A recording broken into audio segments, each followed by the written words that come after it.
strong guns finally. Even more in no space. He's in the wall. He's in the wall. Turn 4, he's taking out Bruce Dean as well. Oh, big moment there. Kurt's 10 there by his Bruce. Big crash in turn 4. That is an unfortunate huge crash.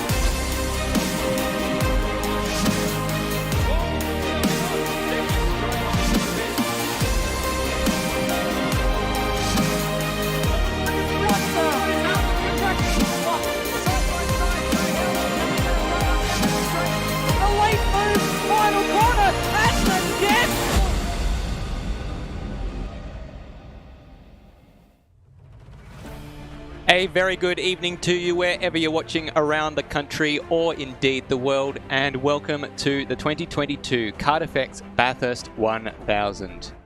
My name's Stairs, and it is my absolute pleasure to welcome Madbird to the commentary box, back for another year. Thank you very much, Stairs. Yes, I've been out for a little bit with some illness. I'm not 100% there, but I am better. And I can't miss the big one. So, of course, I'm back for the Bathurst 1000. Stairs, very exciting. We've got a great grid today. We absolutely do. Now, we had a few technical issues last night, Madbird. We couldn't get the broadcast underway for qualifying, unfortunately. But we've managed to kind of cobble together something today that hopefully will hold out on us for the entire broadcast, Madbird. God, let's hope so. Yes. So, as you can see, we've got the commentary box here sort of beautified with we've got the spotter guide. We'll go through those liveries a little bit later on. Some decorations up there, Madbird. And of course ourselves, who are the greatest decoration of all. Oh, well, there you go. Speaking of decorations, it's probably a good opportunity to chat to Michael Floodman Zalavari, who's standing by in the Tech Talk bunker, and he is going to, I believe, give us a bit of a tour of the bunker. Yeah, thanks guys. It's great to be here again in the Tech Talk bunker. You know, it's my favourite part of the year, getting the luxury to run around with screens and whiteboards and have a great time in the bunker. So I'm very excited today. So yeah, let's have a quick little tour. So for the first time, we're actually doing the Tech Talk bunker in the same room as the commentary box. So James, if you just want to turn around, that's where our commentators are. Look at that. It's just amazing that we get to do this all in the same place for a change. So that's going to be a lot simpler, which will be nice. We've got sturdy whiteboard back once again after Madbird tried to brutally murder it last year. We patched it all up and it's stuck to the wall, so no whiteboard malarkey this year. We've got bits and pieces of memorabilia, the Bathurst 12-hour, a few things from the Bathurst 12-hour actually. Screen, we'll be making use of that a little bit later on to show you some things about the pit stops and some strategy permutations. Of course, our wall of memorabilia, we've got race hats, marshalling hats, sim racing gear, Lego pieces, motorbike helmet, some F1 games. Have a look at this. This is from 22 years ago, Stairs was telling me. F1 World Grand Prix, Mika Hakkinen and Michael Schumacher. How's that? A few endurance books, reference books of Le Mans and the Bathurst 12-hour. Very good read, those ones. Some official programs and some race gear, some officials gear down there. So that's our Tech Talk bunker. We'll be making use of this space throughout the race event, as we've done in the past. We'll do some analysis, some work on where the race is, those sort of things. And yeah, it's the most exciting time of the year. I can't wait to give it a red hot go. Yes, very much looking forward to that. So thank you there to Michael Zalavari. Apologies for a little bit of a camera issue there we've been having with the blinking happening. So we'll try and get to the bottom of that. But at least we can see him and we're streaming, Madbird. Yeah, even I've always said, my mum always said, an occasional blinking Michael Zalavari is better than no Michael Zalavari at all. She said that, So, right? Yeah, she did, yeah. Years before she even met him or knew of his existence. That's on correct, this planet. yeah. I think it was just after she'd turned down Joel Garner that she had For what? Was that for a rendezvous? Yes. All right. Yeah. We've got off topic very early on in the piece, Madbird, so let's bring it back on topic with a look at the points classification heading into this round, and it is Dayne Warren leading the championship and competing tonight for his first Bathurst in 2 years in order to continue to lead the championship, Madbird. Yeah, taking it back from Colin Warwick after the drop rounds, who's now dropped down to 4th place, so bad luck there for him, is Dayne's brother Ethan in 2nd place, Kurt, reigning champion, in 3rd, Corey McFarlane, Zach Baker, Steve Warwick, Cameron Parrott, Luke Rosella, and Cuz Berenguela or RSM Latino rounding out the top 10. So pretty competitive there from the 1st down to 4th. And leading the teams championships, Trans-Tasman Racing, which is Ethan Warren and Kurt Stenberg. So they do have quite a big lead there of 1,000 points over the Warwick Racing team of Colin and Steve. It's pretty commanding. It is. So I think, I haven't done the math yet, but that must be pretty close to being a certainty. At least mathematically, it's whether or not I think that's a thing.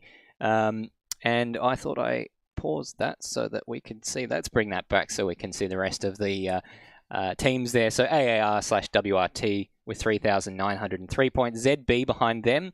ZB have been kind of second for, I think they won last year, the teams championship, and second in the first 2 years of ASC. Then we've got VRS Coenda Sim Sports, which is just Dayne Warren. So that is actually quite a He's currently impressive thing. Dayne Warren by himself is currently beating several teams with more than one driver. Synergy Sim Racing, AWG Maple Leaf Ford, Jack Daniels Racing, and AWG rounds out the 10 Madbird. Does indeed. So I reckon that's pretty much tied up there for Trans-Tasman Racing. We'll do some maths at some stage during the broadcast and get back to you, but I think it would take something pretty special happening to knock them off the top. And we'll go through the liveries in a moment, but here is just the starting grid as they line up. It is Dayne Warren from Thomas McMillan, and then Luke Rosella, Colin Warwick and Ethan Warren in third, Kurt Stenberg and Brodie Steen in fourth place. Then we've got Brandon Ross and Lewis Wedding ahead of Zach Brown and Ben Hall in the Luke McHugh car. Then we've got Trent Allen, Brett Allen in a car where we've got brothers operating in that one. Keenan Aiden Sykes, father-son combination in 9th, then Hayden Link and Ryan Smith out of 10th place. Hans Brunswick, Lachlan Burke in the second of the golf team AARs, ahead of Nathan Higginson and Termo in the Higginson Media Engineering. Steve Warwick and Cuz Baranguela in the Warwick Racing team, ahead of Team 76, which is Brandon Dostal and Travis Clark.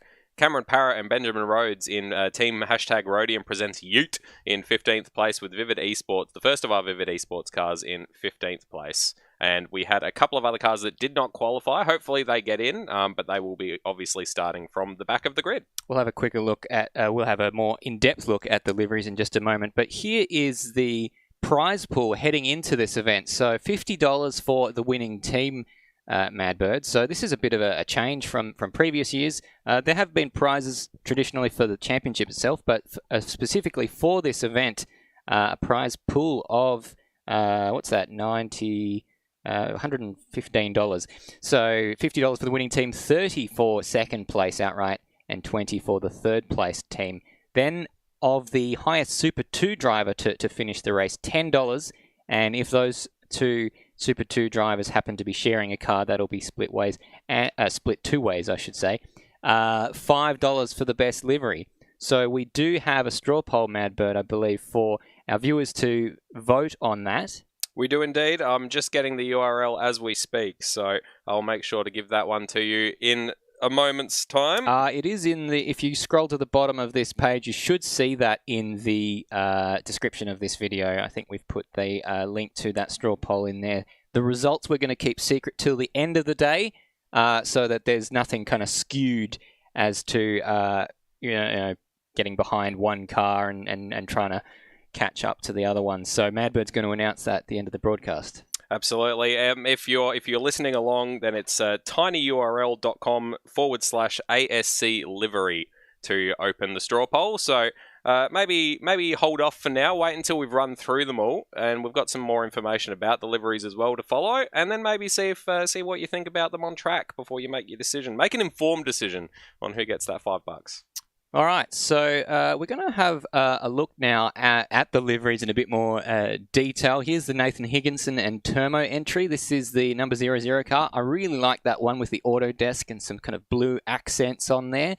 And so that is our first of 18 cars in tonight's grid. Yep, it looks good. Next up, we have got the Benjamin Rhodes Cameron Parrott Team #Rhodium Presents Ute with some interesting screen grabs of yours truly on the car there, and some quotes from the commentary team, and plenty of spruiking for Apex Rear Wing, which we obviously greatly appreciate. That's the 010 Holden Commodore. Next up, this is the I didn't want to race with him, but I want to win the championship 05 car driven by Dayne Warren and Thomas McMillan. So this is another tribute livery. Michael's going to give us some of the inspirations for where these liveries came from in a few moments, but that is the probably one of the favourites, Madbird. Yeah, I'd say so. We've got Aidan Sykes and Keenan Sykes, as said, father-son team, we believe, for Syncom Motorsports, the number 15 Holden Commodore. We've seen this one in the main series. Sorry, I just saw what was written on the rear bumper of that car. What's written on the rear bumper? I missed Suck it. my balls. Oh, very good. Keenan Sykes qualified the car in the shootout last night. Great job from him. Yeah, very good job. We've seen that livery. It looks good. Ben Hall and Zach Brown in the number 20 car, the Luke McHugh racing car with the tribute to the dear departed Luke McHugh on the bonnet. So those two racing in the number 20. Number 22, we've got Lewis Wedding and the Brendan Ross and the Has Been racing team. We've got all sorts of Petroleum. We've got Never Was. We've got Dude. We've got all sorts of stuff all over this livery. I love it. The number 22, Holden Commodore. And coming up next, we have Kurt Stenberg and Brody Steen. Kurt, the only driver in this field to have done all the Bathurst starts and have a different teammate for each event. Winner in 2019, of course, runner-up in 20 and 21. Let's see what he can do with Brody Steen today. Steve Warwick and Cuz Baranguela RSM Latino in the Warwick Racing Team, number 50 Holden Commodore. Blackshaw's livery that we've obviously seen in the main series. Very, very nice car, that one. And then moving on from that, we have one of two of the Golf Team All-Australian Races entries. This one driven by Luke Rosella and Corey McFarlane. Keep an eye out for the bright green accents on the wing mirrors to differentiate it from the other Golf Team AAR car. Got Brandon Dostal and Travis Clark in the Team 76, number 76 Holden Commodore. Just a pretty classic Holden livery, this one. Looks good though. I like the black and the red and the white is quite an interesting contrast. Moving on from that, one of two Vivid Esports entries. Unfortunately, no distinguishing features between this Vivid Esports car and the sister Vivid Esports car. Lachlan Horan and Mick Pollard driving the number 86 tonight. This afternoon, I should say. Ethan Warren and Colin Warwick in the KART FX Team 93 Holden Commodore. Got KART FX on the side there, obviously the Warren's business, and some nice pink, white and black contrasts on this one. I'm a fan. Can they do the three-peat? Moving on, this is the second AAR car, so Hans Brunswick and Lachlan Bork teaming up for the number 111 car, and red accents on the mirrors. And Hayden Cuppett and Reese McGillivray in the first of our Ignition Sim Racing Mustangs, the number 158. This one has got the black mirrors and black end plates to distinguish from its sister car. Quite a nice black and blue livery, this one. So moving on from that, we've got Liam Budd and Kai Jones in the other Vivid Esports car. Word coming in from Hayden Cupid that only one of the VES cars is running. So I'm assuming that's the... Well, I'm not sure which one that is, but at least that'll make it easier for us to differentiate, Madbird. I believe Liam Budd and Kai Jones was the car that qualified last night, so hopefully they're the ones that are competing. We've got the second Ignition Sim Racing car, Hayden Lincoln Ryan Smith, number 250 Ford Mustang with the blue end plates and mirrors, and we've got some Lincoln Smith fans in the chat. Impulse 1747 already jumping in to support. Trent Allen and Brett Allen, the brothers, driving the number 270 Ford Mustang, the Texaco Hitachi livery on there. So that's a nice, unique livery to look at. Qualified well. And of course, we've got the ZB Racing Ledu Food for You ZB Racing Mustang that we know and love from the main series and from pretty much every series of ASC so far. It hasn't changed too much over the years. Standing by, we've got Michael Zalavari, who is going to go through these liveries, some of the ones that were inspired by real-life entries, Michael. Yeah, there's quite a few liveries in this field. In fact, half the cars in this field have been inspired by real-life liveries. And there are some great homages to some of the racing that we've seen, both at Bathurst and places around the world. So the first one off the rank is the Morris Racing Big Kev Commodore from 1998. Paul Morris at the wheel of that car. I love the touches that Rhodey's gone to with this one. Big Kev on the back, mirrored by Madbird on the back of the car. And as well, the little flowers at the bottom on the side skirts, mirrored with the maple leaf Leafs to celebrate Cameron Parrott in that car. So a really cool livery and a really good job from Rody there. The next one up is the 05A Holden Monaro that won the 2003 Bathurst 24-hour. Now, this car was run by Gary Rogers Motorsport, GRM, and had Peter Brock, Greg Murphy, Todd Kelly, and Garth Tander behind the wheel. That's a superstar lineup if I've ever seen one. Really good homage to that livery there on that one. The number 22 is the Has-Been Motorsports is running the 2006 Holden Racing Team livery, which was run by Todd Kelly. At Bathurst, that car ran with Jim Richards and Ryan Briscoe behind the wheel. It was a bit of a sad story for the Holden Racing Team in 2006. Both cars were out before lap 30. Of course, there was a Mark Scaife crash on lap 1 coming up Mountain Straight, and then this car was out on lap 24 with some accident damage. So not a good run for HRT in 2006. Hope that's not a foreshadowing for today's race. Next up, this is a really interesting car. This is the CBM Racing car from the 1987 Bathurst 1000. Now, this was the BMW M3, and if you remember Kurt Stenberg's car from last year, the Toyota car, that was also from the 1987 Bathurst 1000, and this car crashed about 500 meters further down the road than the Toyota crashed in that same race. So a really interesting car. Let's hope that's not foreshadowing for this race for Kurt Stenberg and Brody Steen. Now, this is probably my favorite of all of the liveries. This is the homage to the 1997 Golf Racing Team McLarens. Now, this car raced at Le Mans. It was one of the favorites for that race. It won the LMGT1 class and finished second overall in that race. And in fact, if I just come over here, I've got the Le Mans 1990 yearbook, and we'll just have a quick peek if I can just put the mic down for a second.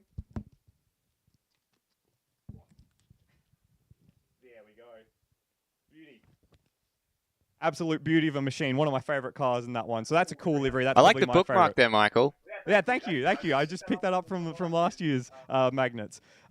This one's a really interesting livery. So it's a modern HRT livery from the mid-2010s or the mid-2000s with the colours from the 1990 winning Bathurst 1000 Commodore. So this car was it's actually based off the number 16 car, not the number 7, which is got there, which is my mistake. Sorry about that. But that car had Wyn Percy and Alan Grice behind the wheel. And I think it's a really cool combination of the modern sort of, HRT livery with the classic sort of colours. Another HRT livery that's been homaged is the Vivid Esports. Now, this is a super duper interesting car.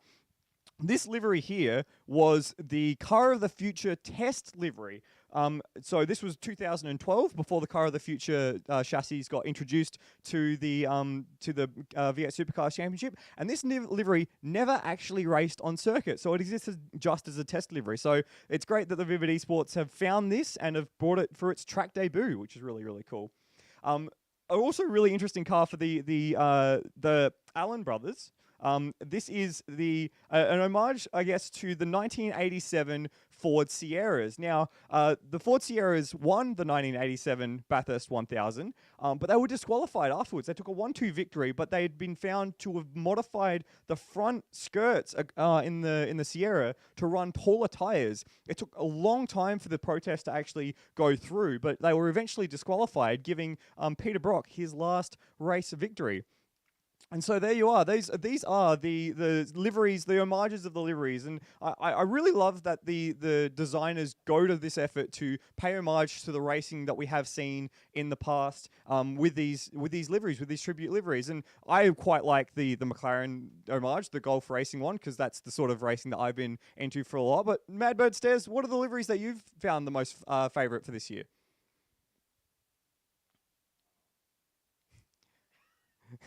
Eventually, they'll answer. Okay, well, apparently they're struggling with some other things. So, if I was voting, I'd vote for the McLaren F1. But otherwise, the Holden Racing Team livery, I think the Has-Been car with the modified little sponsors, I think that's a really, really nice one for Wedding and for Brennan Ross. Because you got this open. Also, the Big Kev one. Now, if you haven't noticed, I'll actually switch back to the Big Kev car. Has some little tributes, as we made mention. We've got Madbird dabbing on the back, but they're also on the front, which you can't see from this shot. It's got a quote from Stairs, which is Stairs. Where did that actually come from?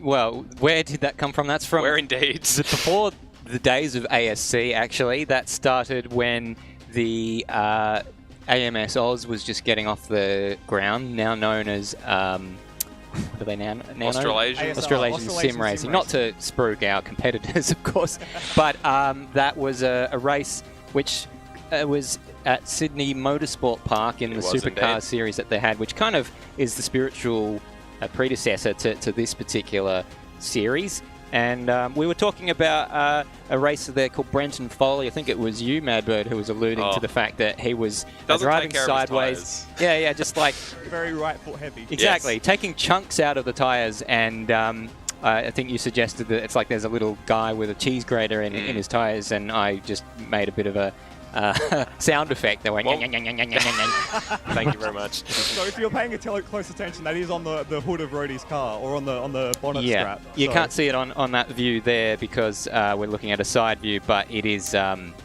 it'll be visible on the bonnet banner. I don't know where the V came from in my The bonnet banner. The bonnet banner, if I can get my words pronounced correctly. But yes, so I'm actually going to... That's a good segue into... Thank you for that, Michael, by the way. We're going to segue into our chat about our favourite livery. So for me, that's the one I voted for. What about yourself? You voted for the Team Rhodium. Team Rhodium. I don't think... I feel like from an ethical point of view, I can't vote for that because they used someone's likeness without permission. Oh, okay. And, I feel like there might be a lawsuit coming their way. Oh, okay, right. In Big the not too distant future. We were nothing but full of praise for Rhodium last... his name isn't Rhodium. For Mr. Rhodium, Benjamin Rhodium.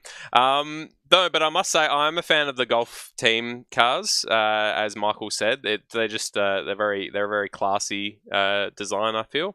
But I do have a soft spot for the Has Been Racing Team livery. It just I like all of the little nods at real brands on the sides. I know it's a little bit silly, but I mean, so is the one that has Yeet written in huge letters down the sides. Yes. So this is a good opportunity, Madbird, to bring Bagzy into the discussion, who's standing by on the line from Perth. He's been incredibly patient. He's been patient with us. I nearly said impatient there. He's been impatient with us. But he's going to be joining our broadcast throughout the day to help us with the commentary, talk to drivers, get the inside goss, pit strategy. He's also got to sell his car today. But Bagzy, how are you? Not bad. Glad to be back for another year. I think this is the fourth year or third year I've been involved, I think. Or actually, no, fourth year because I was there in were person. From the beginning. You were here in person for the inaugural one. Yeah. It's good. It's good to be back, and looking forward to another good race. On the livery front, I also am a fan of the Big Yeet mobile, I don't know how much Madbird's going to get money wise out of them when I don't know. Although I guess he can try and sue for a share of the $5 if they win best livery. So there you go. There we go. That's the plan. He'll be able to get a $2 cheeseburger from McDonald's from his share. It's worth it. What sort of car are you selling, Bagzy? This is so. I'm selling my.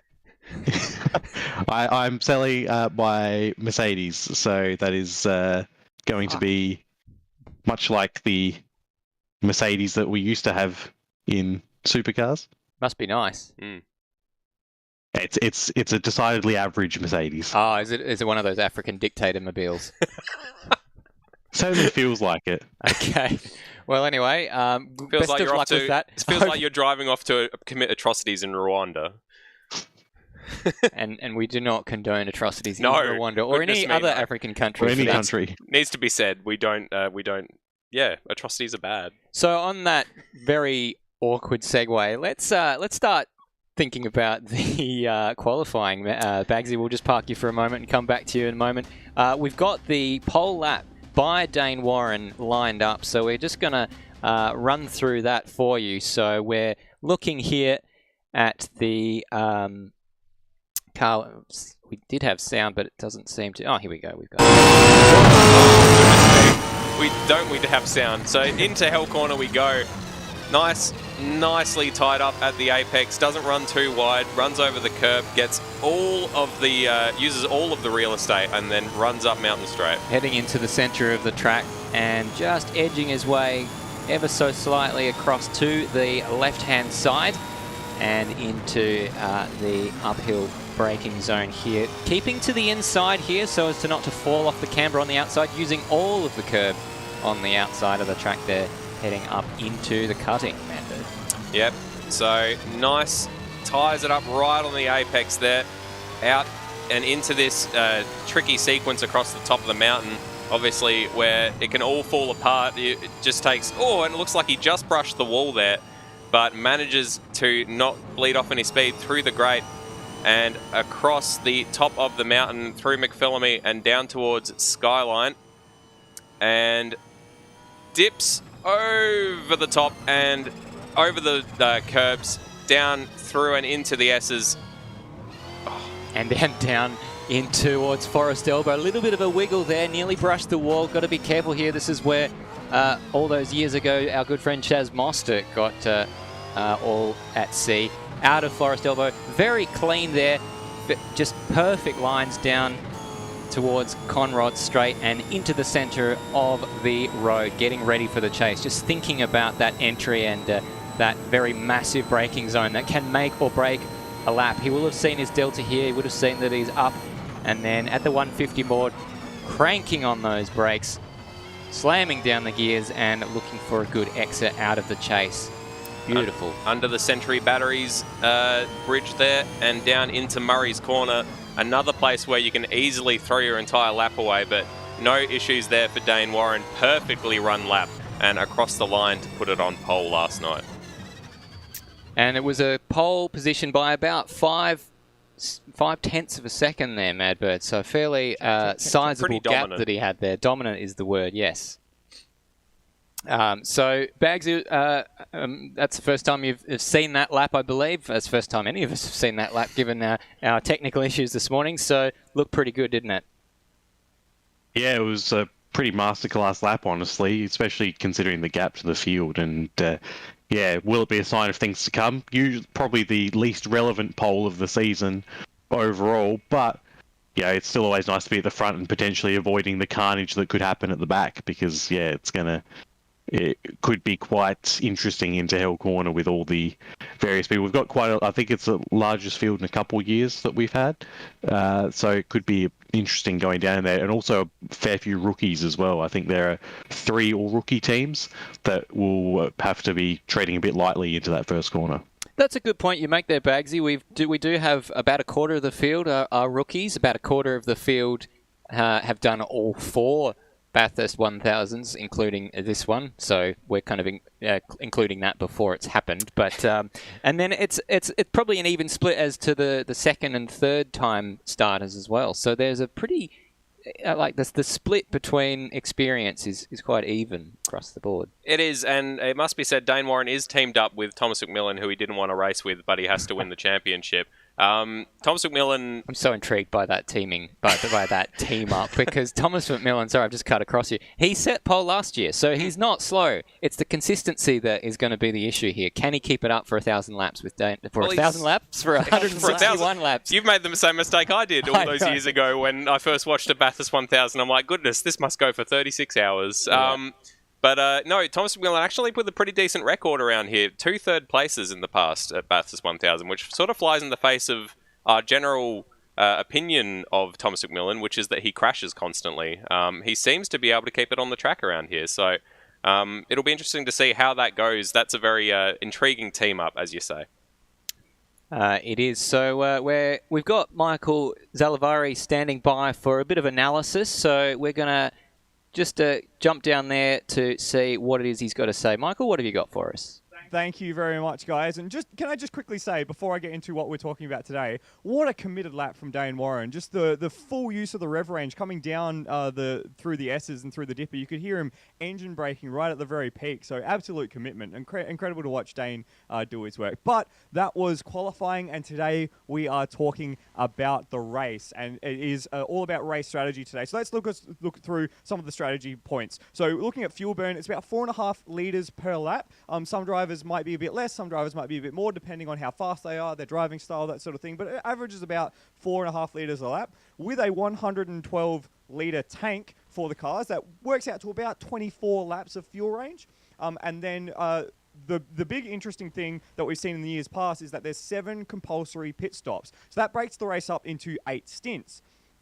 Now, the question then becomes, what's your strategy around these factors? There are a few other factors we're going to consider later, but what's your strategy around getting to the end of the race? So we've done a little bit of a look here, but let's look at the pit stops first. So the fuel delivery into the car, so the time it takes to put the fuel in and get the fuel running into the car, it's about 3.5 litres per second. With a 112 litre tank, that works out to be about 30 seconds to fill up a tank from bottom to brim. That means that a full pit stop takes around about 76 seconds because the transit time from going into the pit lane, hitting the speed limiter, getting through the lane, and then getting out the other side and getting back up to full speed is about 40 seconds. But of course, you're not losing that time relative to everyone. It's not as if you go into the pit lane and just 40 seconds disappear. The cars on track have to get around Murray's Corner and Hell Corner and up Mountain Straight as well. So that means that the delta time, the difference between going through the pits and going across the racetrack, is about 26 seconds. So that means that if you want to fill up your tank and get back onto the racetrack, you're losing in total about 56 seconds.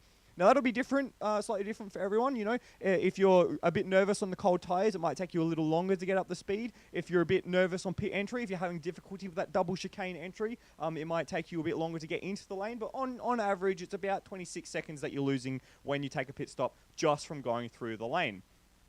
Now, we've done a little bit of a walkthrough on what the sort of pits might look like, the strategies might look like. So we've got a bit of a graph here. I'm trying to Larco this for you. We've got fuel on the y-axis and laps across the bottom on the x-axis. So we've got our 161 lap target.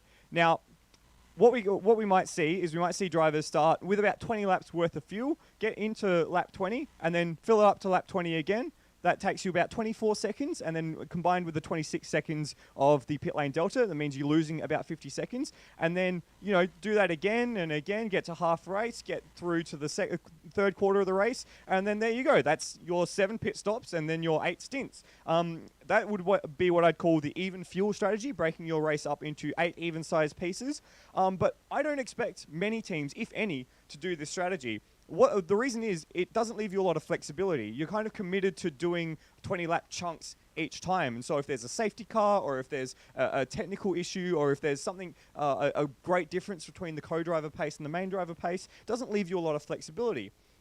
Another thing to consider in this as well is that we've got our critical lap here, which is the earliest you can fill up and get to the end of the race without having to make another stop. And that comes through at about 1:37. Now that would be if you're expecting a 24-lap stint. You can fuel save and maybe stretch that out a little bit more, but that is a risky strategy. So let's look, if we didn't have any compulsory pit stops, what might the race look like? So again, we've got our graph, and we might see drivers, if they can get 24 laps, try and do their 24-lap stint. You know, come in again, fill it up, 30 seconds worth of fuel. That would be a 56-second loss in the pit. And, you know, run that through to lap 74 and then all the way through to lap 120 and then get through to lap 144 before making a very short stop to get to the end. Now, the problem here is that's only 6 stops. You might see, for example, one team try and pit at the critical lap, but again, that's only 6 stops. Now, the reason that teams would likely run a bit of a longer fuel stop is that longer fuel stint rather, is that it gives you flexibility. It gives you the ability to react to whether you need to take track position, to do a short stint, pit under a safety car to try and get those compulsory pit stops in. But maybe too much flexibility can be a bit of a bad thing. So we have seen drivers in the past get out to 27 laps in their stint. Brodie Steen and Sean Allen in 2020 did this excellently. So 27 laps. If we hadn't any compulsory pit stops, we could get all the way through to our critical lap number on lap 134 with 27 laps in a stint. So that's 5 pit stops there. But, of course, you can't do that because of the compulsory pit stop rules. So this actually happened to Sean Allen and Brodie Steen in the 2020 race. So if we have a look at their strategy in the 2020 race, they did 26 laps in their first 2 stints, which got them to lap 52. But then there was a safety car on lap 54. They elected to stay out, which got them track position. But the problem was they ended up running into a bit of trouble a few hours down the line. They led the race from that point, took a pit stop on lap 90 when there was a safety car. Took another pit stop at lap 107 when there was a third safety car. And from there, in theory, they could get to their critical lap number with only one more stop. The problem is they've only done 5 stops to this point. So they had to do 2 stops, and that kind of flummoxed them at the end. They ended up finishing in 4th because they couldn't make advantage of their fuel saving. So it's one of those things where the compulsory pit stops changes the way that the race has to be run, and changes the way that you have to think about strategy. So the reason I'm showing you these alternate strategies is because if we have an early safety car, you might see 1 or 2 teams take that early pit stop right at the very beginning of their stint and then try to work into one of these longer form strategies to get to the end of the race. So there was their critical lap at 134. There's a bunch of different factors, though, that comes into play when we're trying to talk about this. The first one, of course, is the safety cars. We are guaranteed a safety car in this race at some point. We haven't had an ASC Bathurst 1000 without a safety car. So the safety car, depending on where it comes out, depending on what the incident is, it might change how you run the strategy. You might have to come in. You might elect to stay out. You might have to come in after the safety car just to try and fill through some of your compulsory pit stops. So that's something that the teams are going to have to be on top of.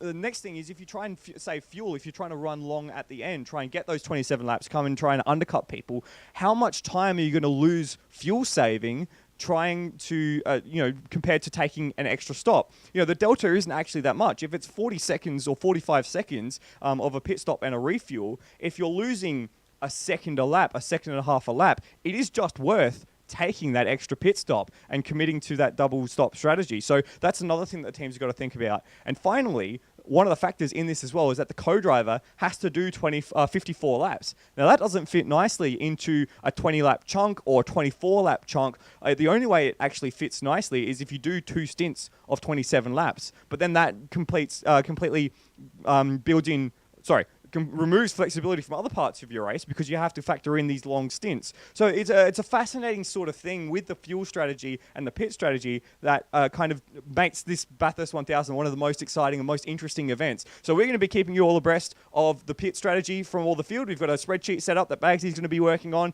You might even be able to see that, maybe, perhaps, I'm not sure. But it's going to be something that is going to change the shape of the race and it's going to dictate who gets to the end at in the first position.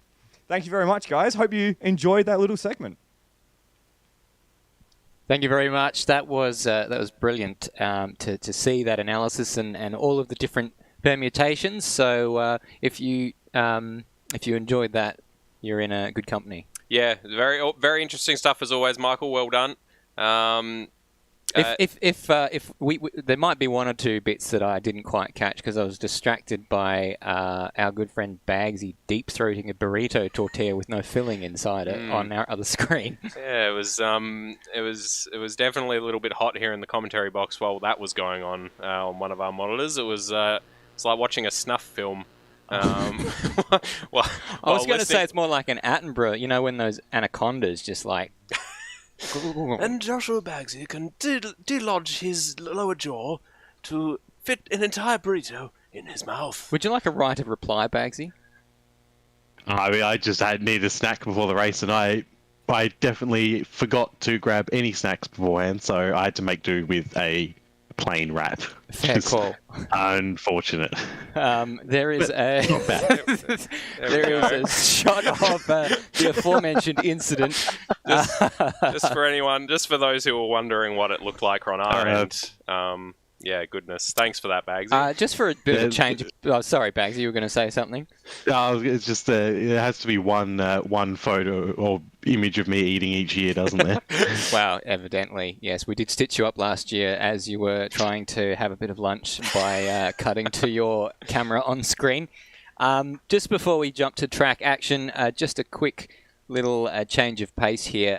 There is a link in the description at the bottom of this video for a GoFundMe fundraiser for a gentleman by the name of RYAN COX, a sim racer who's been unfortunately affected by these horrible floods over in Victoria and has lost a fairly substantial sim rig setup at Madbird. So there is a GoFundMe there to donate.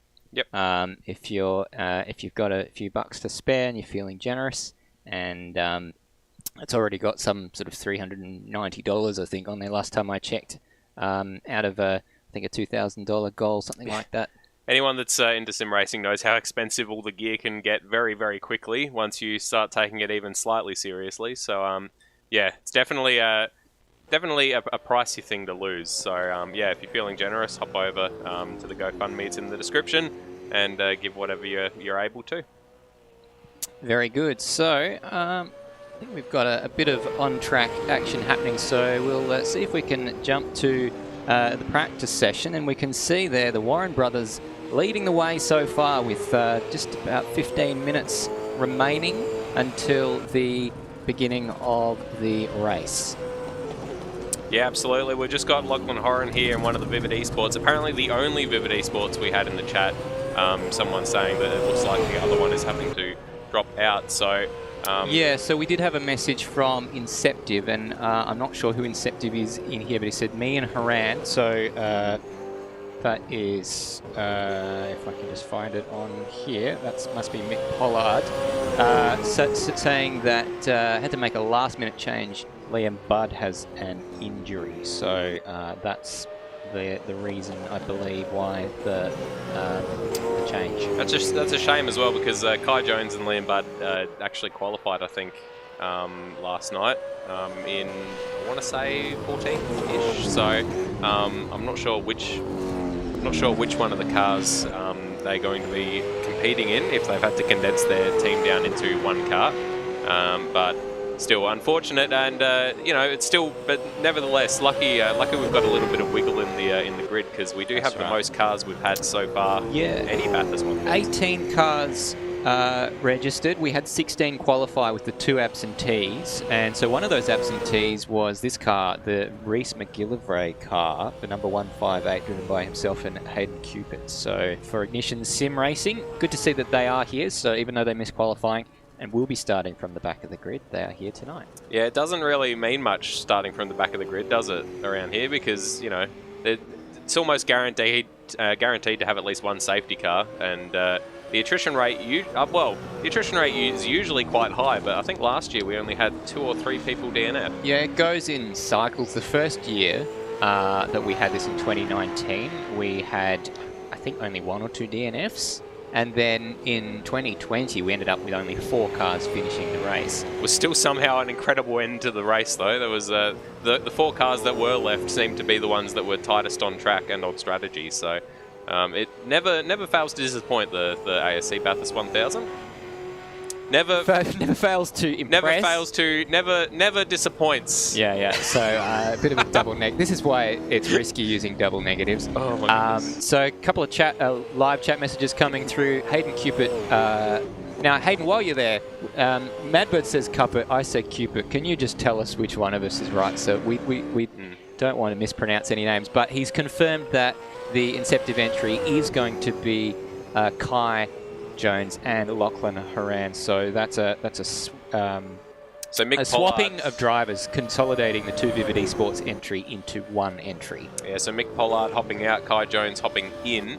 Mick should hop in and do it solo. Why not? Get in there if you're still here, Mick, and if you're listening, hop in solo. See if you can do all 161 laps. Roadie special.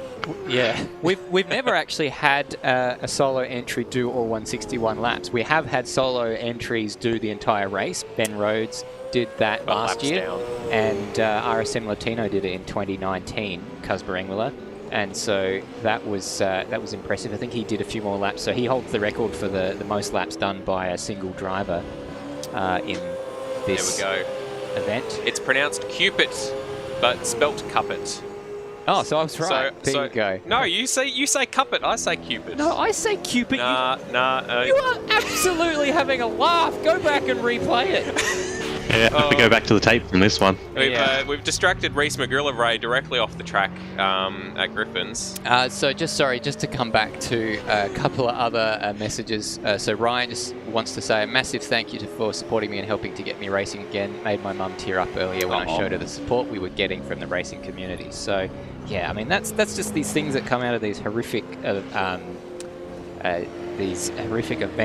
I mean, it's not as though we haven't had too much flooding already in What a the year it's been. eastern states this year, and for it to be happening again is just devastating. So of course there's all of the other stuff that's happening with you know, damage to just housing and all the other kind of things that you would say are essentials for living. But then beyond that, there is, you know, the stuff that helps us with our mental health is things that help us with our hobbies and stuff like that, as we see Lachlan Horan having a bit of a spin in the Vivid Esports entry, the number 86. Yeah, for sure. Like you find that your living room's flooded, and you're like, well, I need to cheer myself up. I'll just do some racing, and your sim rig is swamped. Then, you know, what are you meant to do? So, I think it's all. I don't think there's really much of anything that isn't essential. Everyone needs something to de-stress, as we get a message from Inceptive just saying that Mick Pollard is at work today. What did he sign up for then? What's he doing? What's he doing? This is tell his boss that he has more important things to do. Well, it's at least a good thing that Vivid was registered with 2 cars so that they could consolidate their 2 single drivers who couldn't get their teammates.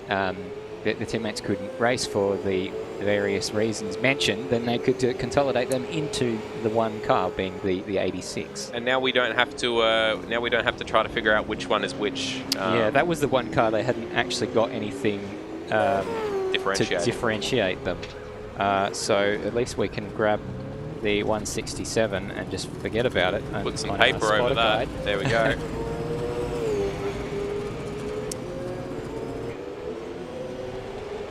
You'll have to check that for us, Michael. So apologies. This is. I can barely remember what happened yesterday. No one. So Flood just said something to us off camera. So he was asking whether the Vivid Esports guys were in this position last year. It does ring a bell where they entered 2 cars and only raced 1, but we'll have to wait for confirmation on that. It's a lot of people to get sorted to spend an entire Saturday doing pretend racing.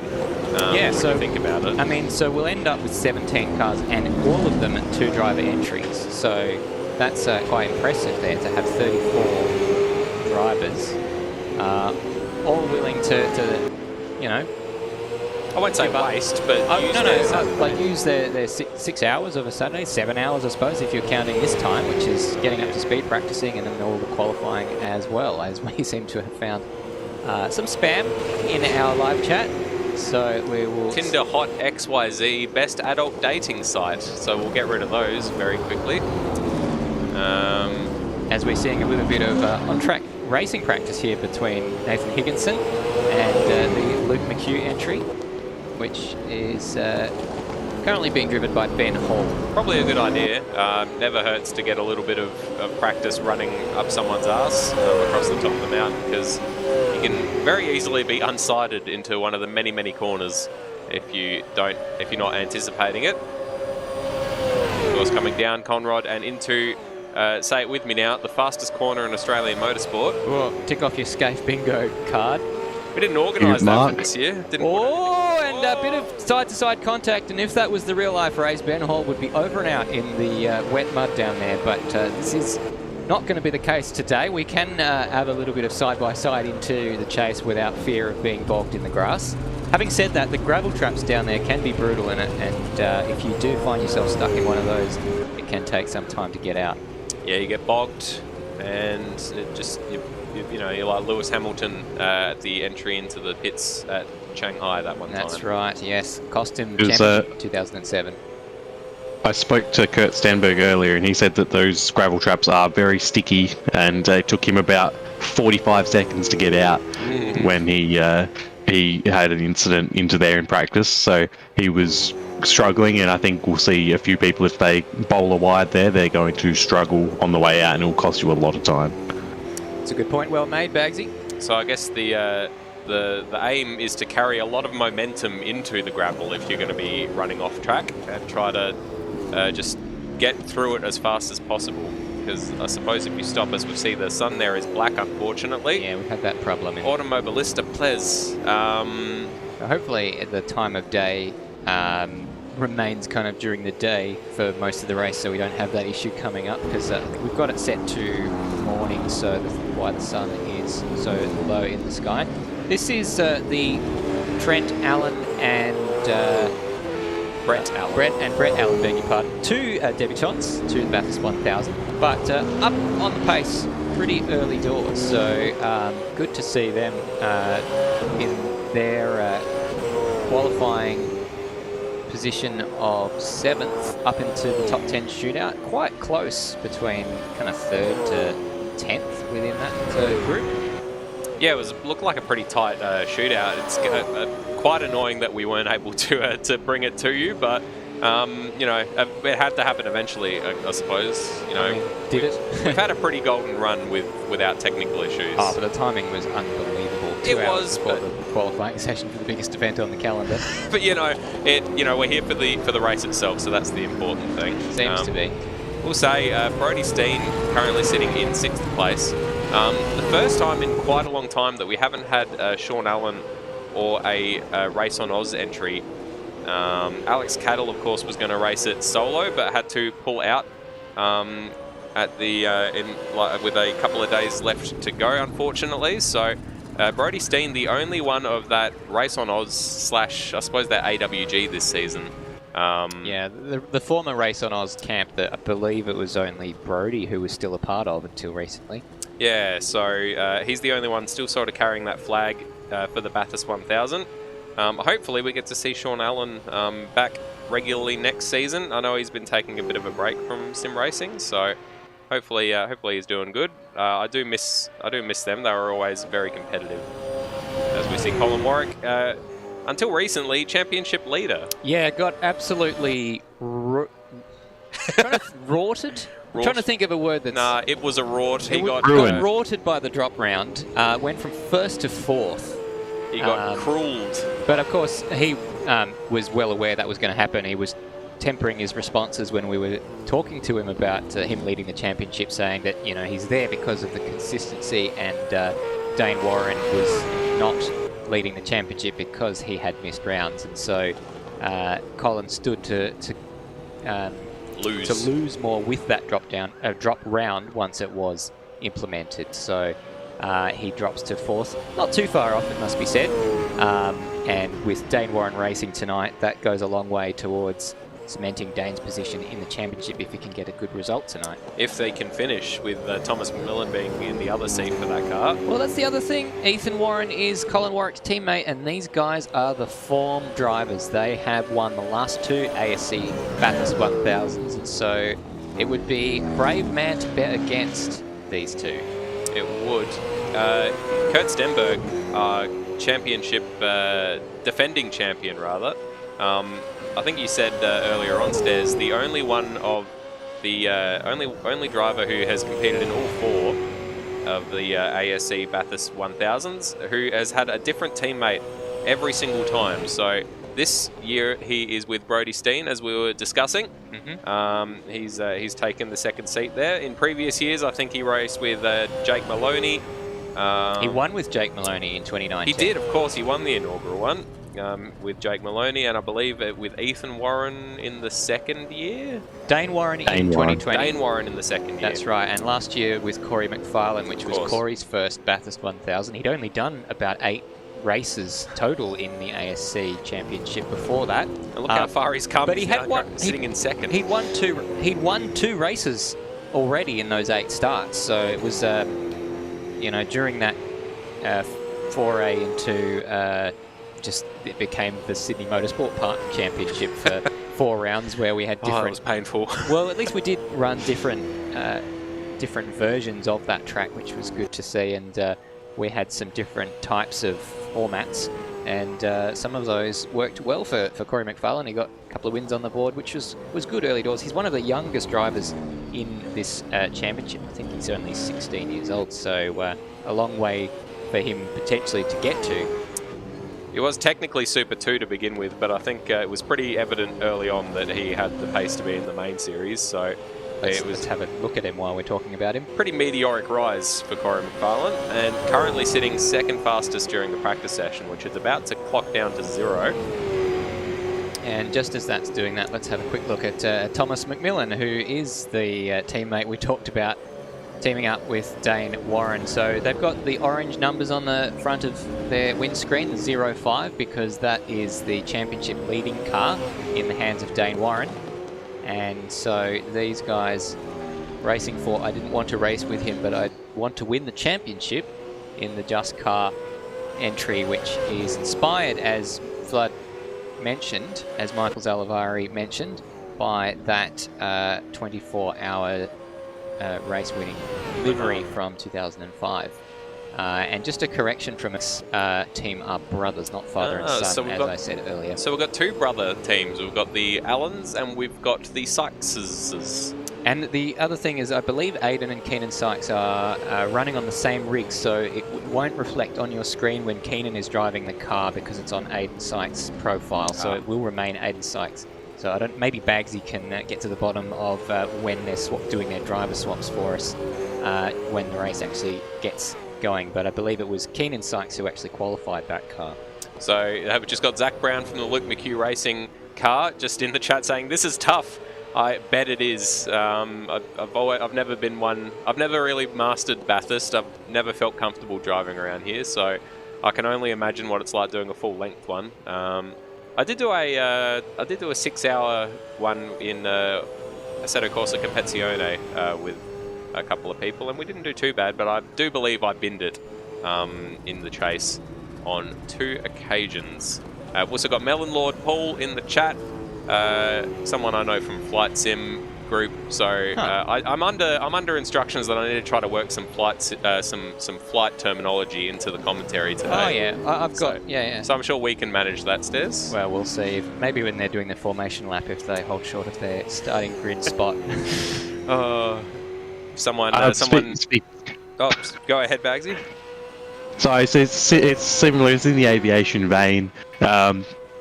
Stairs was just querying as to why the sun was where it was. It's because the direction that camera was looking is facing towards the east, and it's the morning, so that is why there you go. The sun was in that position, because it rises in the east. It does, unless you're on Venus, in which oh goodness, Thomas McMillan has nearly mounted the wall. In fact, I think he has mounted the wall, and the session has come to an end, thankfully for him.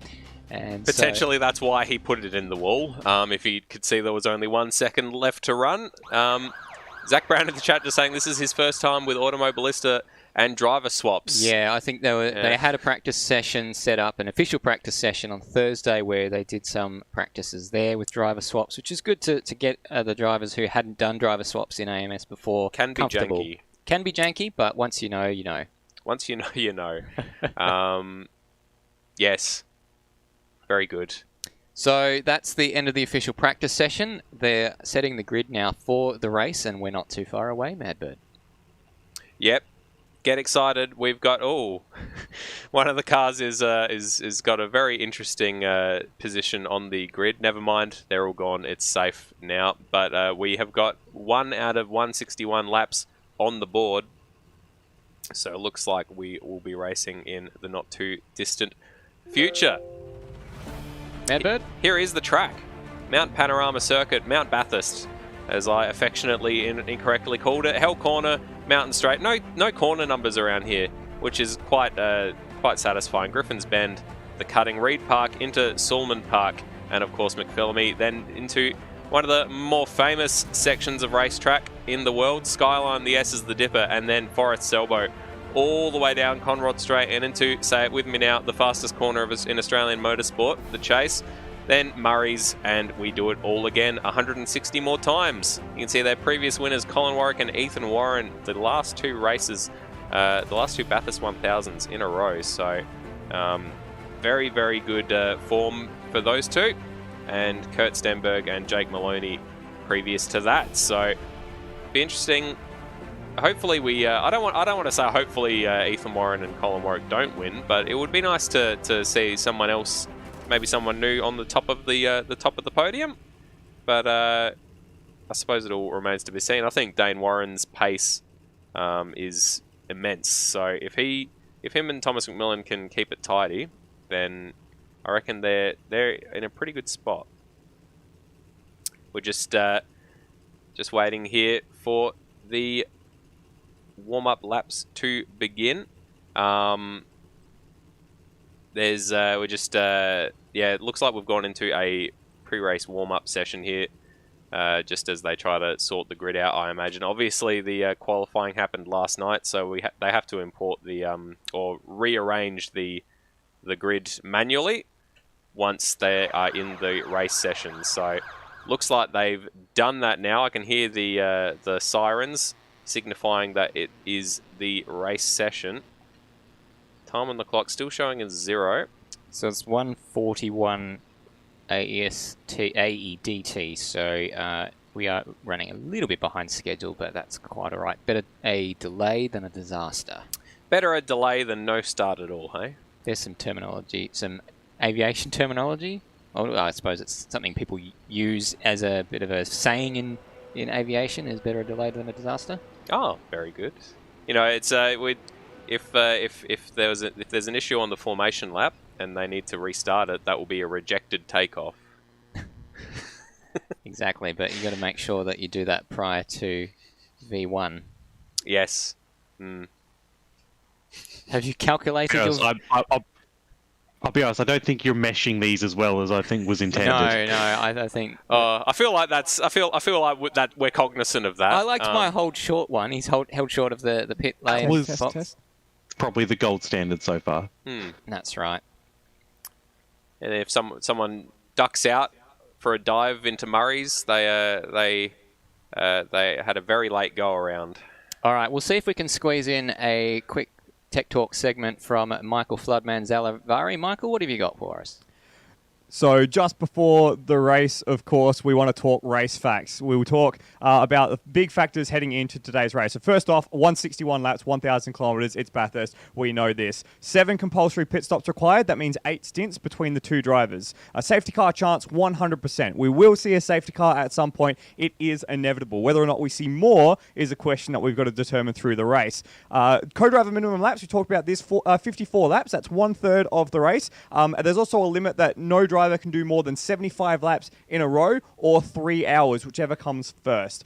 Driver changes. AMS is a bit finicky with driver changes. You've got to do it in a very specific order, in a very specific process. If that goes wrong, you can see cars get retired in the driver change. So keep an eye out for that. Hopefully we won't see any retirements in the driver changes. That would be a very bad time for all involved.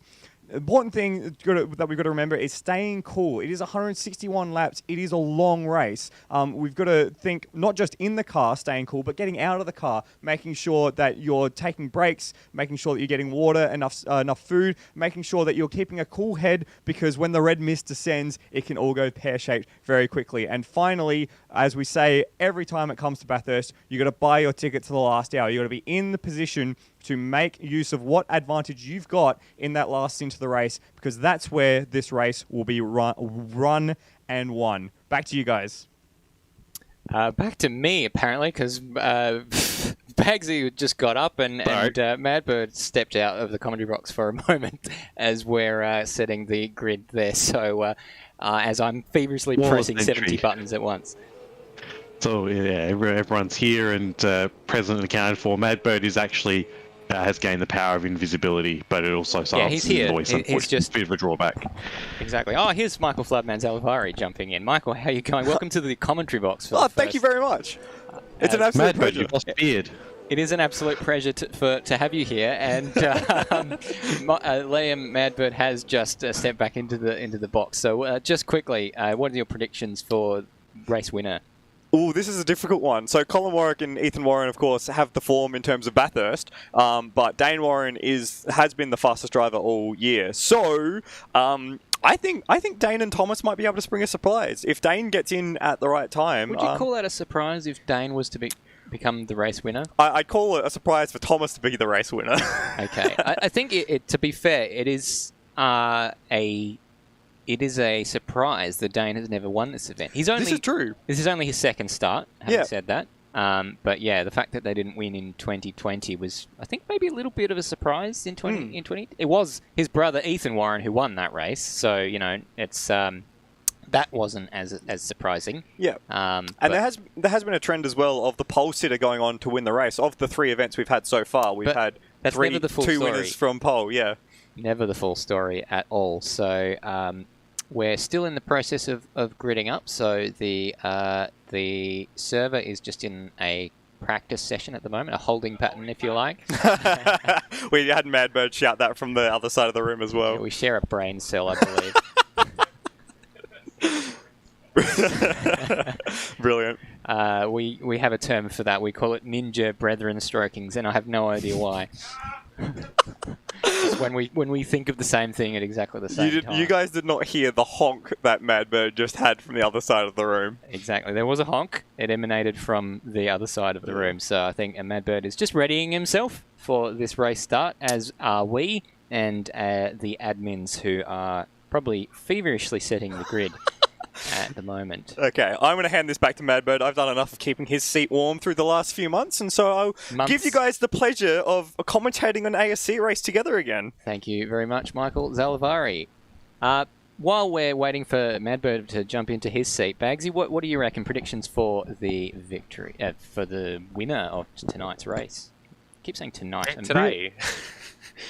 It really is hard to choose between which of the two teams with Warrens on them, which one is going to have the best race. But it could be something out there. We know that because Thomas McMillan, he had a third place with Luke Rosella last year.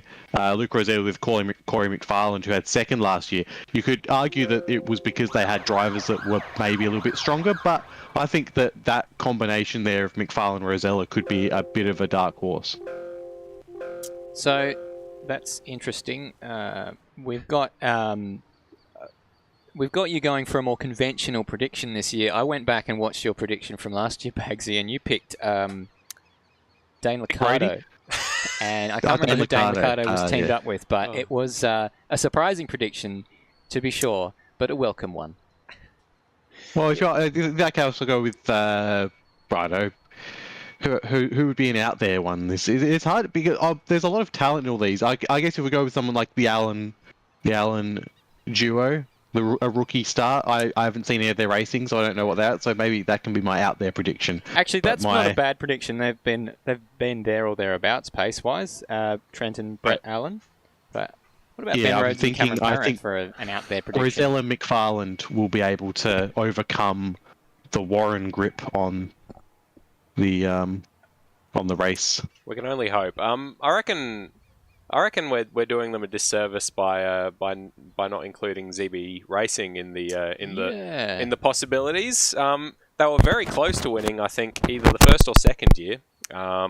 They were cruelled by an unfortunate run behind very slow Dayne Warren, I believe, in 2020. So.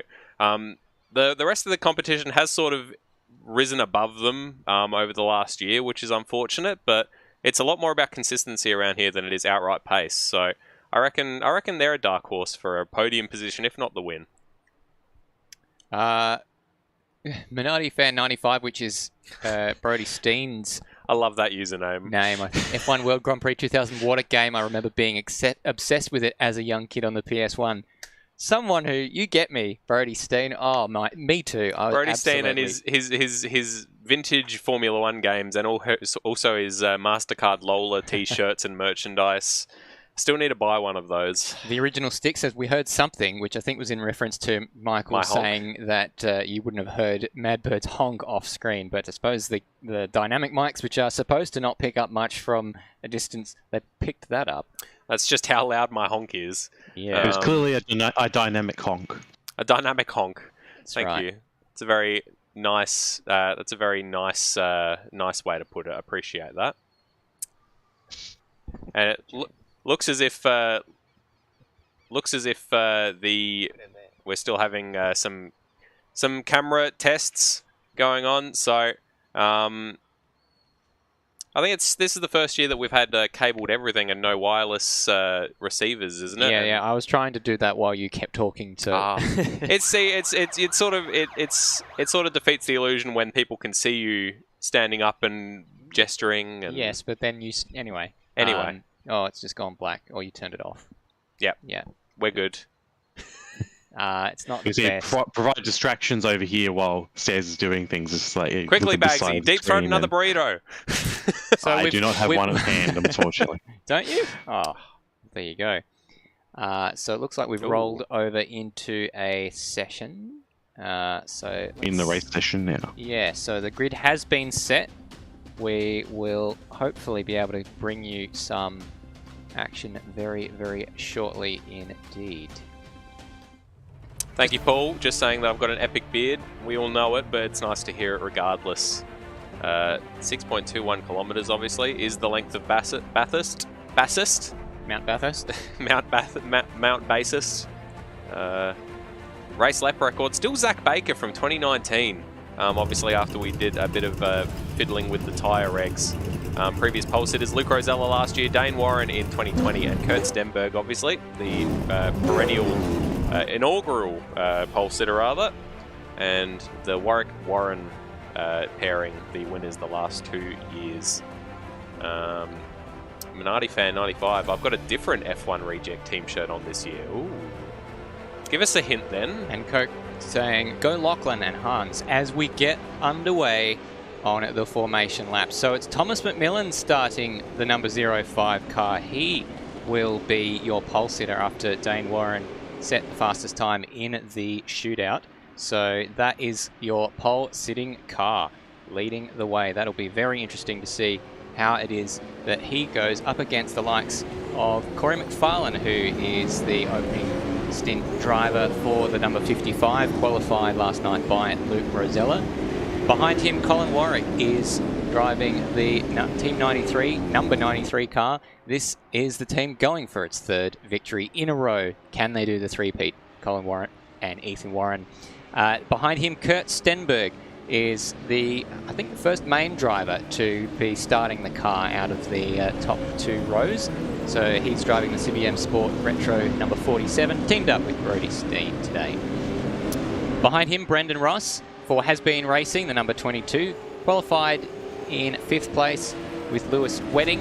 And then behind him, we've got Ben Hall, the Luke McHugh car, teamed up with Zach Brown there. So looking forward to seeing how he goes. The brothers, Trent and Brett Allen Tech Sport, 2 rookies, starting out of 7th place. So let's see how they get off the line. And then behind him, perennials of the ASC Championship. They've started every single Bathurst 1000 that we've done in this series. Zach Baker and David Nimovich, with Zach Baker starting the car. Still the fastest lap holder. Record that dates back all the way to 2019. I think the only record that stands from that time. Ryan Smith for Ignition Sim Racing in the number 250 car. He teams up with Hayden Link, and you can differentiate that from the other Ignition car by the blue end plates on the rear wing. Hans Brunswick, the second of the Golf Team All-Australian Racers car. So Hans Brunswick in the number 111, teamed up with Lockie Burke.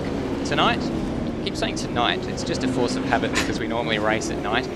Then we've got Aidan Sykes and Keenan Sykes, and so we're not sure when it's Aidan and when it's Keenan because it will remain on screen as Aidan. So we'll try and keep up to date of that, but do bear with us if we refer to Aidan when it's in fact Keenan in the car.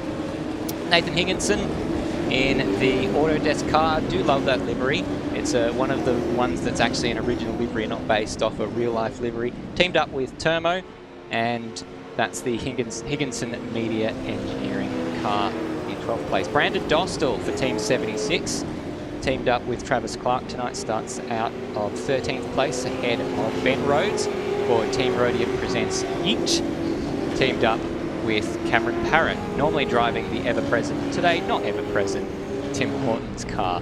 Then it's Lachlan Horan in the Vivid Esports car. Now this is the car that had a bit of a change-up.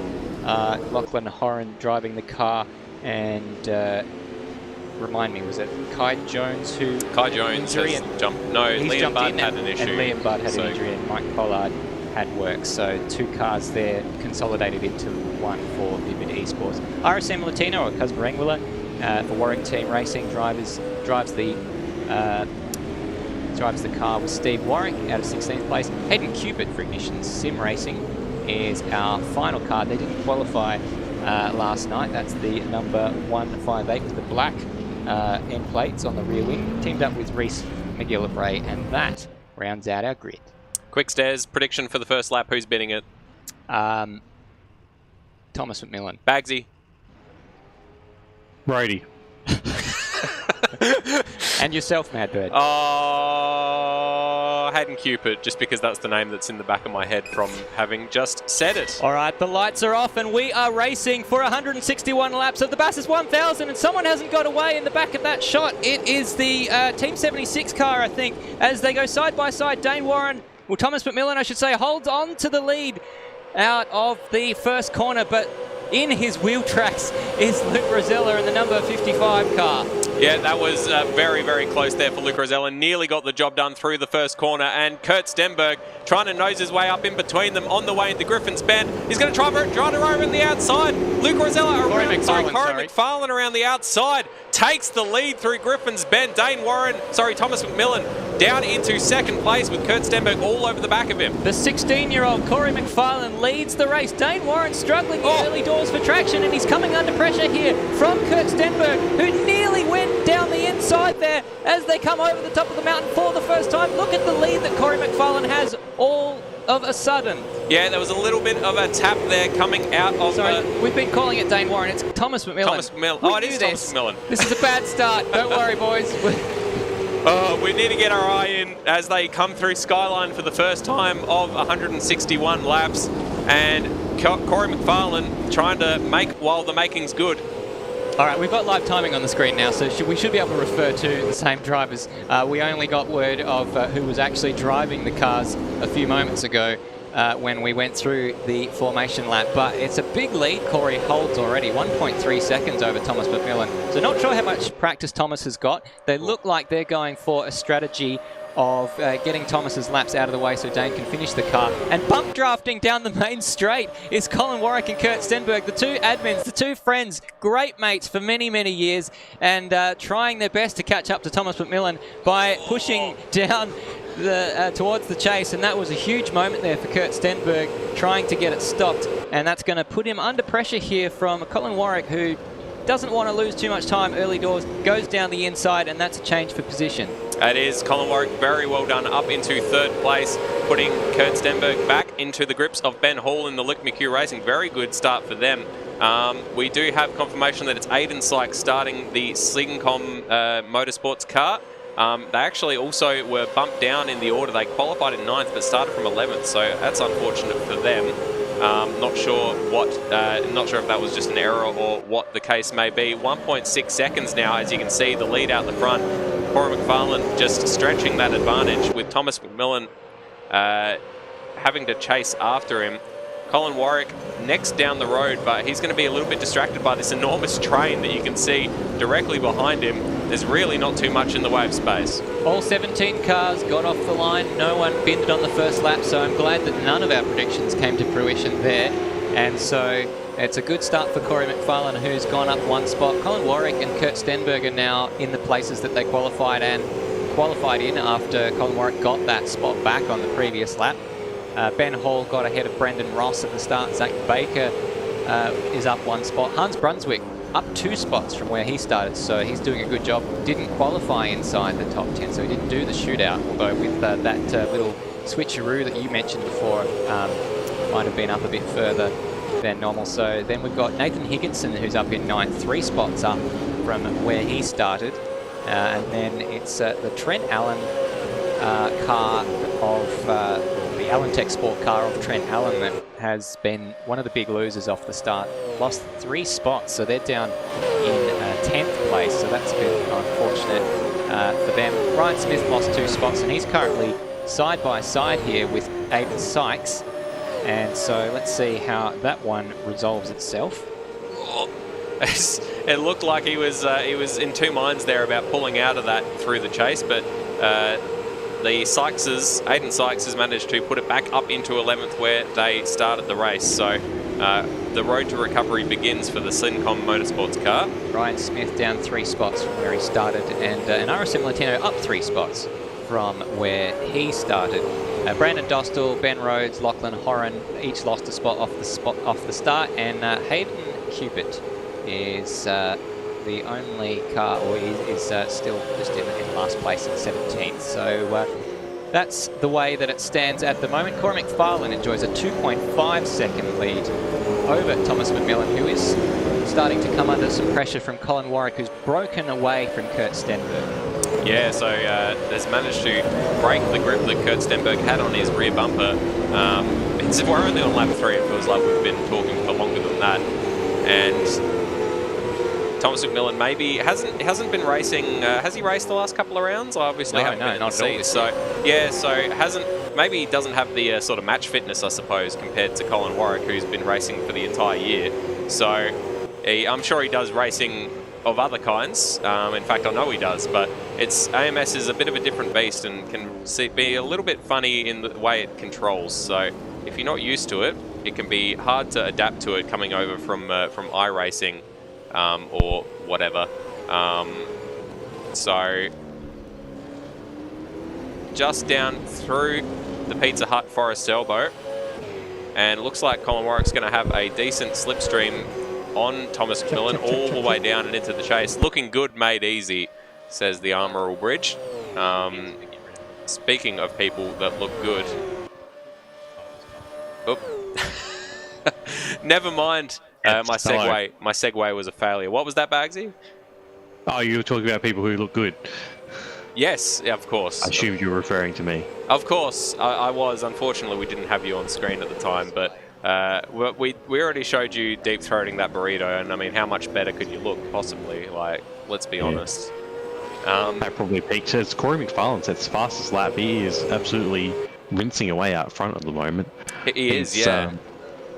Yeah, he's built a almost 3-second gap at this point to Thomas McMillan, who feels like he's the cork in the bottle for Colin Warwick, but it remains to be seen if Colin can get past, if he's going to have the pace to catch Corey McFarlane, who's looking quite tuned in very quickly. He is, yeah, and Thomas McMillan just getting reeled back into Corey McFarlane. Colin Warwick not quite able to get the job done there, but it seems like this is sort of just a matter of time, like you say, the cork in the bottle for Colin Warwick. Corey McFarlane. Big McMillan there. Did I say Dayne Warren again? Probably. But 3.3 seconds now, Corey McFarlane's lead. So taking advantage of having some clear space and not having to worry about someone in his rear mirrors or indeed in his windscreen. Steve Warwick in the chat just saying, starting order was wrong. Cuz should have started from P13 in car 50. Not sure what position he started in, but he's in P13 now anyway. So perhaps the universe has righted itself, I suppose. It's just taken a few laps to do so. It seems he was put into P16. That's a bugger. So yeah, a couple of errors there setting the starting grid, but I suppose it's a good thing that it's 161 laps, because it's plenty of time for them for the cream to rise to the top, I suppose. Indeed. At the moment, it's hard to separate the two of McMillan and Warwick, because Warwick has just a little peek out there into the chase, just a reminder for McMillan to say, hi, I'm here. But he's not doing anything with it just yet. I'm wondering if he's just wanting to bide his time and let Thomas be the little carrot for himself, and just get himself, as Corey goes faster yet again. He's setting a trend so far. It's 2 laps in a row. He's improved by a 10th or 2 each time on his previous best. So could be dark horses. He's in the groove at the moment. Yeah, when Luke Rosella gets into that car, he's certainly not short of any pace at all. So that's a good pairing. I really like that one. So if Thomas McMillan doesn't quite have the pace, that gives Dayne Warren a lot of work to do when he jumps into that car. Yes, indeed. So into Griffins for the 5th time. Colin Warwick on the bumper of Thomas McMillan once again. And just like you say, Bagzy, maybe just content to sort of sit behind his bum, although he has a little bit of a peak there. Whoa. That could have easily been a airplane crash as they went through, what's the corner after Griffin's Bend? the cutting. Thank you very much, Floody, from off screen. I'm not quite as au fait with the corner names as my co-commentators, as I'm not a big supercar. Oh, a little bit wide there from Thomas McMillan. Just ever so slightly out towards the grass. And Colin Warwick not close enough to really have a go there. It's not really a passing opportunity unless the car in front actually just chucks it into the fence itself. So I think Colin, being the second driver of the 93, will want to be ahead of Thomas McMillan as the second driver of the 05 car. Yeah, I think so. Obviously, once Dayne Warren gets into this car of Thomas McMillan, that's why Corey McFarlane is trying to get while the getting's good out front, because Dayne Warren, obviously, the fastest man last night by about half a second over the rest of the field. So hopefully, Corey McFarlane's able to stretch out that advantage a little bit more. Thomas McMillan doing a good job of absorbing this pressure at the moment from Colin Warwick right behind him. Only a couple of tenths of a second. Probably close enough for Colin to have a dive, but thinks better of it down into Murray's. All right, we're just going to have a look at some replay action from the start with Michael Zalavari, who is standing by to have a look at how that start played out. Yeah, so I want to take the start from the hood of Thomas McMillan's car. And what you'll see here as we get underway is that McMillan actually got a shocker of a start. It was McFarlane on the outside that actually had the ascendancy coming into turn one, but McMillan was brave under brakes through turn one in order to take that position back. And if we go to the outbound shot, the run down main Mountain Straight was super duper interesting. Like, we saw this nuts to butts, as Madbird would say, over the hump at Mountain Straight. And then if we go back on board, hopefully I press the right button, with McMillan, check out McFarlane wrapping around the outside in order to take that lead of the race. What an awesome start to the race, and what a great way for McFarlane to go ahead and lead. Yeah, good stuff. It was a terrific start from Corey McFarlane, who continues to just bang out the laps. 2:06.4 on the last lap. He holds the fastest lap of the race of a 2:06.275. And you can keep abreast of the live timing and results by going to rsmplanau.liveraces.com, as Thomas McMillan just brushed the wall there. Yeah, I think the pressure's starting to get to him. Colin Warwick looks like he's much closer coming out of Forest Elbow this time around and onto the long run down the hill and into the chase. So might be shaping up for a go down into the chase. Looks like it's actually stretched out a little bit. I reckon Thomas McMillan and Dayne Warren's car might be... We haven't DNF. Oh no, Hayden Cupid. Yeah, Hayden Cupid, unfortunately, had a game crash as he was going down into the chase. So he, ended up... Yeah, it looks like he went into the wall down there and then struggling to get back into the pits, and has unfortunately DNF'd from this race. So it's a shame for them. They were not looking too bad, but yeah, just straight onto the chase and unfortunately out of the race. That's devastating news. Very early doors for that sort of thing to happen. So that becomes our first cross on the spreadsheet, aside from the did not starters, of course. So we will see if we can grab some vision of what happened there, because that's really, really unfortunate. It is, and indeed, Hayden in the chat. My game crashed FFS on lap 4 or 5, I believe it was. Sorry, I just wanted to cut back to that battle for second and third, as it looked like Colin Warwick was having a little bit of a look at Thomas McMillan there and thought better of it in the end.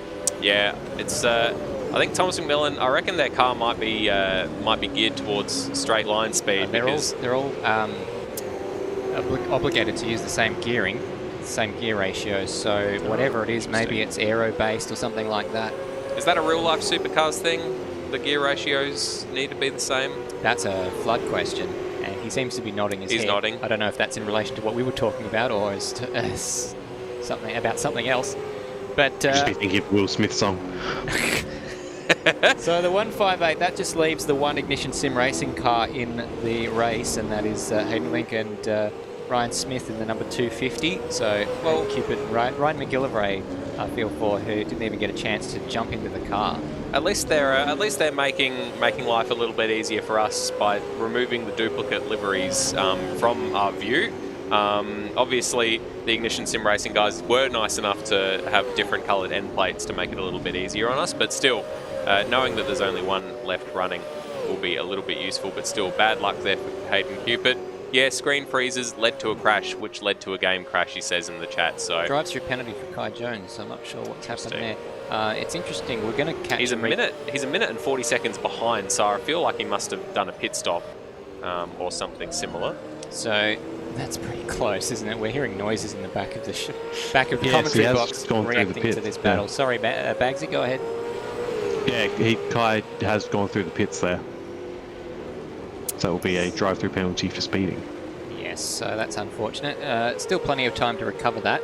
Let's see how the incident played out for Hayden Cupid. So he was getting screen freezes, we're told, at this stage, which is very early in the race for that to happen. We see this sometimes happening about kind of 70 laps in or something like that.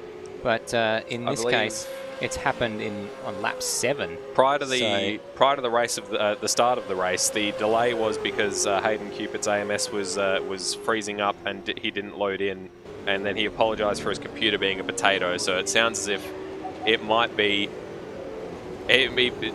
just be a computer issue there for Hayden, unfortunately. Yeah. So and then he tried to get into the pits by the looks of it, to try and swap drivers, but it just didn't work out. So that is unfortunate. You can see that he was clearly probably dealing with damage at the same time here as he tried to get in. In the end, it just was an unrecoverable situation there for Hayden Cupid. We've got some live action here. My goodness, that's Nathan Higginson there as we cut to that shot completely out sideways. And there's been a bit of a battle there going on between these guys, all very closely matched on pace. So Hans Brunswick leading that battle now by a couple of car lengths. Trent Allen of Allen Tech and Nathan Higginson going very wide over the dipper there. So this battle has been kicking off in the last few laps. We've been hearing all sorts of reactions to that on the back of the commentary box, and we do have a replay queued up. So I think Michael Zalavari is standing by to talk us through it. No talk, we're just going to play. So here it is. And so this is coming down into the chase. Nathan Higginson on the inside leading the way with Trent Allen trying to go around the outside, which becomes the inside if he can just get it stopped.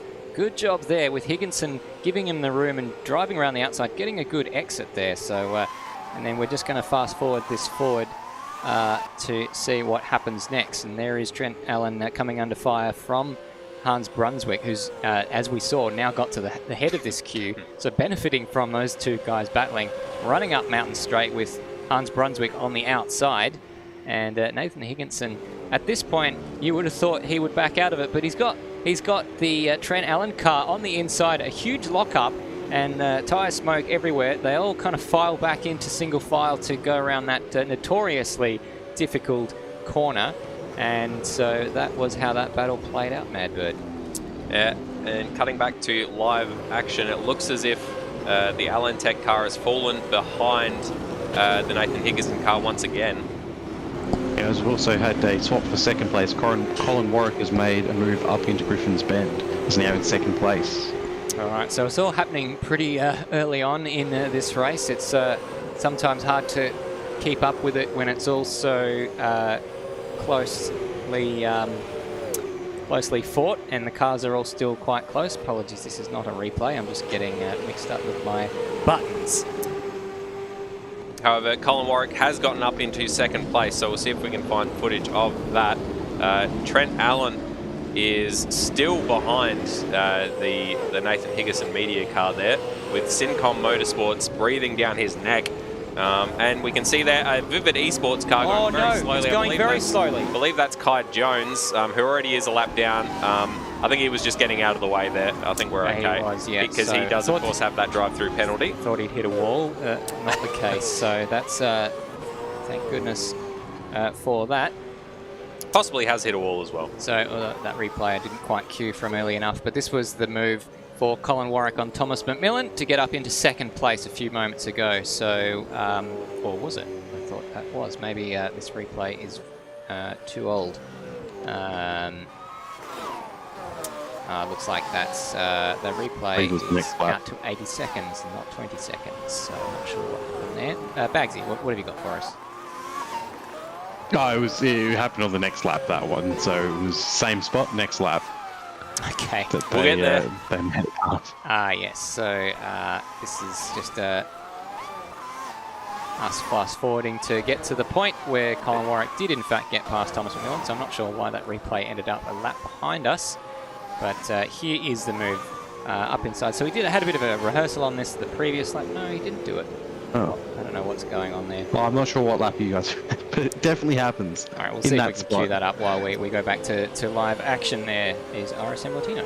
Colin Warwick and Thomas McMillan still pretty close on track, about 0.6 of a second between the two of them. So that position is in no way decided.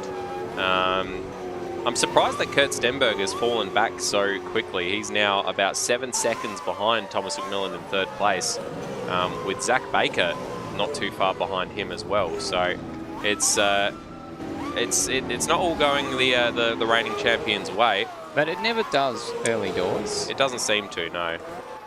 Here's the race leader. About 4 seconds clear of anybody else, so he'd be quite happy there. And I believe we do have some footage now of the overtake for second place. All right, so Colin Warwick here going up the inside. So he had a few goes, a few practice runs of this. Pretty standard move up on the inside, and there you go. So rather undramatic. No, well, it wasn't particularly dramatic, and so they're setting. You can probably get a bit of an idea on pace. Colin Warwick a little bit faster than Corey McFarlane at this stage, 0.3 of a second on the previous lap. So Colin Warwick, having got clear of Thomas McMillan, is the fastest car on the track. So still quite close there between those two, and I believe there's a bit of a scrap going on down in 10th place between the Allen Tech car and the Syncom Motorsports car,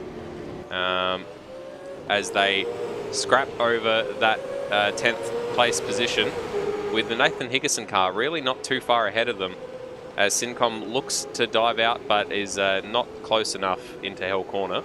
Oh, that was close. Nathan Higginson won't have a good exit here. He's trying to cover off the route that I think Trent Allen was looking to use. So Trent's gone for the outside, which is always a tough question to answer when you get up here, because there's really only one line here. But Nathan Higginson has completely locked up the fronts, trying to get onto the anchors there.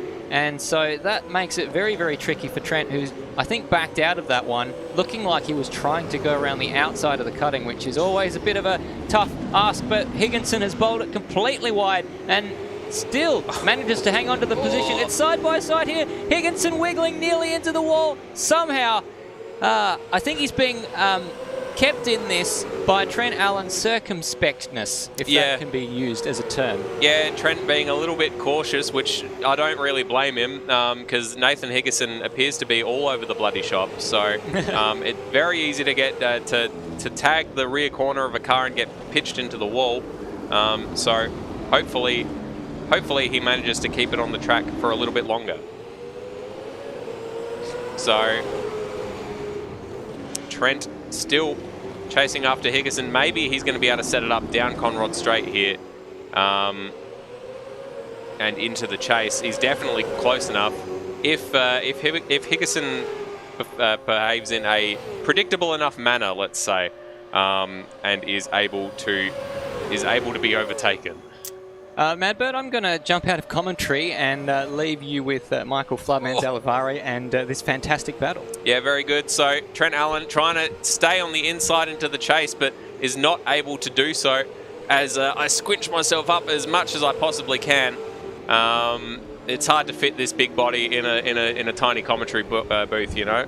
As still Higginson for this entire lap has somehow managed to keep himself in the lead of this battle, based purely off of his own erraticness. And here goes, is that Brunswick? Oh, not Brunswick. That's Allen down the inside. And it's going to go, they're going to go side down Mountain Straight, Madbird. Oh, by the way, how are you? Hello, yeah, I'm good, Floody. How are you, mate? Yes, this has been a frantic start to the race in many, many, many aspects, but not least of all, the track action on track. which is showing Trent Allen now defending to the inside with Higginson a big lock-up under brakes, needs to go wide. He And manages he to just keep kicked it out of the the wall, wall. but Allen had a moment of oversteer as well, and so that's Sykes now in the mix as well. This is going to go crazy. They're going to go 2 by 2 into the cutting. Nah, Syncom manages to get in front, and Higginson trying to dive back up the inside of Trent Allen. He just won't go away, and now side by side as they head across the top of the mountain, has to slot in behind the Allen Tech car there. This is absolutely mad stuff at the beginning of the race. Remember, these guys are fighting for, what is it, 10th place? 9th, 10th and 11th place we are watching. As we go on board with Trent Allen through McPhillamy Park onto the tail of Aiden Sykes as we come down. Oh, there's I think that was Higginson in the background. We didn't see that on our main screen, but he just had a moment at McPhillamy, managed to keep it on track, and we're slowly but surely getting some sense of normality down towards the cutting.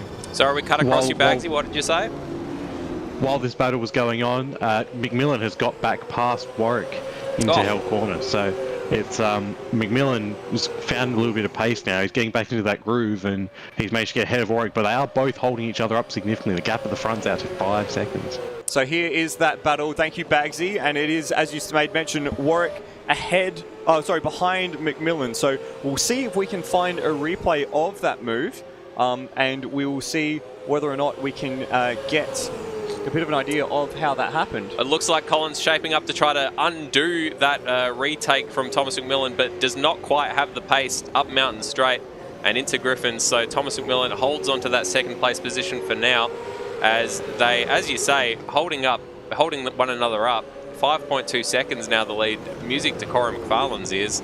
And of course Luke Rosella once he gets in the car, because the more time that the more time these two take off each other is the more time that Dayne Warren is going to have to eat back up again once he gets in the car. So Thomas McMillan doing a very good job here of retaking that second position and staying within touching distance at least of the lead, but having to defend every lap from Colin Warwick, and Colin Warwick having to attack every lap is just going to be ripping time off these two hand over fist. What's the replay button? I believe it's tilde.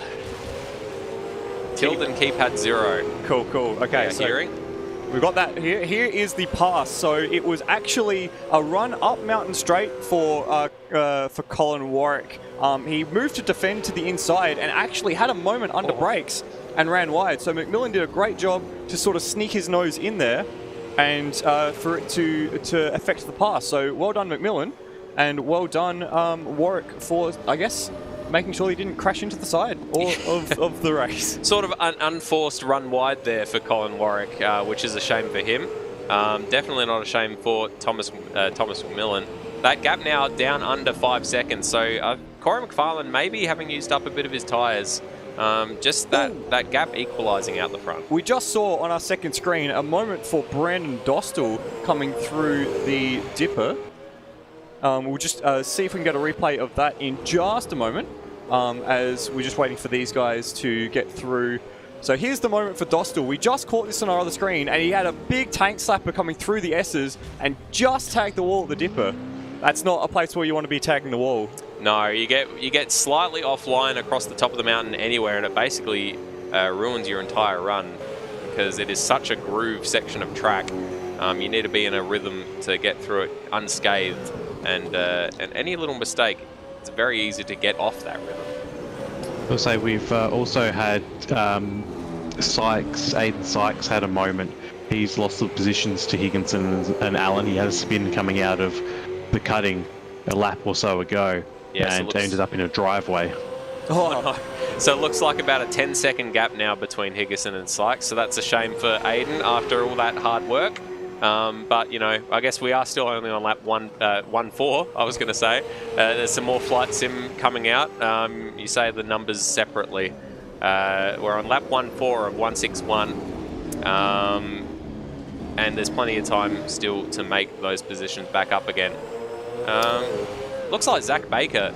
And yeah, literally, you know, we've got our own level. We need something to call it that isn't Ninja Brethren strokings, but we've got another mind meld going on, because I was just about to mention this as Floody swapped to it. Zach Baker right on the back of Kurt Stenberg for 4th place here. Yeah, it's been brewing just in bits and pieces. Stenberg, as you made mention a little earlier, not quite got the pace of the leading pack, but he's been falling into the clutches of Zach Baker. Last lap around, Baker took back around 2 or 3 tenths on the rear of Stenberg, so tight stuff between the ever-present ZB racing car and as he goes deep under brakes and the previous series champion. Yeah, that was. I thought that was going to end in tears, but I suppose we should really be calling the ZB racing car the ever-present ZB racing car because it's the only car that remains unchanged throughout the entire season.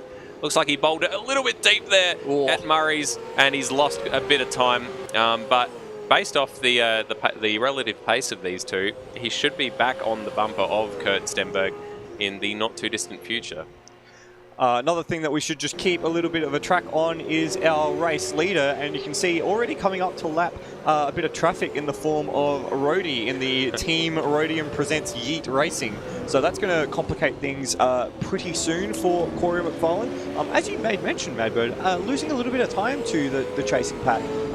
So it could get a little hairy for McFarlane as we approach 1/10th race distance. Very, very good. Yeah, maybe just used up a bit too much of his tyres trying to push that advantage early on. And Rhodey does a great job there to get out of the way over the crest of McPhillamy. It was quite dramatic, but yeah, in the end it was quite a clean, it was quite a queen undertake. That was a queen, a queen lap. It's a king undertake now. A king undertake, yes, yes, of course. Rip Liz. Oh, mate. Rest in peace, Lizzie. All of us, we don't have commentary cam. I'm not sure how to get the commentary cam going, but all three of us I don't think we need it. Broke in that moment. There's a condolence book at I work in a local government office, and so there is a condolence book there with a portrait of Queen Liz, giving people the option to display their condolences for our dear departed monarch. Stenberg and Baker side by side in the chase. Stenberg and Baker, let's stop talking about the Queen. Let's start talking about this overtake. Zach Baker through on Kurt Stenberg and up into 4th place. So didn't take any time at all for him to reel that advantage that Kurt Stenberg had back in. Defending hard now into Murray's. But looks like that position might be done and dusted. Kurt Stenberg a little bit all over the track, it has to be said. We're going to see if we can try and find this overtake. And it was already done by the chase. So let's have a quick look here. Into the first part of the chase. So very gutsy overtake there for the ZB guys. Not sure how planned it was, but it worked out. Bumps over the curbs. And very, very good work to get onto the anchors soon enough to make the next part of the corner there. Very, very good overtake there for Zach Baker, so very impressive. Yes, well done, ZB. Zach Baker. Now that's into 4th position, so quite a nice little sojourn up the field for the ZB team. A sojourn up the field. Don't you enjoy just a nice sojourn around Mount Panorama? Oh yeah, a sojourn. A nice sojourn on the French Riviera. Corey McFarlane's still in the lead, 4.7 seconds, so that gap is sort of equalised. Looks like Colin Warwick may be struggling with grip a little bit. He doesn't seem to be quite on the back of Thomas McMillan like he has been. Still definitely within touching distance, but looks like Thomas McMillan may be just managing that gap at the moment, and not quite close enough for Colin Warwick to have a go on either of the long straights, Mountain or Conrod. Those are the 2 straights. Those are, in fact, the 2 straights. Just in case you weren't aware. What we're going to do now is we're going to do something that I quite love doing. It's just going to take a bit of a stock take through the field. So this is the chase. We've just had our leader go through. There is 2nd and 3rd place embroiled in battle, and we'll cut to them if they get a bit more antsy. This is our Team Rhodium just down a lap, and then there is ZB and our Kurt Stenberg in 4th and 5th. Team has been sitting in 6th place there. Brendan Ross doing some good work through the field. And it's a little bit of a gap now to Ben Hall and Hans Brunswick. So they're making their way through in 7th and 8th. Oh, and we're going to leave that because up Mountain Straight, it is the battle for 2nd place once again. McMillan on the outside, Warwick on the other outside as it changes as they go over the hump. And into Griffins we go. Thomas McMillan just has done enough to hold on to it. Colin Warwick trying to sneak up the inside at the exit, but is not quite able to do so. Might have a sneaky go into the cutting, although it's usually a horrible idea, and indeed he thinks better of it. Thomas McMillan covers it off quite well as they begin their run across the top of the mountain. And we'll jump on board with Colin Warwick and just see how the cars are acting as they go over the top of the mountain, knocking the curb on the exit of Reed Park and then through Metal Grate. Nice and early bringing up the throttle there for Warwick as they float their way over McPhillamy. Or just onto the grass for Warwick. Very clean. Very clean through Skyline. And a little bit of a lock up there for Thomas McMillan in the rear left, but managed to keep it out of the walls. As someone that's not comfortable racing around Bathurst, it always blows my mind the amount of speed that these people are able to carry across the top of the mountain. It is just a little scary, isn't it? It's a very delicate dance of a 1.5 tons of racing car. So they come down Mountain Straight now. Bagzy, I believe we have some information from you. Thank you for miming that you were ready.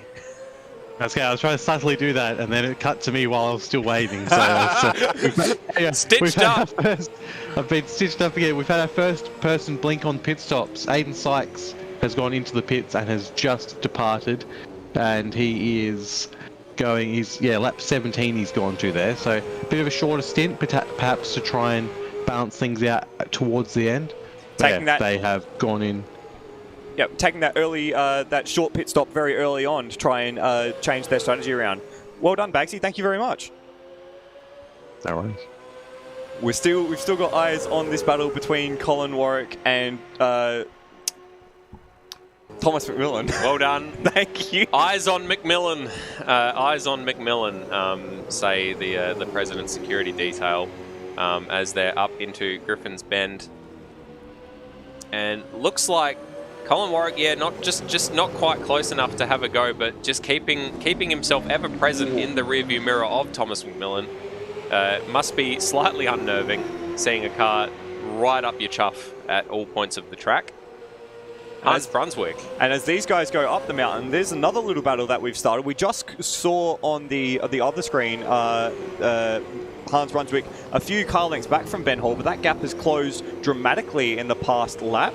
And now Brunswick is immediately on the tail of the Luke McHugh Racing Commodore. He is. So Ben Hall actually doing quite well, sort of comfortably sitting in 7th at the moment, or at least was comfortable until Hans Brunswick came upon the scene. But Hans Brunswick also doing very well, very clean so far this race, and just making up positions where other people have been falling off the track. We saw him get past the Syncom Motorsports car, Nathan Higginson and Trent Allen, as they all tripped over one another. Yeah, and quite an exciting battle between the pair of them. So, great work from Hans so far, sitting in 8th place. Paul in the chat just making mention of a story that I might tell a little bit later when we've got a bit of time to kill regarding the portrait of the Queen that we had in the office at work. I'm still sort of in shock at myself that I really said "Rip Liz." I can't believe you said that. I'm not sure that's. I imagine that's probably what Charles said when he heard. But anyway, we've just had Ryan Smith come into the pits. He locked up on the way in, and he's gone and. He's managed to pick it up. He went all through the sand trap and almost back onto the track, but he's managed to pull it up and get into the pits, but lost a bit of time. So who was that? Sorry, Bagzy? That was Ryan Smith, and I believe he is swapping in with Hayden Link now. Hayden Link is in the car now. So we'll see if we can get a replay of that one, just to see. I love seeing cars go off in the pit lane because it's hilarious. And we saw plenty of that at the real life Bathurst 1000. So here we go with the replay of Hayden Link.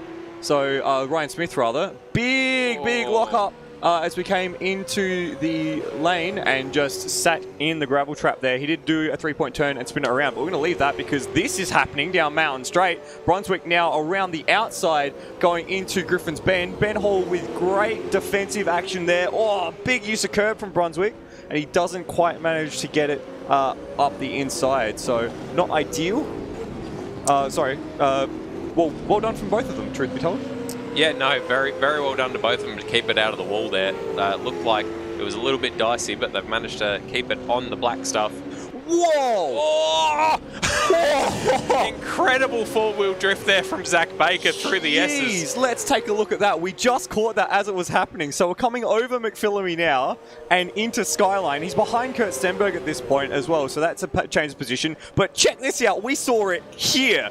And how on earth he managed to pull that up? My word, that is a terrific bit of car control. Incredible catch.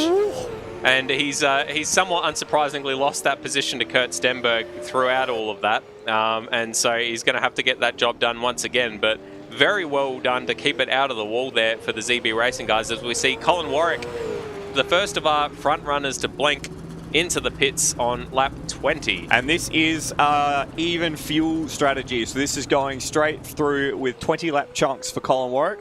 So that's the strategy that he's on. If you remember my little pre-race segment. How could we forget, Floody? Oh, thank you. I'm so privileged that you guys think... Because it was so painful. Wow, brutal. I take it back. It was meant in jest. You could see on the left-hand side of the screen there, Kurt Stenberg, Zach Baker and Brendan Ross all going through on Colin Warwick as he trundled down the pit lane. Ben Hall is also going to overtake him, I believe. So Colin Warwick probably come out around 10th place, I want to say, just behind Nathan Higginson. So see how wrong I am. But Thomas McMillan finally, for the first time in this race, has got some blessed relief of not having a car in his rearview mirrors. And he can set about just putting in some decent lap times. 7.1 seconds now, the gap between himself and Corey McFarlane in the lead. So Corey has managed to keep it on the track and built that advantage as the laps have worn on. And another car that has a bit more clear track around him is Hans Brunswick now, and the sister of the leading Corey McFarlane car, the Golf Team Racing RRR number 111. He's got some clear track because he was in that battle with Ben Hall, who also came into the pits. Very good. So Colin Warwick has indeed come out just in front of Nathan Higginson. Look, I wasn't too bad after all. So he is now in 8th place and has remained in the car, so no driver swaps there for Colin Warwick as yet. And you can just see Nathan Higginson maybe in the Taylor shot. There he is, just at the very bottom of the shot. So well done, Madbird. I'm very proud of you. Oh, thank you. You were paying attention during our intros, which is always makes me very happy. Ben Hall and Brandon Dostal coming to the pits as well. Thank you very much, Bagzy. So that's now 5 pit stoppers on the even fuel strategy, which is surprising to me. I would have expected more to take the longer fuel stop and try and build a bit more flexibility into their race today. I suppose it's been pretty clean so far, so it doesn't look like a safety car's on the horizon at the moment. Although it looks as if someone's missing a bonnet. I believe that is the Nathan Higginson car. Has lost his bonnet somehow. And we just had Stairs next to us say, I liked that bonnet. That's unfortunate. Yeah. I'm sure you could go pick it up from the side of the road somewhere, Stairs. It's probably somewhere within reach. Nice little souvenir for a lucky punter up on the top of the mountain. And he's got, that is an RSM Latino. That is, I believe, Hayden Link behind him. And one lap down and trying to putting some pressure on him. Yeah, trying to unlap himself is Hayden Link, I believe. We'll just see if Higo goes into the pits. No, he doesn't. Okay, so we found the moment here where Higo made that mistake, and it was getting crossed up under the tree at Reed Park. We've seen plenty of cars do that in the past. Yeah, not the best place, but he's lucky to walk away with that without too much damage. Also, he's doing quite well to keep it within the top 10 considering how he's driving, because Nathan, I mean, well, I suppose that is somewhat some shade, but he seems to be quite erratic, but he's nevertheless managing to keep it on the track. He comes from the Brendan Foley school of racing, so takes a cheese grater to the rear tyres, does Nathan Higginson. He does. It certainly seems that way as we're up through Griffins once more. None of our front runners yet blinking other than Colin Warwick. in the pit lane. And he will have, very shortly, the likes of the Allen pairing, Trent and who's Brent. It? Brent Allen. Brett, pardon me. Trent and Brett. Yeah, I guess if you were their parents and you called them Trent and Brent, then there'd be words. There'd be words. Most of them ending with "ent," apparently. So looks like Kurt Stenberg still holding that position over Zach Baker, although it is rather close. Speaking of close. Oh, and this is going to get very complicated as well with the addition of Rhodey to the mix. So Warwick does a nice job through there on Trent. Yes.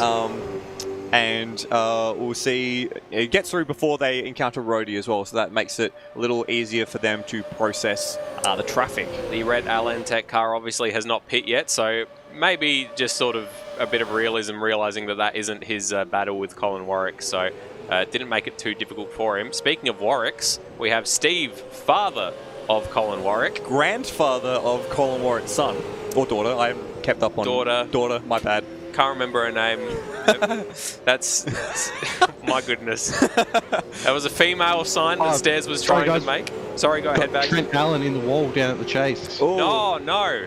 See if we can find some footage of this. Good looking out, Bagzy. Thank you very much. We've got a yellow flag in that section, unsurprisingly. Here we are with Trent Allen. Oh, no, he's still stationary. He's just reversing out of the wall now, so at least car is still in operation. Headlights are ablaze. We want to turn those off quick smart. I suppose he's just letting people know that he's had a mistake, but here we go. Got a replay of it as he comes into the pits, unsurprisingly. So just behind Colin Warwick, he'd just been passed by Warwick and just lit up the rears on the exit. And actually, made the wall. Just a little nudge, just a slight tap. Did a pretty good job, actually, to keep it from being a worse accident than it was. So hopefully not too much damage there on the Allen Tech Motorsports car, who's now trundling down the pit lane. Oh, and we'll just catch Aiden Sykes just off at the chase as well. But he comes back onto the circuit without too much incident, unlike Zane Goddard in the real Bathurst 1000. But you wouldn't know about that, would you, Madbird? I was too busy watching the hit 2008 film Twilight when the Bathurst 1000 was on. Aiden Sykes around at the final corner, just ahead of the race leader as well. So that's a bit of a unlucky moment. He's going to... That was almost a disaster, flick spinning it at Murray's, and no worries at Murray's, and managing to keep it back on the track again. Rejoins in 12th place. I'm going to see if we can... A little bit messy. Try something here. Okay, let's see if I can do this. Let's have a look on board with Aiden Sykes as he does the flick spin. I think we've already been past. Oh, we've already passed it. Oh, that's a shame. Let's go back. Go back. So here we are. So this is what it looked like from clear. Sykes' perspective. He's like, look, it's good. I'll go after Thomas McMillan. Oh, crap, there's coming. Brandon Dostal in the number 76. And Dostal did a great job of actually getting out of the way there. So, well done. Yeah, very well done to Sykesy. Just created that nickname out of nowhere. Colin Warwick with the fastest lap. So he is making the most of those new tyres that he has got. Yep, and from 7th place as well, so quite an exciting run from him. Let's see where else everyone... Good English, Michael. Where everyone else is on track. So we've got McFarlane and Thomas McMillan separated by 6 seconds now, so that gap has come down just a little bit. Not a lot, but just a little bit in the past, 5 or 6 laps or so. Kurt Stenberg is currently sitting on top of the mountain. And he is in 3rd. He's actually distanced Zach Baker just a little bit after Baker's few little incidents. Yeah, I'm sure that he ate his tyres up with those with that 4-wheel slide. Did Zach Baker? And this is it's a brave place to make a pass, Colin Warwick. Just squeezed through on the inside of Hans Brunswick. Now Hans hasn't made a pit stop yet, so he sits in 7th place. So that's actually a pretty significant gain from Colin Warwick, who is, what lap are we on? 23, only 4 laps into his current stint. So it's all settled down a tiny bit, although as I say that, I did see a flash of someone overtaking somebody. I think there has been racing car. This is a lap down battle for position between Rhodey and Hayden Link. So this is squabbling over 14th and 15th place as they come into the karting with Nathan Higginson just behind. Higginson's going to bowl them out. Oh. And jeez, that was so tight. Higginson is through, so he's re-lapped Hayden Link, which I'm sure Hayden Link isn't too happy about. Just by the way, we've got Zach Baker in the pits, but yeah, continue about Hayden Link. That was about it. So probably he only just managed to unlap himself from Nathan Higginson. We'll just catch a quick glimpse of Steve Warwick around at the first corner. Ooh. I'm not sure if he's just come back onto track or if he's been off track. But here's the malarkey that Higginson's left behind. Link's now been able to pass Rhodey because Higginson passed Rhodey, and now Higo's going to come into the pits. So after all that disruption, Nathan Higginson's just going to take himself out of that particular lapped battle anyways. So Rhodey and Hayden Link continue on as they were, with Hayden in front of Rhodey now. Now, I want to try and find an onboard of that moment from Higginson. I want to find it because that was terrifying. So let's see what we can do here. You just keep commentating on what's happening on track. So who have we still got to pit? We're still waiting on the Has-Been Racing team. We're still waiting on CBM Motorsport, currently driven by Kurt Stenberg. Still waiting on the Luke Rosello Cora McFarlane car. Still waiting on Hans Brunswick to come in, and Hayden Link. So all yet to pit, as well as Benjamin Rhodes and Thomas McMillan. So here's the moment for Higo. Coming into the S's, full lost the rear, manages to knock it off the wall and pull it up.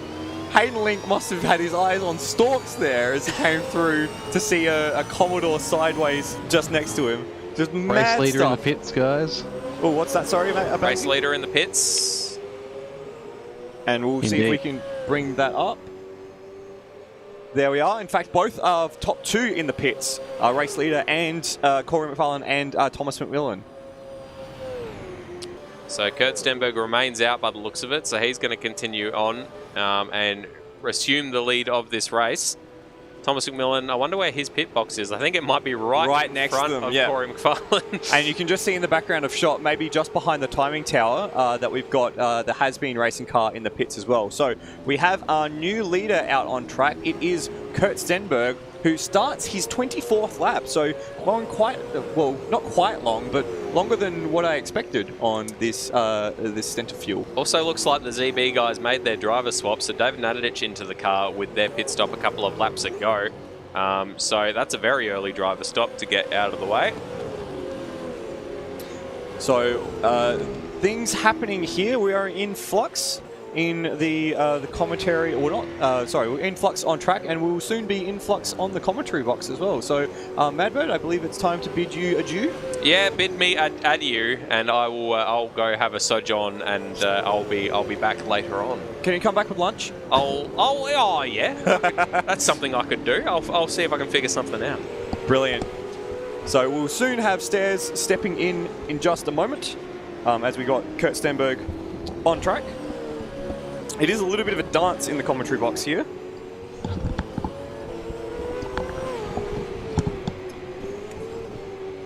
We are now in our different seats. Yeah, so we've got Lewis Wedding stepped into the car for Brendan Ross. There's a drive change there. Only about sort of 40% of people were electing to do the driver changes here. So lots of people going for the double stints. I guess it's a way to sort of ease yourself into the race by doing a double stint. Speaking of a double stint, we have a change of drivers in the commentary box. Welcome back, Stairs. Good to be back. It was a bit of a whirlwind to jump away, maybe stick a piece of banana in my face, and and then come back because I'm here to lap 60, and Kurt Stenberg is into the pits. So is he the last driver we're waiting on, at least of the top 10 or so? We've still got Hans Brunswick and Lockie Burke that we're waiting for, and also Ben Rhodes and Cameron Parrott, who are yet to pit. So Kurt Stenberg makes that just 3 cars who haven't toured the pit lane, if I'm not wrong. That does check so far, Stairs. So just the 4 cars so far doing driver swaps. Interesting. We've got Thomas McMillan and Dayne Warren back in the pits. So Dayne Warren is That's in that car. unscheduled, surely. Yeah, they just went through the lane. We saw that just a moment ago. So this is an odd moment. And then in the background, that is Hans Brunswick, I should suspect, with Lockie Burke. So this is a potential race-defining moment already with... Was it just trying to get an extra pit stop out of the way to build some flexibility into their strategy for later on? Like, if they get it out of the way now... As well? Say that again, Bagzy? They're having to wait for Stenberg as well? Well, Stenberg...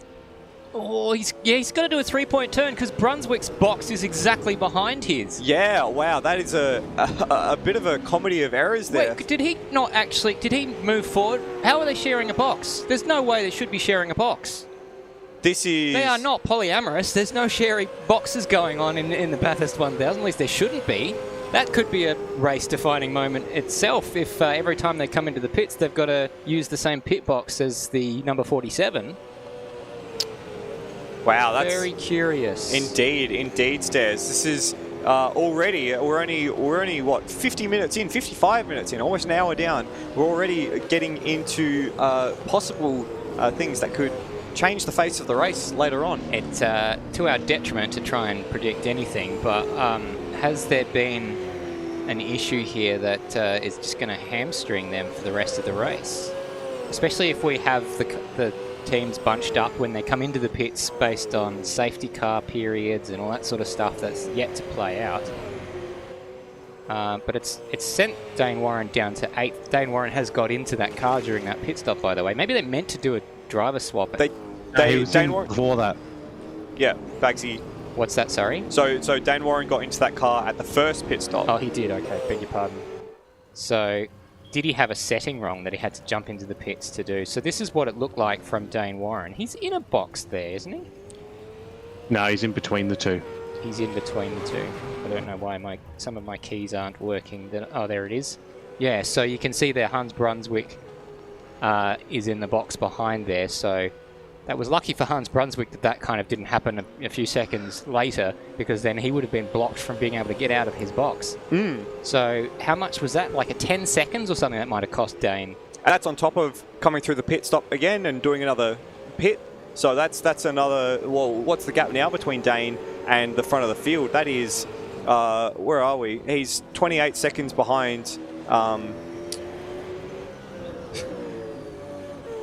28 seconds behind Lockie Burke or Dayne Warren. I'm confused. I'm confused by a lot of things at the moment, Stairs. Yeah, sorry, a bit of button trouble there as Ben Holt just goes a little bit wide there at the final corner. But yeah, so there's a lot going on and there's a bit to process, but we do have the luxury of time to be able to do that.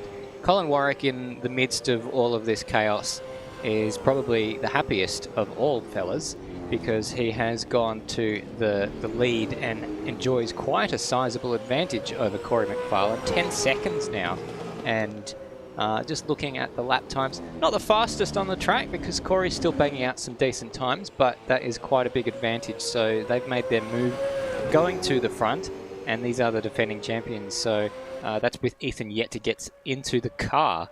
Yes, so that's the undercut strategy there. So they've gotten in earlier on the new tyres, and they've undercut the leading group. So remember, that was about 7-second gap prior to the pit stops as well. So I wonder if they've elected to short fill as well and gain some time back in the pits, because that's quite a turnaround to go from 7 seconds behind to now 8 seconds in front. No, that's quite a swap around with the undercut. Ben Rhodes has got into, well, he was in the car, but he's gone into the pits and has just exited.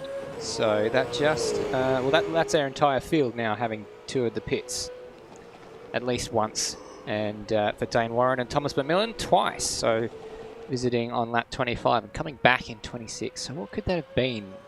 Was there damage? They didn't hit the wall, did they? Or I don't know. Not that we saw. It wasn't a particularly long stop. So maybe there was fuel or tyre issue in that first stop that they didn't get changed. It's the only thing I can think of. It doesn't put them over and out, but it gives them a lot of catching up to do, because they're 1 minute and 10 behind the race leader on the same, on sync basically, from a strategy point of view, offset a little bit by the undercut, of course, that Colin Warwick and Ethan Warren did by coming in on lap 20. So that's yet to play out on this one. David Nenadic up to 3rd place. And that is with Kurt Stenberg. So Nenadic, oh, sorry, not Kurt Stenberg. He's just got Brody Steen behind him. Not too far behind, just the tune of a second or two. There he is. So these guys have had a long history of battling together in Race on Oz colours and versus ZB Racing. As we've got a new fastest lap from Dayne Warren. By some margin, 1.2 seconds faster than the previous fastest lap. So that is going to do wonders for them, trying to reduce that enormous gap that they have as a result of the pit stop blunder. If there's a time to have a blunder with your pit stop, it's on the first stint. Absolutely. So yeah, get that out of the way early and then spend the rest of the day chasing, of course. But yeah, this battle has actually gone the other way around as it was prior to the pit stops. We saw Kurt Stenberg versus Zach Baker, and Baker made the move and then unmade the move and then made the move and then unmade the move again. But it was actually Baker that was behind prior to the pit stop. So maybe Stenberg and Steen looking for a longer middle stint to try and stretch out that middle part of the race. We've got safety car. That's the first safety car in this race, lap 28, and Colin Warwick, the race leader, is just coming across the start-finish line now. So does that become a factor in this, because they haven't got into the pits? It's kind of it's a third of the way in, or halfway into their stint. So whether he wants to pit is the question. Good for Dayne Warren though. I reckon if you're Warwick, you've got to take the pit stop as you can, but I'm trying to figure out where the where the Steve Warwick has. Steve Warwick has. So that, I mean, there's some truth to what you just said. So he's the only one that we can see in the pits yet. Pretty much everyone is coming down Conrod. So if there is a lot of people coming into the pits, we'll see that in the back of that shot very shortly. But it looks like quite a few cars going around. The Alan Tech car's going around. The Zach Baker car's going around. Is that Sykes and one of the Ignition cars going through? So that would probably be the Hayden Link and Ryan Smith car.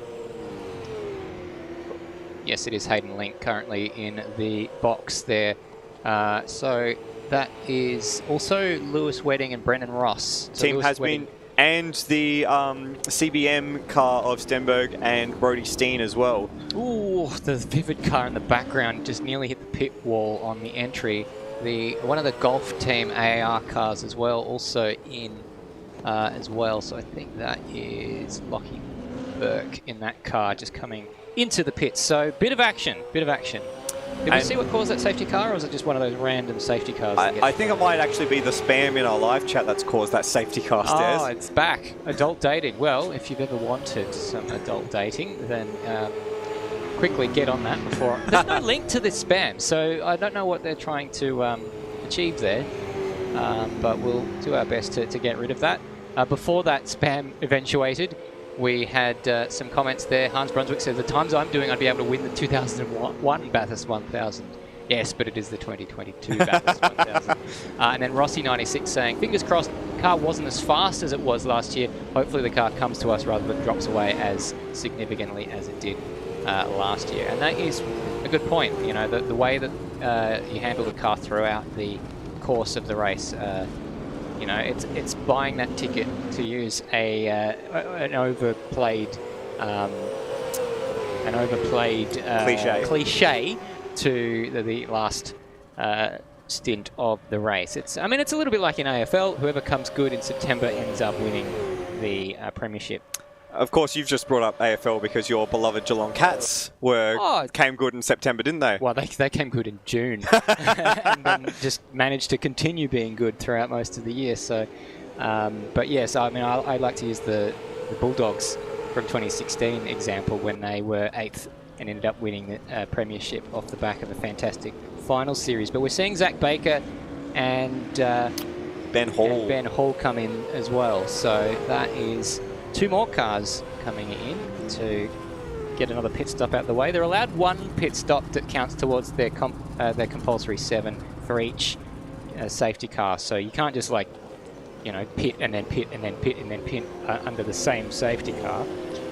Unless apparently you are Thomas McMillan and Dayne Warren, because they've come in for their 3rd pit stop just behind that group there as well. So 3 pit stops now down for Warren and McMillan. At least this one is a How little less bizarre. confusing. But are they going to go a lap down with that? Because they were a minute behind? I reckon under the safety car, they're likely to have they're likely to have not lost enough time to go a lap behind. Yeah, we got some. There's a bit going on. I can see Bagzy just kind of scratching his mouth there as he's trying to process all of these pit stops in I'm our entering in all the spreadsheet. pit stops and such. Yeah. Who's that in the back of that shot? It's the Team 76 car, I think, who's coming in. Brandon Dostal also making a pit stop. So is that most of the field doing the safety car pit stop there? Mm-hmm. So we just need a yellow banner on that. Sorry to ask you to do more stuff while you're already No, that's all good. quite a big workload there, Bagzy. So Ethan Warren leads the way from Luke Rosella. Have they caught the safety car yet? Let's see if we can pick up the leader. There we are. They have.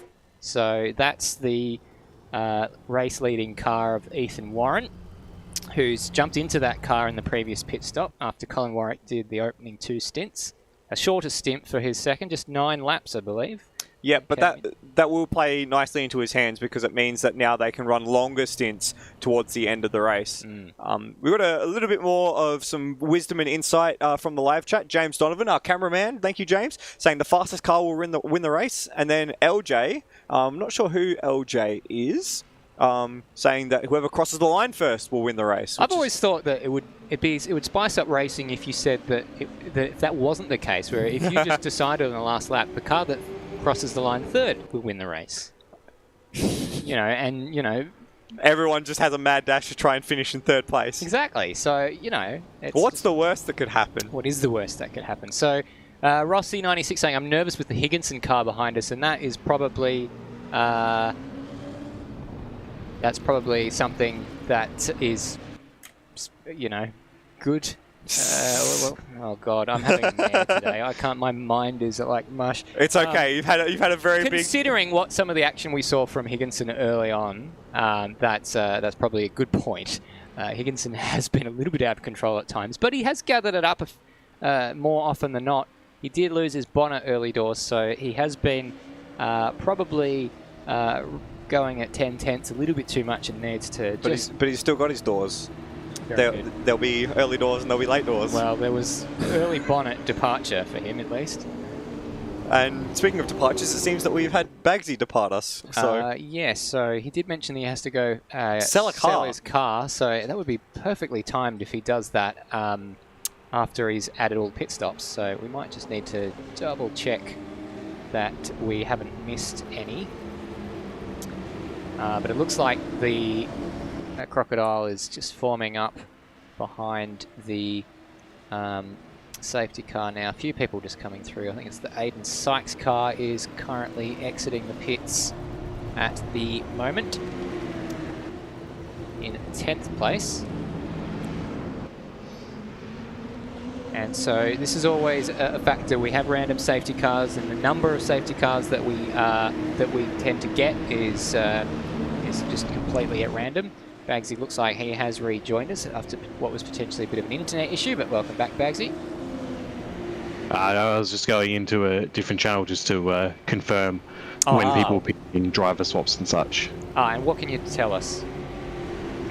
Just coming down the hill from, on the way down the hill, the yellow was called as Kai, Jones, and the Lachlan Haran entry were coming in, so they almost could have pit twice in the safety car and acquitted 2 of them, but they were before the pit lane that it was called, so they weren't able to.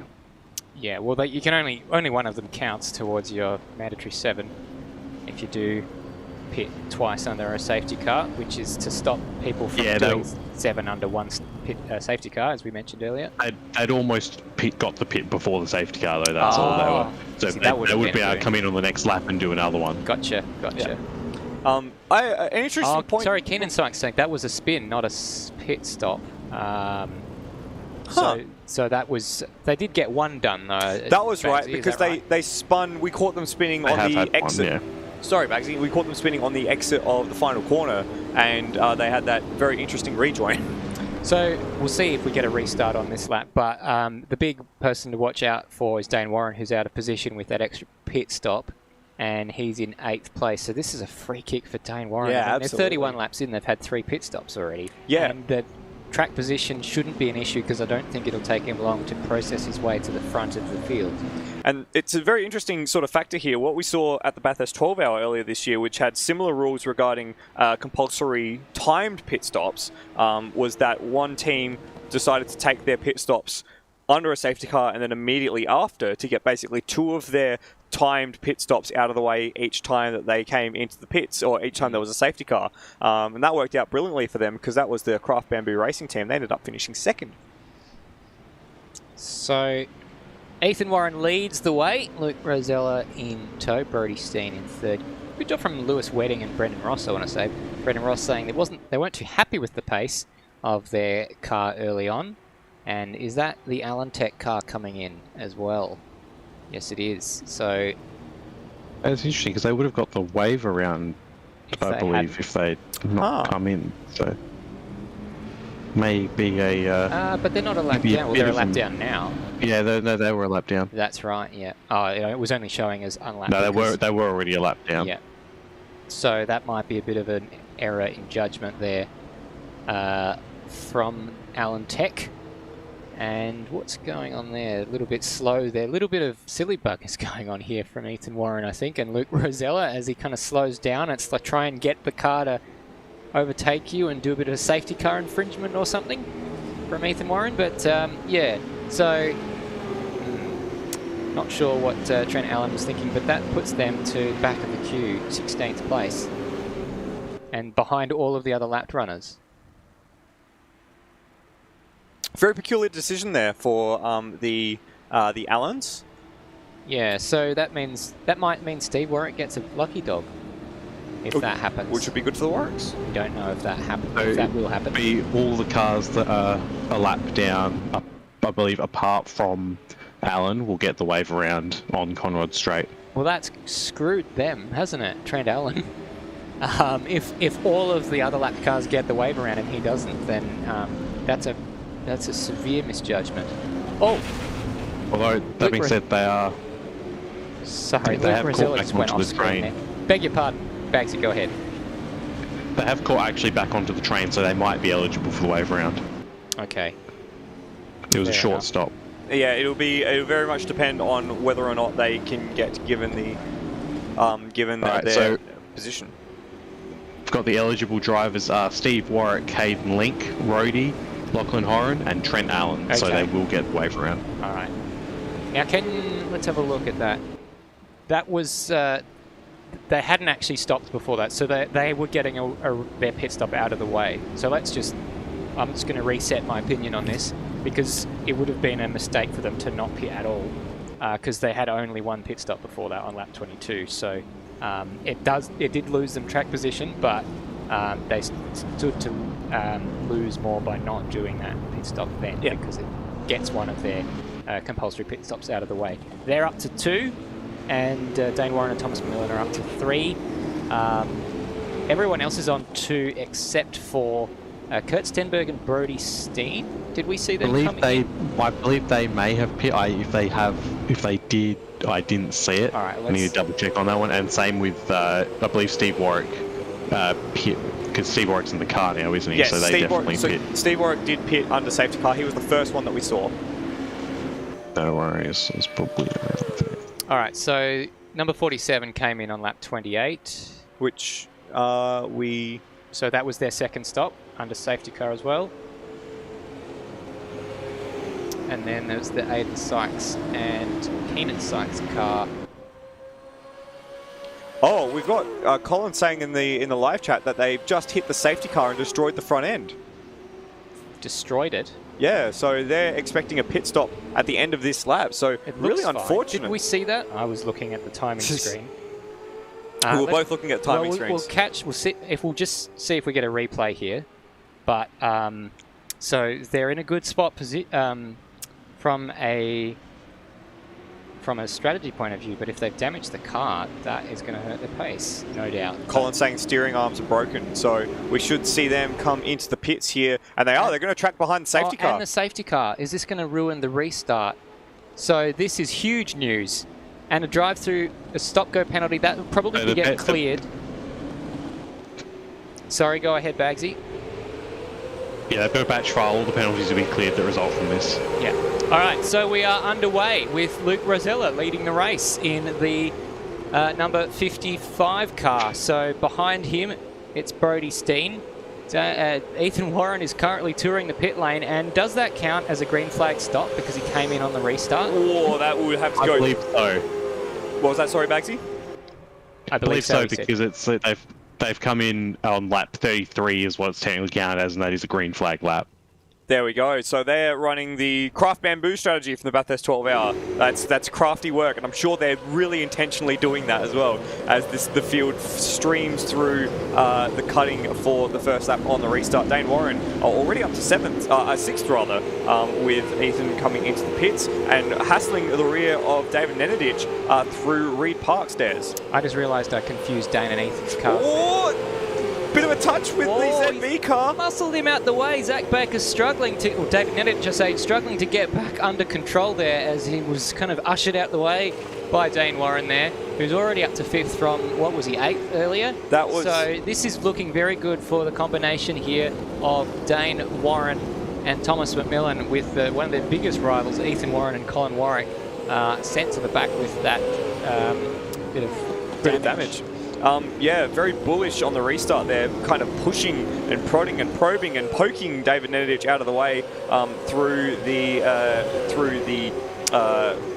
Reed Park rather, and already as well through on Nathan Higginson. So that's 4th place now for Dayne Warren. He's got the has-beens car of Lewis Wedding and then Brody Steen in his eyesight. But Rosella's actually broken away to a 3-second lead on this one lap alone as we're watching David Nenadic, not David Nenadic, sorry, Dayne Warren.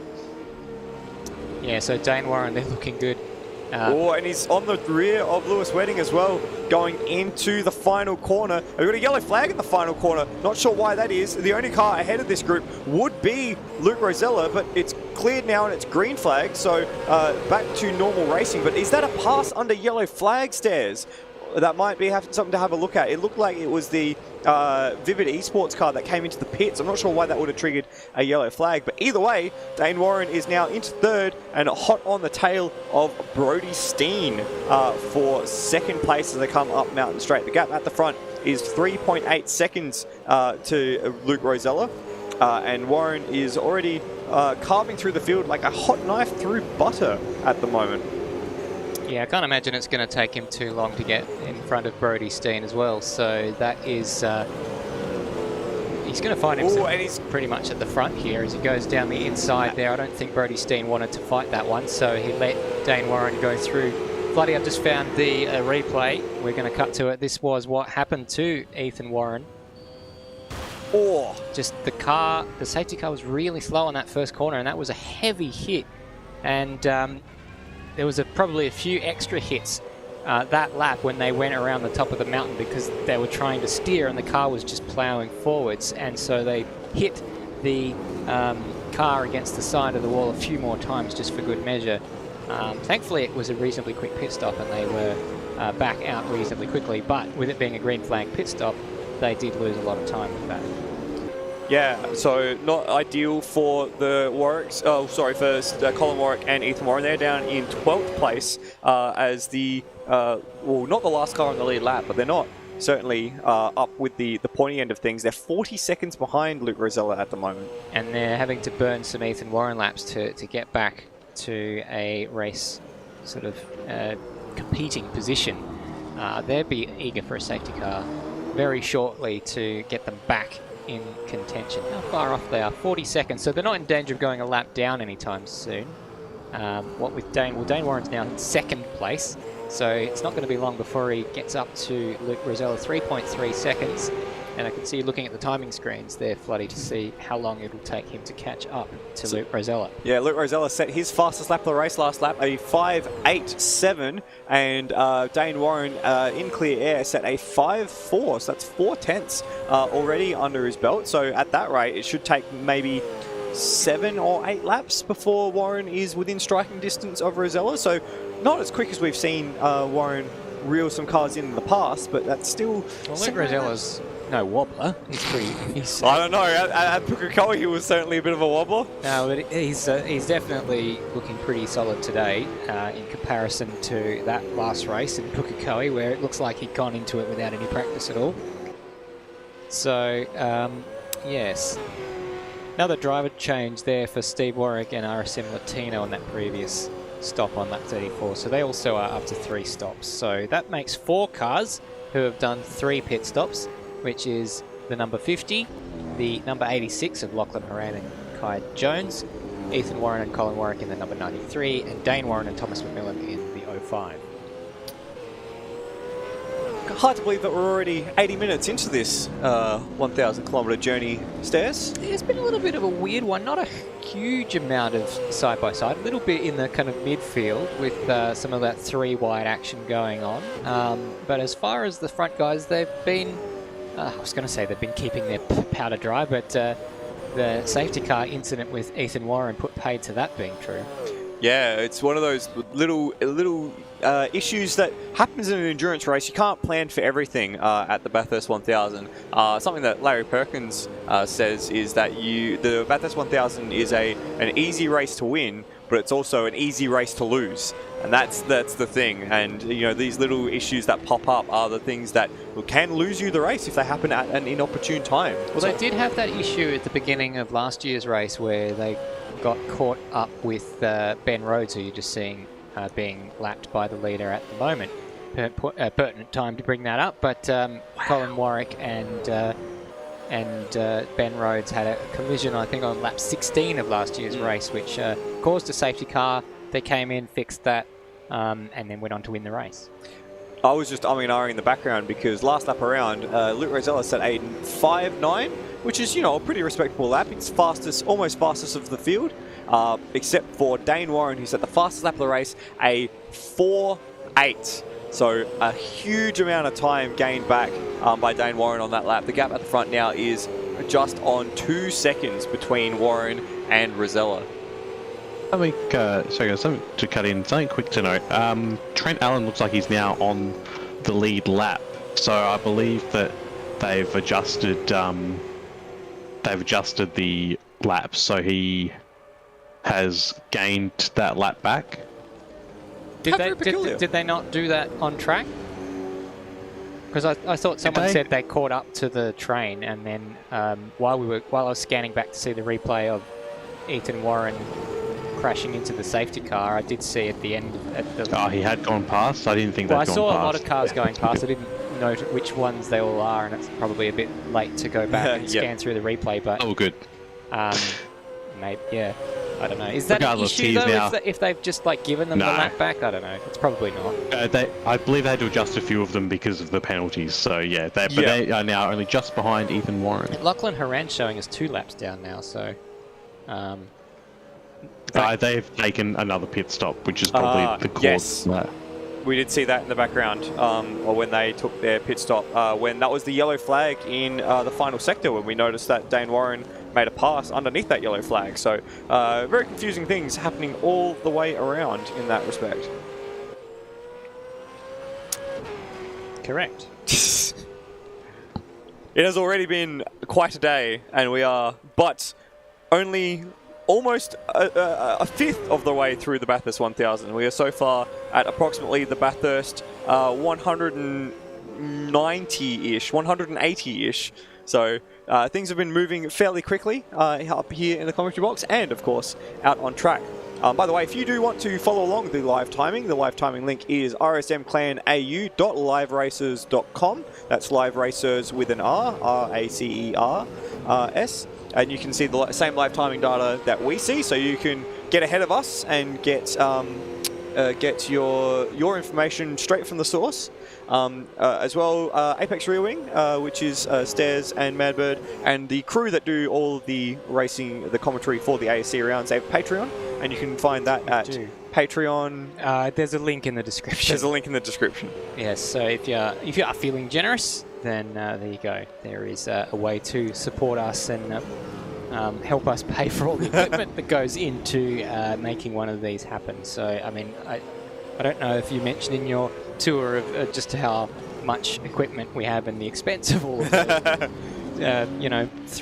$3,000 computers just to run AMS. Then there's another $3,000 broadcast computer to tie it all together. We've got another computer running our Discord video to pipe into our broadcast computer, and then we have a third replay computer running the Tech Talk. So that's TV. if you're keeping track, that's 5 computers and a laptop. Oh, I didn't even count the laptop. Oh, I've got my laptop as well, so there's quite a bit of tech going on. We've got some professional lighting gear, and of course the camera, and we've hired James for today at the cost of a box of KFC, so very, very hard-working stuff from everyone here at Apex Rear Wing. We're just watching this battle at the front come down very, very rapidly, it must be said. That time around a bit less rapidly than yes, really, a bit less rapidly than it has in the past. But it's now down to just on a second between Luke Rosella and Dayne Warren at the head of the field. So yeah, it's not a huge, massive chunk of time per lap that Dayne is taking out of Luke. It's maybe 3/10 on the previous lap. Yeah, so. there was that one lap though that took a lot out. So there was the lap where he gained a second in a single instance, but since then it has been a little calmer and a little more measured, the pursuit of Rosella by Warren. Sorry, Lewis Wedding and Brody Steen were just side by side here. So Lewis Wedding trying to go around the outside of the cutting here and seeming like he might get that job done, giving himself for the inside for the next corner. So Lewis Wedding with a great turn of pace puts himself up into 3rd place in this race. Wow, well done. So has-beens, maybe not. There might be the has-ones. Is ours. Is ours, yeah, indeed. No, R as in R-E. R, not has. R now. R now. Not has been, R now. No idea what I'm talking about.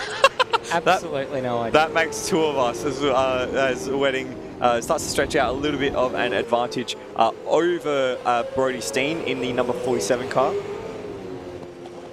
We've got Colin Warwick in the live chat saying that the positive for us is the pit stop was under green flag, so we've done 3 stops already, so that is something that we did make note of. And in fact, we have, just in a moment, we'll see Lewis Wedding hard at work behind the wheel of the Has-Beens racing car. And we've got some text on there as well. It says, "We wobble as one." We wobble as one. And if you can't read that, it says, "Missing talent, 1.5 seconds. If found, send to car 22.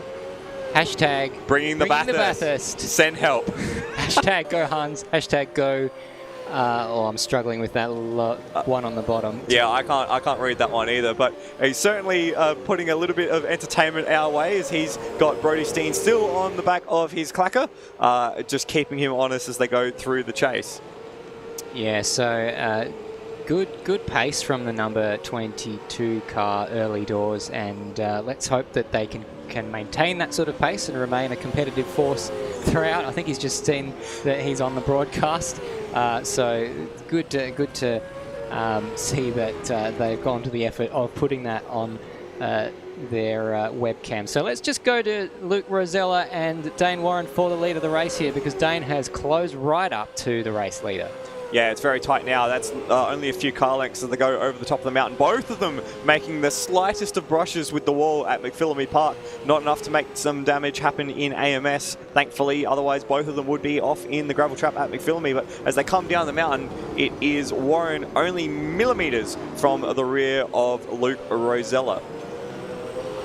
Which way do you see this Warren going? might have had a hit in the wall going up into the Who's that? Sorry, Griffin's Bagzy? Bend. Who's had a hit on the wall at Griffin's Bend? Ethan Warren, I believe. Well, the last thing they need is more steering damage as they're trying to catch up. Oh, just my lunch is repeating on me as Dayne Warren is trying for the inside here to get the move done. Luke Rosella, will he fight this back, or will he just let bygones be bygones? It looks like he doesn't have an answer to the braking performance there of Dayne Warren, who hits the lead of this race for the first time, if I'm not mistaken. Yes, indeed. So that's taken him, when was our safety car? Lap 31 was the green flag running of the safety car. So he's gotten to the lead of the race in less than 7 laps, oh, less than 8 laps rather, as we are at lap 40. So we could potentially, oh, we had that safety car in the middle of that stint. Ignore what I was about to say. Don't mind me. I can't. Well, it's easy to ignore something you haven't said. That's why I didn't say it. But I don't know what it was. That's good. You can ignore it then. All right. As you were. We have been, as we saw with Lewis Wedding, we have been lucky enough for a few of the drivers to jump in and share their webcams with us as we are broadcasting the race today. And here is another one. We have Brody Steen. Oh, not quite yet. Haven't got him just yet. But we've got a number of drivers who have done a good job in making this happen and sharing their perspective with us. Yeah, and we'll endeavour to try and get to all of them at some stage during the race when we can. And so there is plenty still yet to play out in this race. We saw moments ago Lewis Wedding, who seemed to have the pace over Brody Steen. And so here is Brody Steen. He's keeping in touch with Lewis Wedding, and we do in fact have the commentary, well, sorry, not the commentary cam, but the live cam for Brody Steen. I can't quite see. It's that's an Andrea Motor. Hey, incredible. Very good. So last year, Brody Steen was running the Lola MasterCard T-shirt, and I think he shared with us the link for where he got that shirt last year, and I imagine it's the same online store that he's got the Andrea Motor. If you haven't heard the story of the Andrea Motor F1 team, I recommend getting on that. There is a Reddit thread somewhere where on the F1 subreddit where someone went through the history in great detail of just what an absolute cluster beep the Andrea Motor F1 team was. I believe it was originally a fashion company in the same vein as Benetton. So he gives us a wave as well. He's waving to us here. It looks like he's in like a log cabin or something. It's certainly a much less dramatic background than what he had last year. So yeah, it's good to see Brody Steen, one of the longest serving ASC drivers. Hasn't had too much seat action this year, but it's good to see him jumping in with Kurt Stenberg, as Madbird will be jumping in with me shortly, as you're off to take a bit of a break there, Michael. Yes, expect a bit more work from the Tech Talk bunker perhaps, and I will see you guys a bit later on in the race.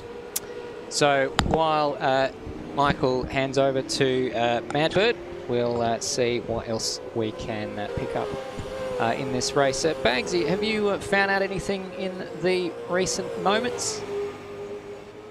I did briefly go down to see if I could work out which of the Sykes were in the car, but they were concentrating very hard and may have their Discord muted, so they can't hear other people in there. So yeah, unable to get a response, but it was definitely one of them driving the car. Well, that's good. I can't tell. I've never seen them before, so I can't tell them apart, unfortunately. That's right. Let's see if we've got any of those brother teams on the webcam to see if we can just catch up with them that way. But Madbird has joined me in the commentary box. How are you going, Madbird? I'm fantastic, Stairs. How are you, mate? All right, just trying to keep up with everything. What have I missed? I saw a safety car as I was rushing out the door. Safety car, issues for Dayne Warren sharing a pit box with Kurt Stenberg, issues for Ethan Warren hitting the safety car. Oh no. So both the Warren brothers have been through the wars, but Dayne Warren has definitely fared better. And as a result has got an extra pit stop out of the way. Oh, and so has managed to jump Luke Rosella as well, I can see. So, well, he's just passed him on track about a lap ago. Oh, very good. So that's happened. But yes, I've gotten their 3 pit stops. I did see that before I rushed out the door. And of course, most importantly, I did see that our good friend Brody Steen is wearing an Andrea Motor outfit. Fantastic option there, Brody Steen. Yeah, so going a little bit further back in the annals of F1 history than he did last year with the Lola MasterCard T-shirt that he was wearing in the 2021 edition of the Great Race.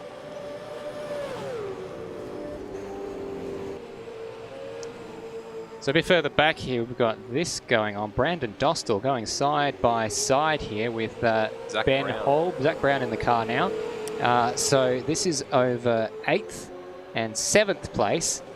And look at the Ethan race. Warren just slipping past. Yeah, I was going to say race leading, but that's the other Warren brother. That's the recovering Ethan Warren, who has just... Does he just gobble them up in one I corner? think he did. I feel like they both sort of just made a gentleman's agreement to stay out of the way. Brandon Dostal not making any gentleman's agreement to stay out of Zach Brown's way, though. Slipping up the inside, with Zach Brown having to slot in behind in that gorgeous Luke McHugh racing car. Oh, okay. Never mind, it was Nathan Higginson. I saw someone without a bonnet and I panicked for a moment, but it was one I knew about. Yeah, that happened on your watch. It did, I remember. I don't know how you could let that happen. I have very little control over the drivers, unfortunately. See, if I There go, you go. Aiden Sykes, go off at Skyline. Oh, don't do that to him. And you can see it has not occurred. So this is the one that Bagzy was just mentioning before, who we're not sure. We haven't seen Keenan and Aiden Sykes in person, so we're not sure which one is in the seat there, but looks like concentrating very heavily there. Some good hair on him, jeez. Yeah, lovely luscious locks. Luscious locks. And you can see just how hard he's working at the wheel there. Yeah, working the wheel. I think, is that a Jamie Wingcop picture on the top right-hand side there, potentially? And manual, or like a actual gear shifter as well, by the looks of it. No flappy paddles. So having to take his hands off the wheel to shift down through the gears there, you can see. Very, very nice. We've got some of your flight sim buddies in the live chat. Have we? Hope you have your Volanta running. These planes look mighty weird. It's like no one is trying to conserve fuel and using toga 24/7. Oh my goodness. Hello, Matt. Hello, Taka. Good to see you. So we're getting word that that is Keenan Sykes that we're looking at there. So that's good that since they've got their video on, it means that we can check in on who it is actually in the car at the moment. So shout out to Keenan Sykes. Looks like he's got cricket inners on his hands there. No, they're probably I can't tell what kind of gloves. They look like gloves of some description. It's that's one thing you might not think of, is the sweat that accumulates on your hands during one of these races, and especially when you've got a nice wheel like he has, a Formula style wheel. You don't want to ruin it with sweat, especially if he's swapping over to Aiden, and he doesn't want Aiden to have slippery hands all over the wheel. Now it's interesting that I imagine that would have paddles on it, but he has elected for the sequential shifter. You can see him moving his hands off the wheel to change gears there. So going for the realism aspect there with an actual gear shifter rather than the paddles. Yeah, like I said, no flappies, so it's it adds something when you see them having to mid-corner sometimes go one-handed to swap up through the gears. I remember doing it one-handed. Oh yeah, yeah. Was that nice? I don't like that. Why'd you bring it up? Yeah, good point. Wondrous. So Dayne Warren's just processing a bit of lap traffic there. Big Thomas McMillan fan here, says Brad Newman. Who isn't a Thomas McMillan fan even? So that will be interesting to see what happens when Dayne Warren hops out of the car and Thomas McMillan goes into his seat to do the remainder of his co-driver stint. Did I hear Bagzy reacting to something moments ago? Bagzy? It was Rhodey going wide at Griffins and scraping the side of his car along the outside wall. Oh no, maybe it'll obscure the person that he's used against his will on the side of the car. That would be a shame, wouldn't it? Well, speaking of used against his will, let's have a look at that car. Now you're showing it against my will. Shares your likeness on it. We'll see if we can pick up whether or not he is running a camera, and it looks like I believe he is. So we'll see if we can catch up on that one. He's above. By the way, tinyurl.com/ASC livery. Make sure you hop on there and vote for what you think is the finest of the liveries on display today. Have you? You bastard. So I said that at the beginning of the broadcast. I know, I thought you said you were going to. Hey, he's giving us a wave, so we'll see if we can get him up on the stream as well. A little bit early, jumped the gun on that one, but let's see if we can find... There he is, thumbs up. There he is, thumbs up from the Rhodium. Bit of headroom on the framing of your webcam. Maybe need to work on that just a touch. Oh no, we've distracted him at the chase. This happened to Dick Johnson. They were talking to him and he went off at the chase. I think that wasn't a distraction issue. That was a rear wing failure issue. Slightly more significant. Aiden and Keenan both use sequential lever and GT style wheel. Paddles are only used for Porsche. full clutch heel toe downshift with stick only auto clutch for Porsche. That's intense. And so yes, Ben Rhodes in 15th place, and he's I think one of the only cars to not have swapped drivers, just looking at our spreadsheet, and only has one pit stop executed, if I'm not... So doing some excellent long runs here. Yeah, but they probably want to get a few pit stops under their belt, so I just want to check the live timing to make sure that's not an error. Still maybe an error. Still only the one DNF, which is nice to see.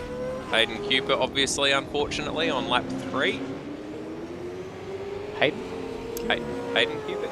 Is it Hayden Link. Oh, there might be 2 Haydens in this. I believe it's Hayden Cupid. A lot of names to learn in this, so not quite sure why it's not showing me any of Ben Rhodes' laps beyond lap 5. So we'll see if we can get to the bottom of that. Parrot has no power today and may not race, so Ben Rhodes... So it may be that Rhodey has to once again complete the entirety of the Bathurst 1000 by himself. I hope he's got his water bottle nearby. Yeah. Oh, goodness me. Hope he doesn't mistake his water bottle and his spare bottle. Oh my goodness. Ben Hall asking, I believe that's meant to be wear my sexy mug. I don't believe you're not in the car, Ben, so we can't show you. It's against the rules. Once you're in the car, we can show you. I'm inventing rules now. You've invented a rule, and so well, I mean, like we don't. But they might change. Yeah. You know, it is Let's not go there. it's at the broadcaster's discretion changing the rules. Well, they're our rules. We're making those rules up. Exactly. So, you know, it just is what it is.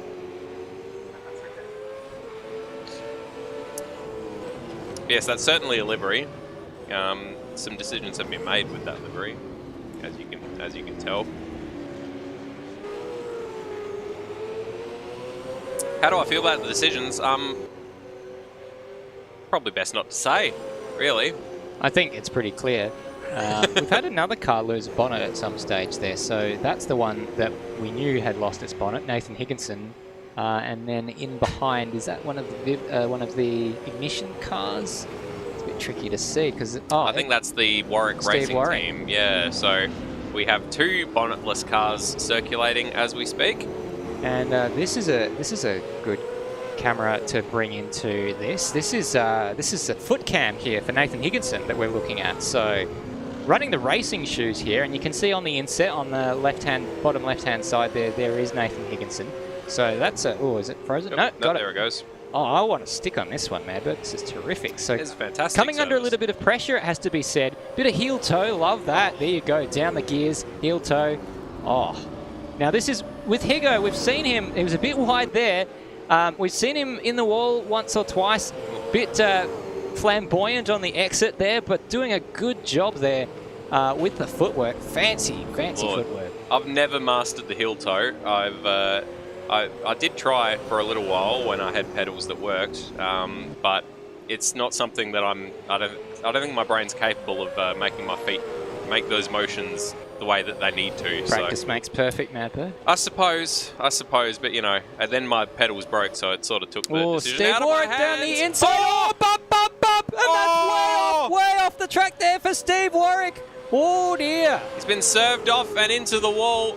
And hopefully he's managed to keep it out of the, or managed to continue to skate on past the gravel trap.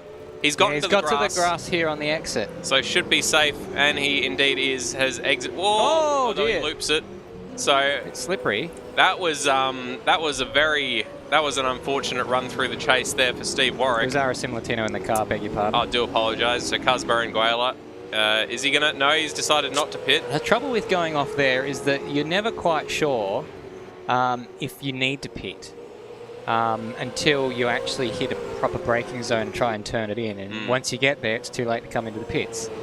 So looks like Higginson there in deep conversation with his with the teammates in the Discord. I think Ben Rhodes is in the same Discord channel as him, so perhaps sharing his side of the story with Ben Rhodes. I believe that Nathan Higginson was actually the designer of the Team Rhodium Presents Yeet car, so perhaps in some discussion with his legal team about the impending lawsuit that is swiftly winging its way towards them. James Donovan in the chat just saying, "I'll give you a lesson in heel and toe, Madbird." I'm not sure if that's meant to be a euphemism or not, but it certainly has the genuine. Okay, very good. Yeah. I don't think he had that emphasis on the word "you." Like it's like, "I'll give you a lesson in heel and toe, Madbird," but you read it as, "I'll give you a lesson in heel and toe, Madbird." And Jordan DeSantis saying, "I can do heel and toe, but the Logitech pedals are too small for my size 14 feet." My goodness gracious me. Good lord. The women scared of you there, Jordan? Because fair enough. Your mum would be. Oh, my poor mother. What's he doing there? Oh, was that his foot? No. What did Ben? He did something with his hand. I was looking. I couldn't see. I was looking away. Do it again, Nathan. Whatever it was, do it again so I can see exactly what it was. He was just showing no hands as he went into the chase. Look, Mum, no hands. Look, Mum, no hands. Fraggers. So he goes through the chase. I'm worried that I'm distracting him now. He's having a good old laugh. Oh, he's loving it. Good on him. We're going to distract him right off the track in a moment. I was trying to queue up a replay of... Oops, that's Hayden Link. Let's see if we can get back to Nathan Higginson on the other screen so I can queue up a replay of that incident with Steve Warwick. Oh, no! Oh, no! Oh, he's left it! Oh, and we've cut away from his face just as he's caught it. Managed to keep it on the black stuff at least, but those tyres are going to have some spots on them. I think it's about time we moved on and let's let Higo gather himself. 2 hands for beginners, Nathan, says Floody from off camera. So this has been an eventful time in this race. Just from a, catching up with everyone point of view. There's no really, really super close battles on the track. Ethan Warren's got himself up into 5th place. So, did I just see a car in the wall? Yes. Oh, no. Trent Allen has had some sort of issue. Oh, and that is an awful place to try to get back onto the track from. He'll be all right. If he can reverse and then do a flick spin. No, don't go. Oh, good lord. Please move your Well, vehicle. he might have noticed on the track map that there's a big gap coming. But he needs to do it quickly. He's struggling to find a gear by the looks of it. It's directly on the racing line, so get off of it. Any moment now. I think Nathan Higginson's about to come around. Oh! All right, he's found neutral. Bit He's of a rolling gap it before our similar Tino. He's rolled it off the racing line, flashing his lights. Has he stalled it? Very possible. See if we can go on board. No, he's got engine. Engine's going. What's going on? He must have hit the wall. There we go. Hard. Looks like the steering is a bit... Oh, there's a big dent on the inside. Yeah, I reckon... Oh, we've got a safety car, in fact. Oh! As he nearly collects... or as the race leader, Dayne Warren, nearly collects him, he is going to have to limp that car back to the pit lane. Rosella gets around. Now there's a bit... well, there's going to be Hayden Link next, and then there's a big gap. Keep a weather eye on the pit lane, because with a safety car, might get some more people hopping in. Well, most of the cars are in the first sector right now. Nathan Higginson is diving in. Yeah. So here's Nathan Higginson. So we had that little lull that let us look at some of the driver cams, but this moment has well and truly captured our attention. Has Bagzy gone off to perform his transaction, has he? Negative. He's still there. Very good. We're just looking at Higo. So as we keep an eye on the team on the pit lane, it's Dostal in, Higo in, race leader Dayne Warren in. Steve Warwick, I believe, or sorry, Cusbaranguela. 55 car. Number 55 is Luke Rosella. in. I believe Corey McFarlane, yes, Luke Rosella, as you say. Sorry, I'm on a 2-second delay from your realizations. That's all right, because some people don't hear it the first time. So if we repeat it. Here's a replay of Trent Allen. So into the wall. That's the incident that Ben Rhodes did That was 2020, a I think. hefty accident. Yeah, that's a heavy. And then, so he was trying to find a gap to get across to that bit of tarmac on the other side of the track. I feel bad. That is a very bad place to have an accident. Got a genuine question from Matt. Goodness me, is the safety car driven by an AI or a real person? It is an AI safety car. Got a genuine question. Like, you're so surprised that someone would have a genuine question. Oh, no, just Matt in particular. And not just excrement chatter. Oh dear. So he well, hit that the... wouldn't have helped either. Yes. So that was the reason for the safety car. So the first one was a randomly generated safety car. This one was because of the accident there of Trent Allen that we had that safety car. So So Dayne Warren and Thomas McMillan have now done 4 of their obligatory 7 pit stops, and we've still got over 100 laps to run. So strategy-wise, they're pretty much open at the moment. They can do whatever they want. bunch more pit stops there. Here Spit comes stops. Zach Baker, and look at that. The Warwick car had to wait, or maybe he wasn't ready to go. Maybe that was him going in. So Stenberg and Warwick, they're not sharing a box that time. So 512, 93, 47, 111. Oh no! Oh, Allen Looks can't like get... Trent Allen has got Wow. to wait for someone to get out of the. Oh! Oh, he's not done it. Yeah, he's Oh got. no, he's he's got all out. right. That's all right. So the 111 car as well, and also the 76 Brandon Dostal. What a which we gaggle saw on the earlier. exit. Zach Baker slips in front of. Trent Allen caused it, so I don't think it'll matter too much if he had to wait an extra 4 seconds to get into his pit box. Oh. So Thomas McMillan back into the car and inherits the race lead.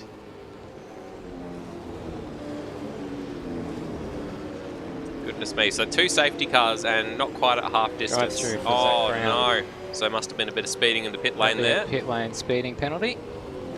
Oops. Oh, Bagzy, I don't know what I did. But Hayden Link with a 10-second stop and go penalty. Goodness me, that must be for track cuts? I'm trying to think what I would fixed give it, you, Bagzy. what would give you a 10-second stop and go penalty? Passing the safety car. Passing So the that might safety be car. one that gets. It might might get removed. removed. Because they generally allow people to unlap themselves. Harrison on the live chat saying that guy hits the barrier like I hit the runway in the Fenix A320.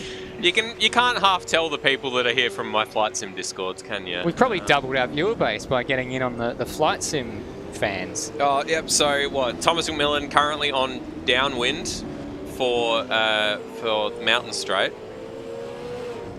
Currently turning on base, or will be turning on base in a moment. So Higginson out of the car, and so here are his unattended pedals Fantastic. as we round the corner to start another lap under safety car. Now, Thomas McMillan wants to watch out here because we know that the safety car goes very slow through the first corner, and that's what caught Ethan Warren out. And we know that if you hit that safety car, it's like hitting a concrete wall. You've got some experience with that, don't you, Steve? Yeah, I got cleaned up from behind by the safety car in one of our Supercars races in a racetrack called Ribeiro Preto, which makes Monaco look like like it's a got spacious acres car of space. park. Exactly. So Brendan Ross in third. So the top 3 as they were, just with the driver swaps in place. Brody Steen in 4th, David Nanich in 5th, Ethan Warren. So they've got another pit stop out of the way. So who have we got? We've got Lachlan Horan and Rhodey currently in the way, as it were, between Luke Rosella and Thomas McMillan. So Ethan Warren, they got that pit stop out the way, and they've only lost 1 position as a result of that. So that means that's interesting that some of those others didn't elect to take them.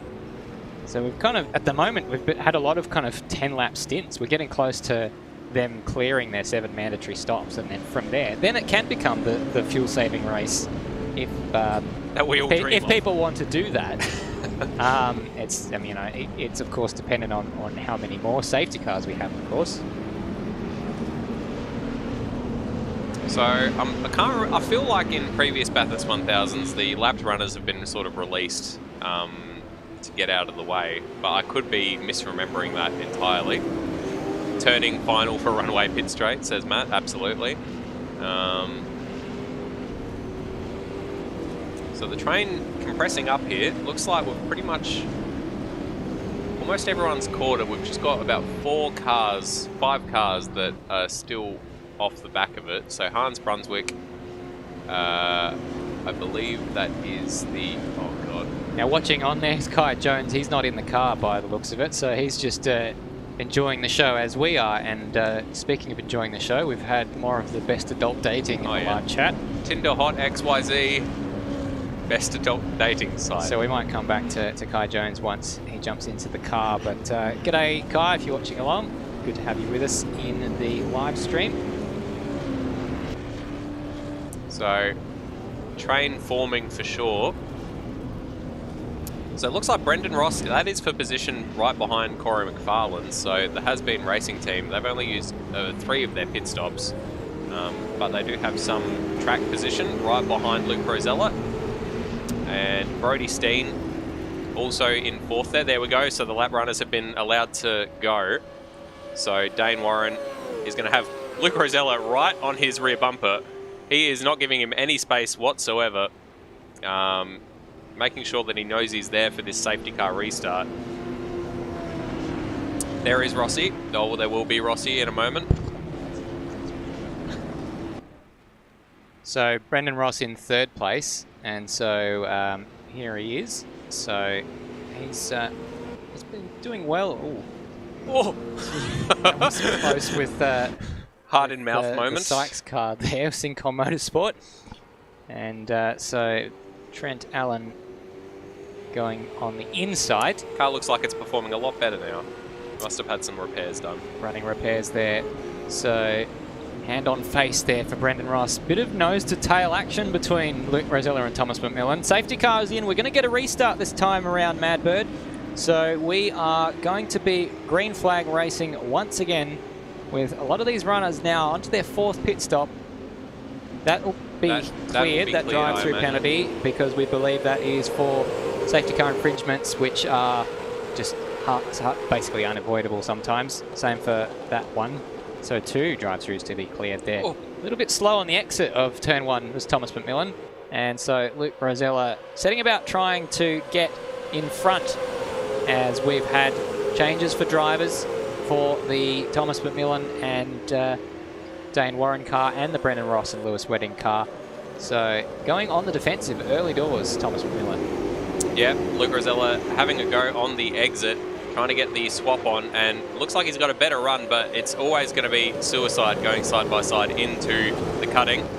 And indeed, nearly ends in tears. They managed to keep it out of the wall and out of one another's cars, but you can see Luke Rosella just seems a lot more confident, has a lot more pace under him as we continue to get these drive-through penalties for Lachlan Horan that will be cleared. It's a lot of batch files. With Brendan Ross now a little bit more animated as he has to do some driving. Doing a good job to hang on to the back of these 2 as they go across the top of the mountain, about to dip through Skyline. Looking down there, that would be a brave move and probably one that Luke would think better of. But Luke appears to have all the pace. I don't know if Thomas is just struggling with a bit of tyre warm-up, but it's fascinating to see Thomas McMillan. Down the inside at Forest Elbow. Thomas sees him, gives him the room, and Luke Rosella has snuck through there. That was a very, very sneaky little slot up the inside there for Luke Rosella, up into 1st place now. Thomas McMillan chasing that slipstream as Luke Rosella weaves down Conrod Straight into the chase. Is he going to have a go down the inside of the chase? It looks like he is. Hangs on the inside. Luke Rosella stays on the outside. Can he get on the brakes deep enough? Oh, contact. Yeah, and he's going to be off the grass, and that just checks up a little bit with Dayne Warren getting past Brendan Ross in that exchange. Brendan Ross, the picture of concentration, as you can see there. And in behind there, of course, we've got Brody Steen and David Nenadic with a watching brief, but Luke Rosella now at 0.3 seconds. Big moment there for David Nenadic. Gathers it up, but may lose a position or 2 in the process. Brandon Dostal goes ahead of David Nenadic into what is 6th place. And so that little moment costing David Nenadic. Brendan Ross now shuffled down to 4th with Ethan getting up in front of him. So I think that they might have recovered now, Ethan Warren and Colin Warwick, with that safety car. That was exactly what they needed. The car looks like it's in good hands in Ethan's in good hands and good feet, as you need all of those things to drive a car quickly. Unless, of course, you've had a paraplegic conversion to your vehicle and you can control it all with your hands or something similar. Yes, but I believe there have been there have not been any paraplegic conversions to sim rigs in this particular field. Not that that would be anything that we would, well, not that we'd like to see that. Be good. Dayne Warren in chat saying, if Thomas doesn't cause a full course yellow today, I'll buy broadcast all the drink. Oh, wow. Wow, come on. I want it. A 1 second stop and go penalty for Zach Brown. Not sure what that's for. And it's a live steward penalty, so that seems to be a legit one. Legit, yeah. Keenan currently on a double stint, coming from Jordan DeSantis with the inside goss on Syncom Motorsports. And Matt saying, where's Michael Massey when you need him? Where indeed? Yeah, well, let's imagine that Michael Massey was sitting in Kurt Stenberg's car clearing penalties with the batch files.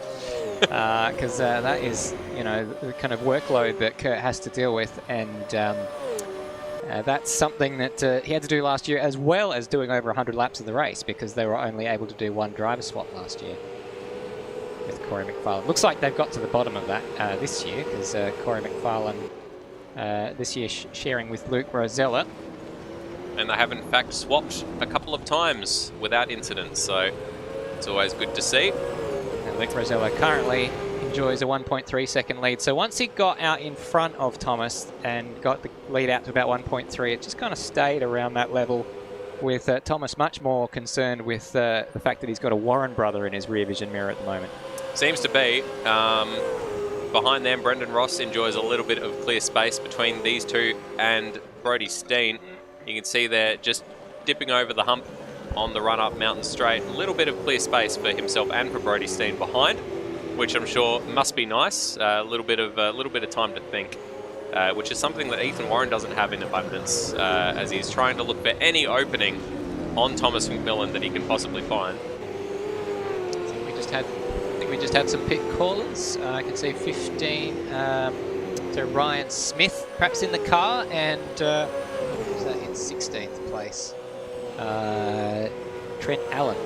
So no driver swap, but a pit stop for the Allen Tech car. Was that another one? Because they did pit under the safety car. So that seemed odd, unless that was serving a penalty or something. Possibly. That we didn't see. Did you see another drive-through penalty come up from the live steward for? I didn't actually catch who it was for, unfortunately. But there are a few legitimate penalties being meted out.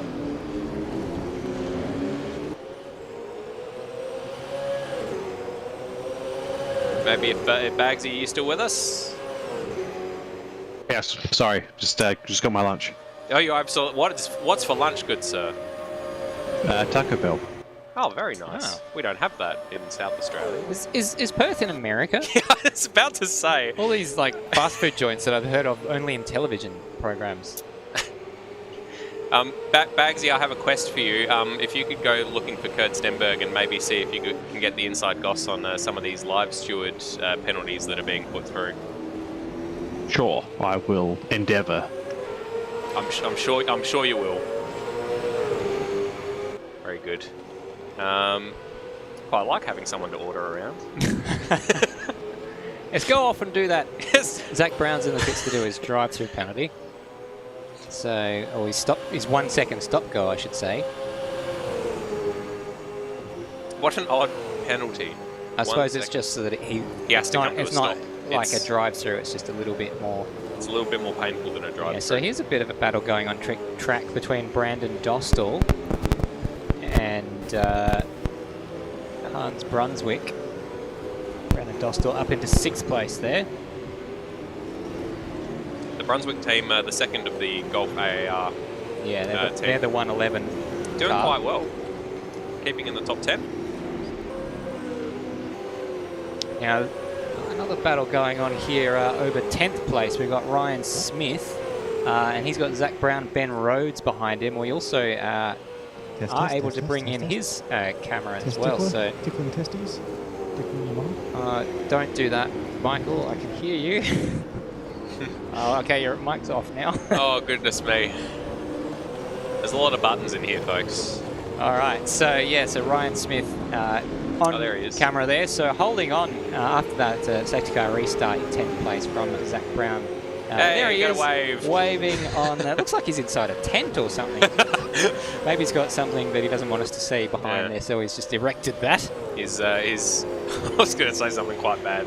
No, he's got it covered up though. Definitely. So, a bit of a slide there. Good to see this. Especially like it when they've got the actual steering wheel in the shot, because you can see just how hard they're working as well. So I hope we're not distracting him too much, because he is in the midst of a battle. Steely eyes of determination from the Loose Sim network. So one of their competitors in Lewis Wedding, who is currently watching his teammate Brendan Ross, who's in 4th place. So that's going on. We also have another battle, so we'll just peel off from these guys. It's all kind of happening. It's hard to find a moment to breathe there, but this is the Brandon Dostal and Hans Brunswick battle out of 6th and 7th place. Yeah, so Hans up and into that 6th place, but Brandon Dostal not falling away as yet. Kind of there's the upside of having so many cars that we've always got someone to talk about, and the downside, which is also that we've always got something to talk about. So trying to concentrate on one thing can be a little bit tricky sometimes. Well, someone who's got something to talk about is Michael Floodman's Zalavari. Oh! Sorry, big moment there for Hans Brunswick into Griffin's Bend, and I think he's going to lose that position, but that's about it. Yeah, so he has indeed lost that position, and so we're going to... my perfect segue was ruined by that moment. I do apologise. Floody, what have you got? Hi guys, battles on track and the... Thought I just catch...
Test, test. Test, test.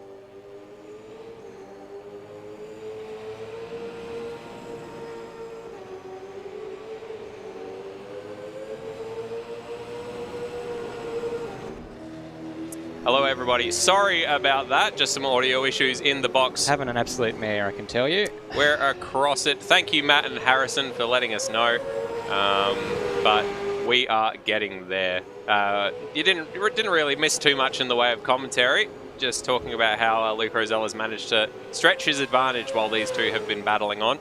5.7 seconds now, the gap between first and second. Yeah, so I think Ethan's just biding his time here. I reckon he'll have pace in hand over Thomas McMillan. So when he elects to pull that trigger, I mean, I don't know that he wants to hang around too much because once Dayne gets into the car, he's going to be rapid. So maybe he'll want to capitalise on Dayne not being in the car at the moment, but definitely not planning to take any undue risk. No, why would he? So looks like we have rectified our little technical issues from before and have got Michael Bloodman Zalavari standing by. So Michael, what can you tell us? Yes, thanks guys.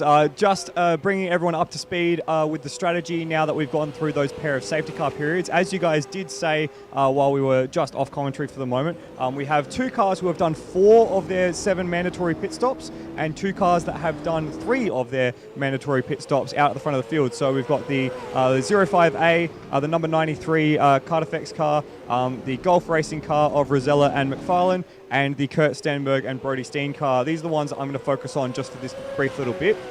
So with 7 compulsory pit stops in the race, we've got 2 cars that can get to the end doing 3 stops and 2 cars that need to do 4 stops to fulfill that requirement. But it isn't quite that simple at the moment.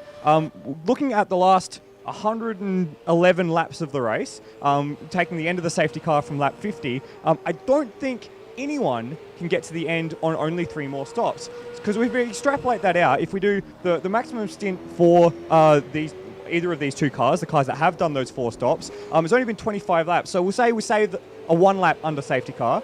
So 24 laps gets you to lap 74, 25 laps from there, lap 99, then lap 124. But you don't quite get to the end of the race. You get to lap 149. So I think despite the fact that we've got the Dayne Warren and Thomas McMillan car and the Colin Warwick and Ethan Warren car, 1 pit stop ahead of everyone, I don't think it is the advantage that they think they've got in hand just yet. I think everyone's still on a level playing field with just over 100 laps left to go. Back to you guys. Thank you for that, Michael. And just coming through in the chat, Lewis Wedding saying 22 has done 3 stops. That is on our spreadsheet, but yes. So they've also said we're not a factor. So yeah, we didn't include you because you're has-beens. So we figured they is ours. They is ours. They are currently has-been. I don't know. On screen there, Ryan Smith. He's just had a little bit of an off-track excursion on the previous lap. We'll bring his camera back because he's in the midst of quite a bit of concentration, trying to hold on there to... actually, that's not Aiden Sykes behind him. That is Trent Allen. I've lost him. Oh, there he is. Who's a lap behind. The way when he turns the wheel, his glove completely obscures his face, which is rather pleasing because it's like a little surprise when he reappears once again. Oh, I see what you were saying. It's like that Arnie Donna thing of, well, I've lost him. He's back. Is that a cowboy? Is that a cowboy? I'm a little baby. I just came out of a vagina. Oh goodness me! The lap 50, the lap 58 hysteria. Oh, he's gone. There, he's back. The lap 58 hysteria is hitting hard. Well, we're nearly over that point where we can say less than 100 laps to go. Ooh, Ryan Smith, he's coming under pressure now. This isn't for position. He could just let Trent Allen go if Trent does have the pace on him, if he doesn't want to have that Texaco livery in his rear vision mirror. And Trent looking like he's he would quite like to get past, tapping the brakes as he goes through McPhillamy. And I reckon his best opportunity is going to be down Conrod Straight. Yeah, just falling away a little bit from the Zach Brown car in 10th place, just up ahead, which is the... No, sorry, that's not Zach Brown, is it? That is the Vivid Esports entry, the one remaining Vivid Esports entry of Kai Jones.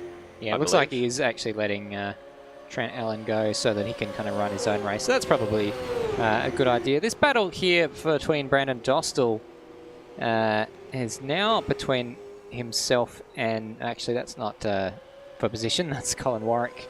Stephen Warwick in that car. We'll jump away and give Ryan Smith a little bit of privacy. So Trent Allen actually racing for position with that Vivid Esports car. So it was rather unfortunate to get held up behind a car that was laps ahead of him, and has sort of held him up quite a bit. But we just had Ryan waving goodbye on the other monitor. We'll be back with you later, I'm sure, Ryan. I heard the pit lane siren, but I can't see a car in the pits, so...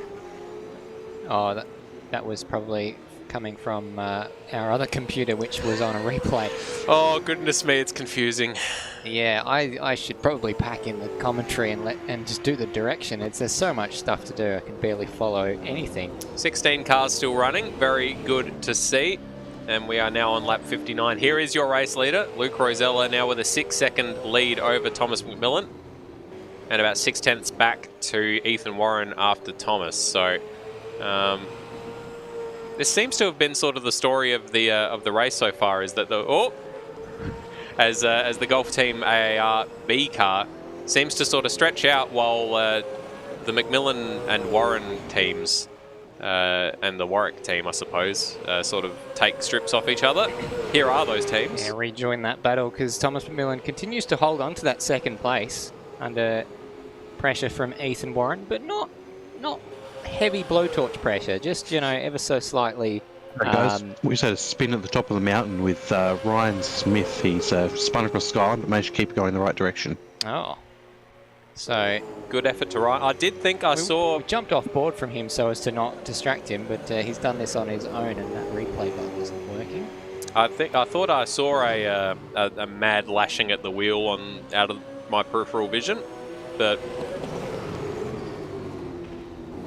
Thomas, oof, a little bit messy there from Thomas through the cutting, and Colin not able to take advantage of it. Sorry, Ethan Warren not able to take advantage of it.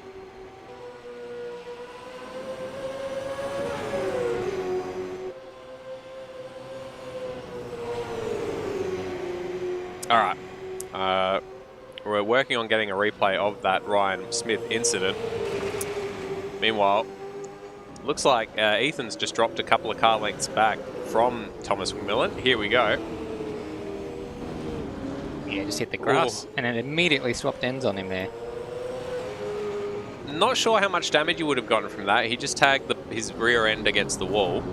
So for his sake, I hope not too much damage at all. Yeah, so with that said, it's time for me to jump out of commentary, Madbird, and Michael Floodman Zalavari is going to take my spot, so I'll bid you farewell for now, Madbird. Yeah, farewell. Don't hurry back. Hato1804 in the chat just saying rewind to Smith's spin. We've done that. Thank you very much for letting us know. And I'm just going to try to clear some of these best adult dating site notifications we've gotten. If I can figure out which of these mice controls that particular screen. But never mind that, Ethan Warren right on the rear bumper of Thomas McMillan coming through Murray's. So very possibly going to be watching for a change of position here. As, again, Thomas McMillan just with a sort of awkward run through Hell Corner and onwards up Mountain Straight. Looks like he's got enough pace in hand, though, to hang on to this position as Michael. Hello. I welcome you back to the commentary box. Thank you very much. It's great to be back. And just as I come back, we've got another incident in the S's for Ryan Smith. Oh, no. We just have a quick mosey at that one. And he's just coming over the rise and got sideways over Skyline and tagged the wall in the S's. So almost exactly like Trent Allen's accident. But we are side by side on the exit of Reed Park here at between McMillan and Warren, which has been the defining battle of this stint so far, Madbird.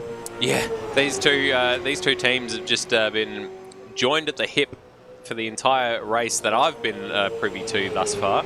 I did miss about 15 or so laps when I ran off to acquire us some food, but the rest of the time these two have not been separated by much more than this, so a lot of pressure between these two cars for most of the race. Doing a very good job to hold on to it, must be said. Charcoal in the chat just, we are in the bin, 290 kilometers per hour in the draft. I was hitting over 300 in the first stint while fuel saving, so some damage there maybe for Ethan Warren and Colin Warwick's car. if they're not able to match the pace they were hitting in the first stint. Yeah, not ideal, especially we've seen them with the front bumper issue and crashing into the safety car, so they've had some steering angle issues, so a bit of a difficult run for them so far, but it's not one on lap 61, Madbird, it's one on lap 161, so still a long way to go for the team. As McMillan lights it up in the rear, he may have even gotten a little bit of a tag there as we come across to start Madbird. 100 laps remaining. 100 laps remaining. When would you say the final, the final phase of the race is? Is that half distance, or is that like a quarter of the way to go? I think it's really the last 25 laps. Really, It's the last stint for me. That's the proper last throws of the dice for everyone. So that'll be our top of descent in flight sim terminology. When did this become a flight sim channel? We've got to play to the audience. We've got at least 3 people. We've got at least 3 people who are from flight sim communities in the chat. Bagzy, of course, knows more about aircraft than probably any of us. What with it being, a career of choice for himself. Bagzy, how do you feel about the amount of flight sim chat that we've had so far today? Probably a bit overeager. Sorry, I can expand on that if you want, but feel free. We've got nothing to talk about at this moment. So. I mean, besides this ripping battle for second place, battle between McMillan and Warren. I mean, at a certain point, it becomes rote. The battle has been continuing for the entire race thus far. That doesn't mean it's not a cracking battle. It's excellent, and we should continue to cover it. I mean, I 100% agree, but at a certain point, it's like, what do you say? Like, oh, he's getting close. Oh, didn't quite get the position done. All right, we'll see.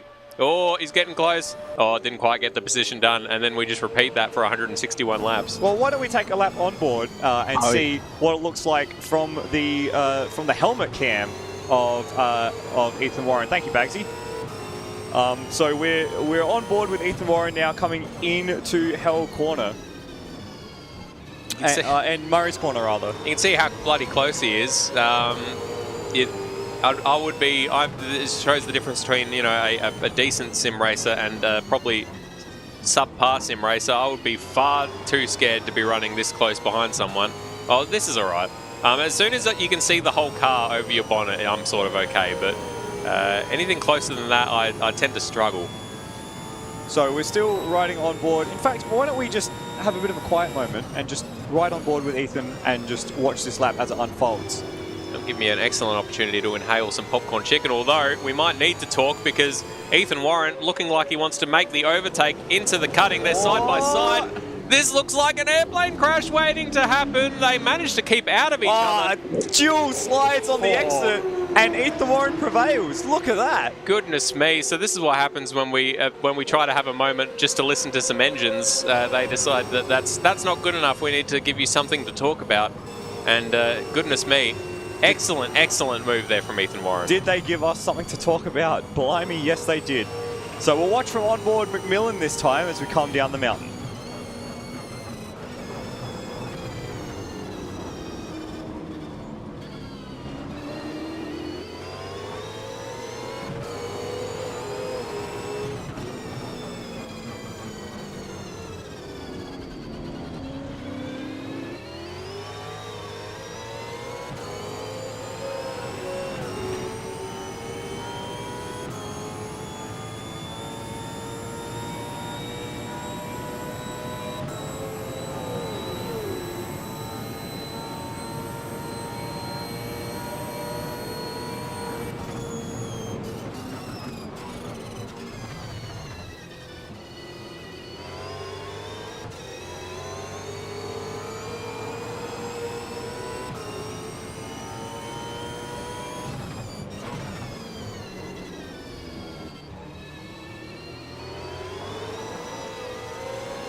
one thing that stood out to me, Madbird, just on board with McMillan, is that there was no hint of a lift, no hint of fuel saving from the number 05A as he went through the chase. So McMillan and Dayne Warren are absolutely on it at this phase of the race. Seem to be, yeah, definitely no lifting, no coasting in that.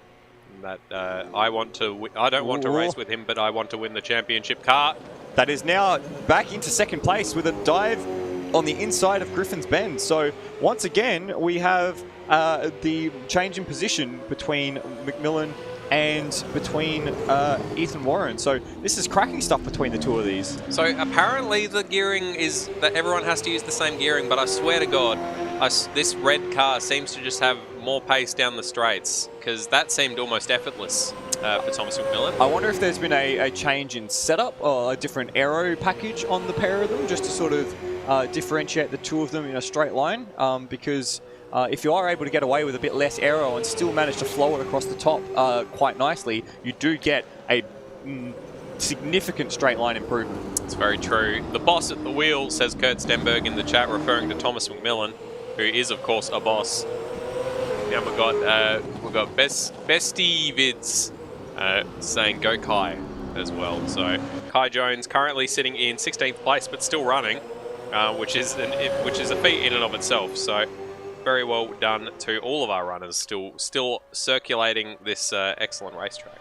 And while this is just quiet for a moment, we'll pick up Kai Jones and give him a little bit of screen time and that very pretty Vivid Esports livery. That's much simpler now that there's only one of those cars in the race and we don't have to get confused between the two of them. Getting some information from Colin there in the chat, just saying we're done. 285 kph, no draft, versus someone doing 300 plus behind us. So does imply either some damage or some setup issues there for Colin Warwick and Ethan Warren in the Team 93 car. And Stairs did make mention earlier that Colin said that the damage has affected their straight line speed. They were doing 300 plus in the without a draft while fuel saving prior to their issue with the safety car. So a long way for them to hold on to an issue, but surely something that they can drive around. Perhaps, maybe, hope they just they will be hoping not for a late safety car that might scupper their chances at a late race dash to the line. We did have a pit stop in that little sequence. I think we had Zach Brown from the Luke McHugh Racing come through the pits. And in fact, he may have had an issue at the top of the mountain because a very long middle sector for Zach Brown last up around. And in fact, while we'll see if we can find that for everyone and see what happened to Zach Brown. So not looking great at the moment for Ethan Warren and Colin Warwick to make it a three-peat if they're having that sort of power issues. Well, we did say last year when Ethan Warren was literally reinstalling the game during the start of the race. That's very true. That anything can happen.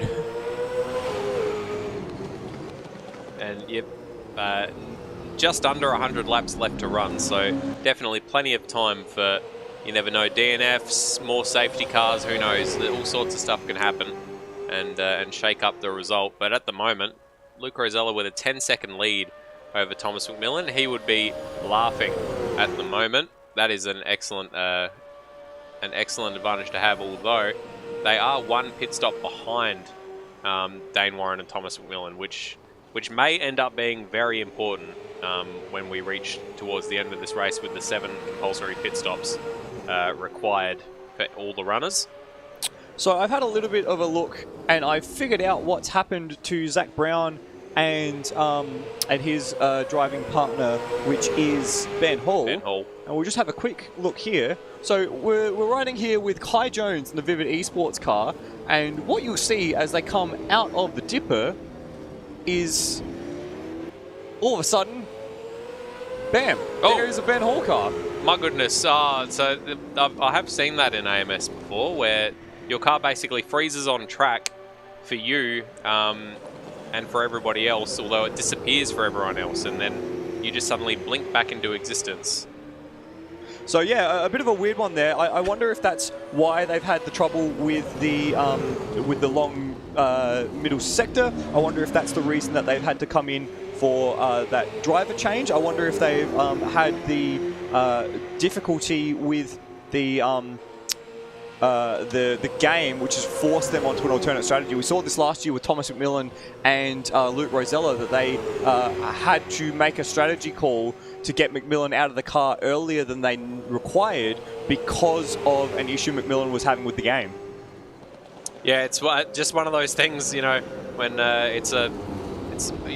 it can be up to a 5-hour, 6-hour race, and you know, games generally aren't designed to run for quite that long, so it can cause some issues. And it looks like, in fact, that the Ben Hall car, the Luke McHugh racing car, is back on track with Ben Hall in it. So they had a swap to Zach Brown for 2 or 3 laps and then back to Ben Hall, which is very peculiar. So that car now down in 12th place behind the sights. Yes, Bagzy? Multiple laps in a row. So can you repeat that again, Bagzy? I believe it was multiple laps in a row that they so they came in on 64 and then again on 65. They just swapped between the two. Okay, so maybe, yeah, trying to cycle through the game. Thank you for that, Bagzy.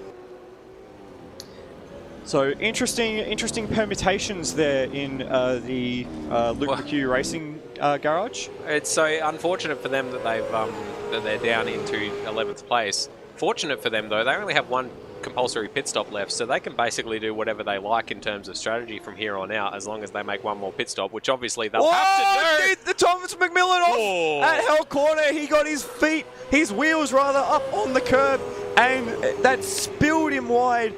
What an absolute mess. He's very lucky there. Let's see if we can get an onboard replay.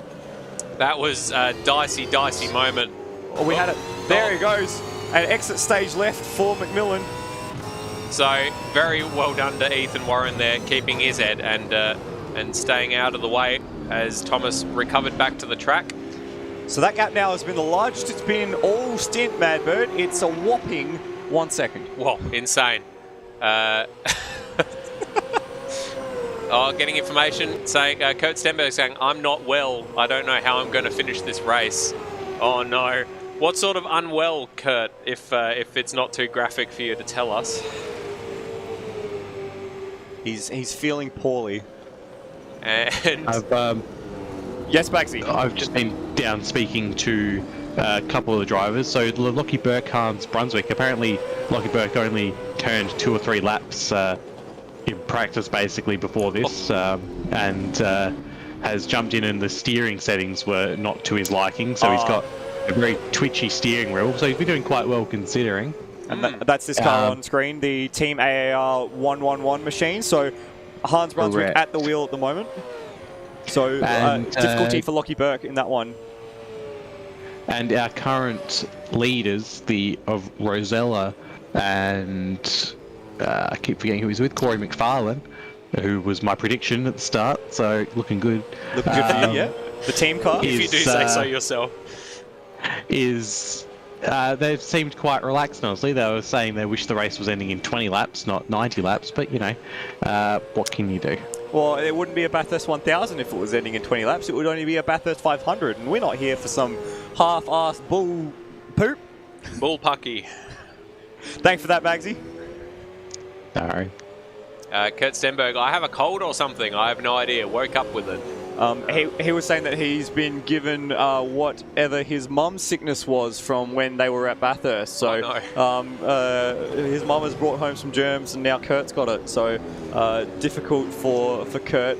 He did a mammoth job last year managing the whole race while racing more than 100 laps. But it looks like this year is going to be a much tougher ask for him this time around.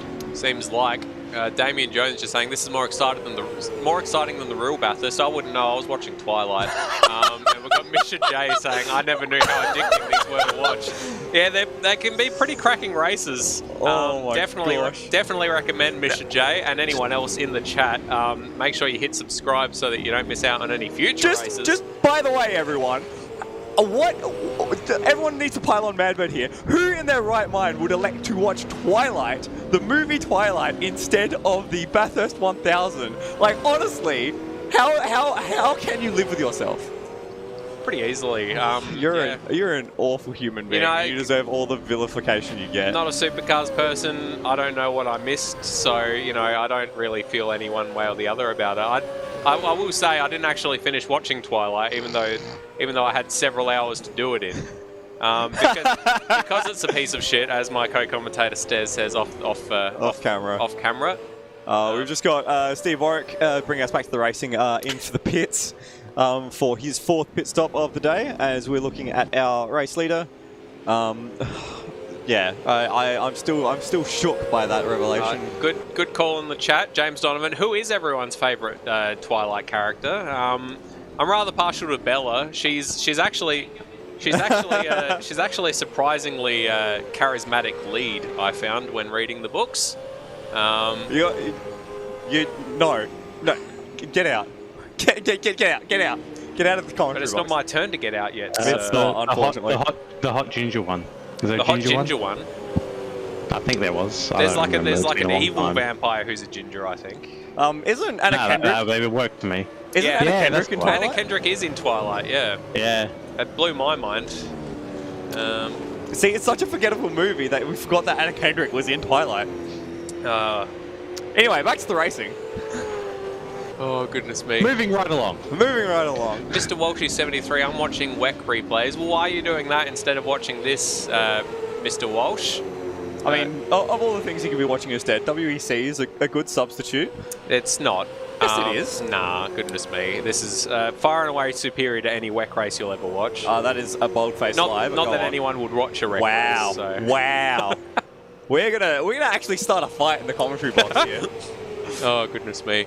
The hot ginger one is commentating this race, says Matt. Thank you, baby. Appreciate it. Oh my gosh. Okay. I'm not actually ginger. It's just my beard. I feel like I need that tattooed on my forehead because of the amount of times I have to tell people that. Not ginger. Not ginger. And there's, I'm going to lose all my hair soon enough, and then the only thing left will be my beard. So people will think I'm ginger even more so. The hair's just going to migrate down your face. I look forward to it. Any desire to weigh in here at all, Bagzy? No, none whatsoever. Good call. Wise. Good call. Twilight is aka Bad Harry Trent Potter. Allen, not Tim Allen. Oh, we got a car spinning at the final corner. Tim Allen has spun at the final corner.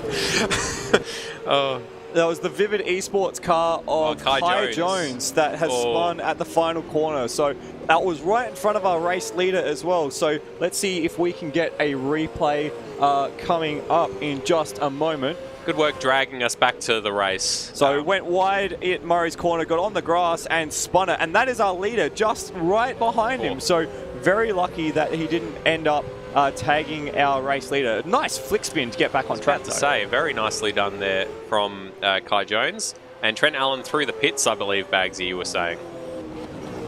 A-firm. A-firm. Very good. Beautiful. There we go. That's a moment of excitement. Now back to Twilight. Oh my god. How about we go back to this battle for second on track?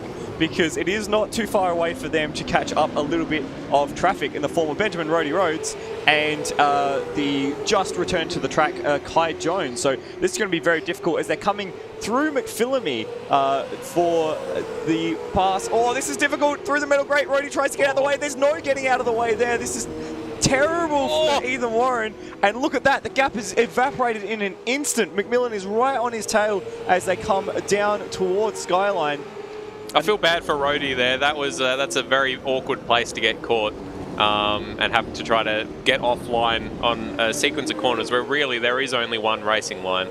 But it has evaporated the distance between Ethan Warren and Thomas McMillan.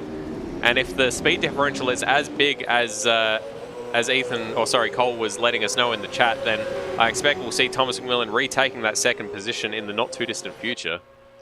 So let's jump on board the bonnet cam with Thomas McMillan as we come into the chase. Have a look. It's kilometres of an hour difference as they go through, and as they swing into the chase, he's already cleared Ethan Warren, and it was easy as that, like a hot knife through butter was Thomas McMillan on Ethan. Oh, he's run it off. He's run it wide, and there's going to come. Oh, that was not a comfortable rejoin, was it?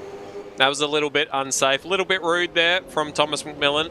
I still believe in you, Kai, says Misha J in the chat. Kai currently sitting in 14th, so he's up a couple of positions from the last time we checked in with him.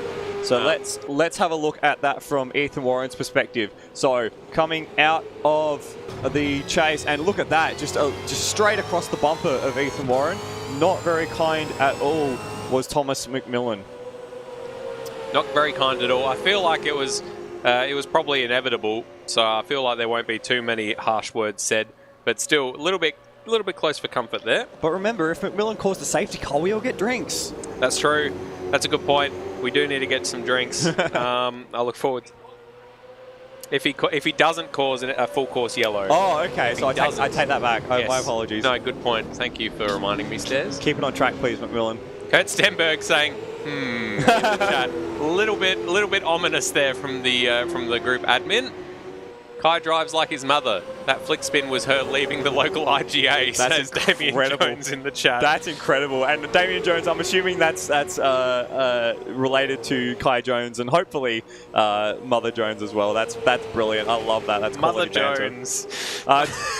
Tim Redmond jumping into the live chat. Hello from New Zealand. Pleasure to have you with us, Tim. It's great to see your name again. Love that people come across the ditch and watch our events. Tim Redmond, an ASR regular, so good to see Tim involved. Very, very good.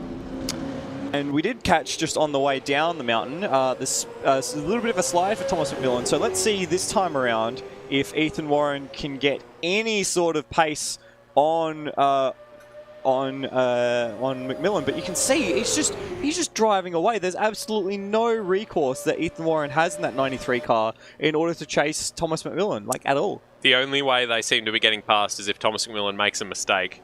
And even then, it seems like Thomas is very, very quick to catch back up again, which if the speed differential is 10 to 15 Ks on the straights, then that'd be making a huge difference.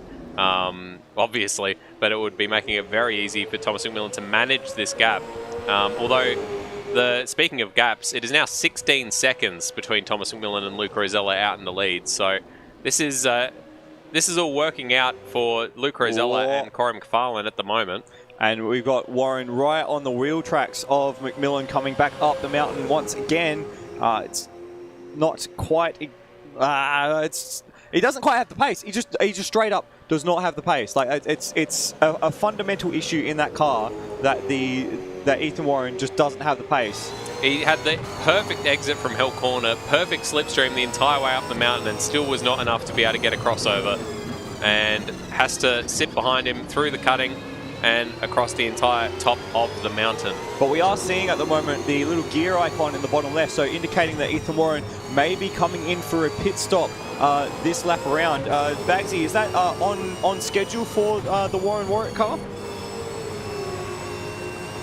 I believe it is. We're expecting, it was actually like 68, so they've gone a bit longer here. We've had a fair few the safety car interventions in the other stints, so yeah, it'll be on par around about once you consider that.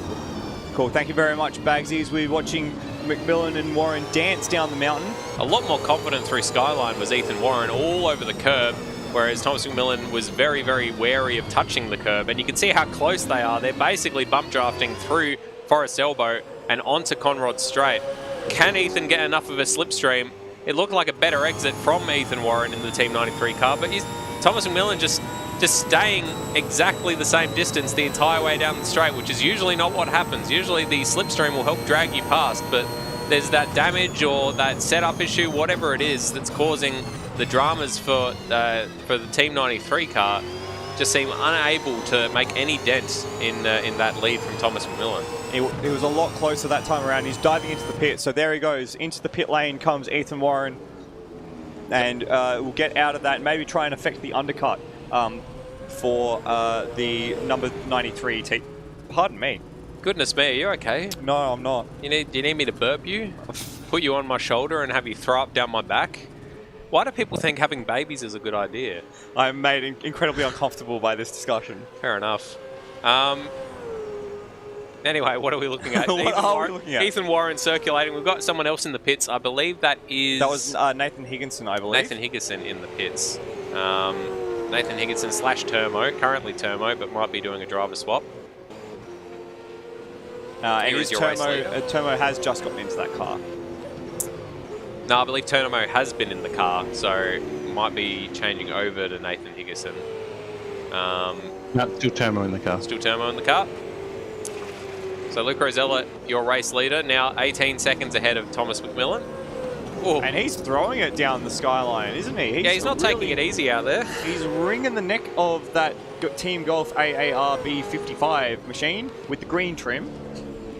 By the way, if you do like the liveries of the car, there is a straw poll out, linked in the description of the video. And Madbird, do you want to just give us the straw poll link as well, just in the audio form? Tiny URL /ASC livery to vote for your favourite liveries. I'm having a look at the moment at the live results. We've got 17 votes in so far.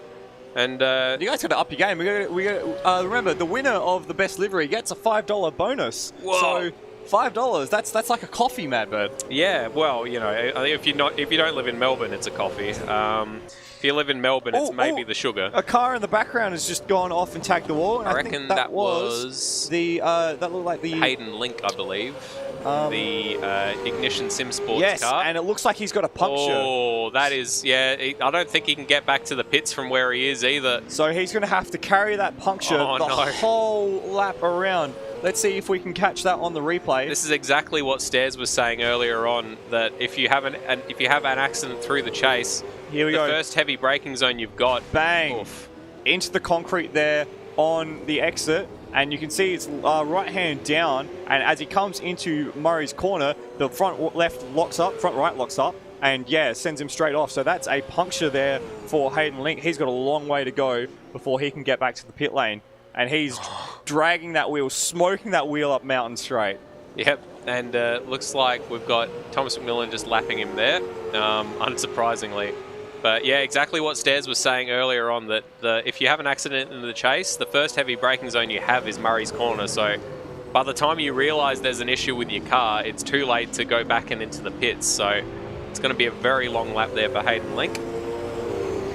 And we might be able to actually get him on the onboard as well. So we'll see if we can get that. Well, in the meantime, we've got this battle now. Turmo's just come out of the pits, and we've got Ben Hall just behind him. And let's bring up Hayden Link. Oh, he's just dipped off, so we're not going to be able to get him, unfortunately. Cheeky bugger has sloped off. He's doing a very good job to stay off the racing line for the most part. Probably would have been smarter to cut through the chase, the S's rather. But that's all right. He's managed to get down the mountain. Whereabouts is he on track? He's just coming through the dipper, I believe. So once he gets onto the chase or onto Conrod Straight, he'll be in a good enough position to sort of let the rest of the field go through. So he's done a fairly decent job there, has Hayden Link. Race leader in the pits. Thank you, Bagzy. We'll come through and catch that. So and Luke Rosella in. I wonder if they'll do a driver swap here. When did Luke Rosella get back in? On lap 48, Luke Rosella got back in. So he's been in the car for what, about 27-ish laps? That's a pretty hefty stint. Is it Luke Rosella the A driver for that team? Oh, I guess you've got Corey McFarlane, yes. So it's a double A pairing. We've got Thomas McMillan in the pits as well, and so this will be interesting to see whereabouts our man Colin Warwick comes out in comparison to Thomas McMillan. So here's Colin Warwick. He's coming down Conrod Straight right now.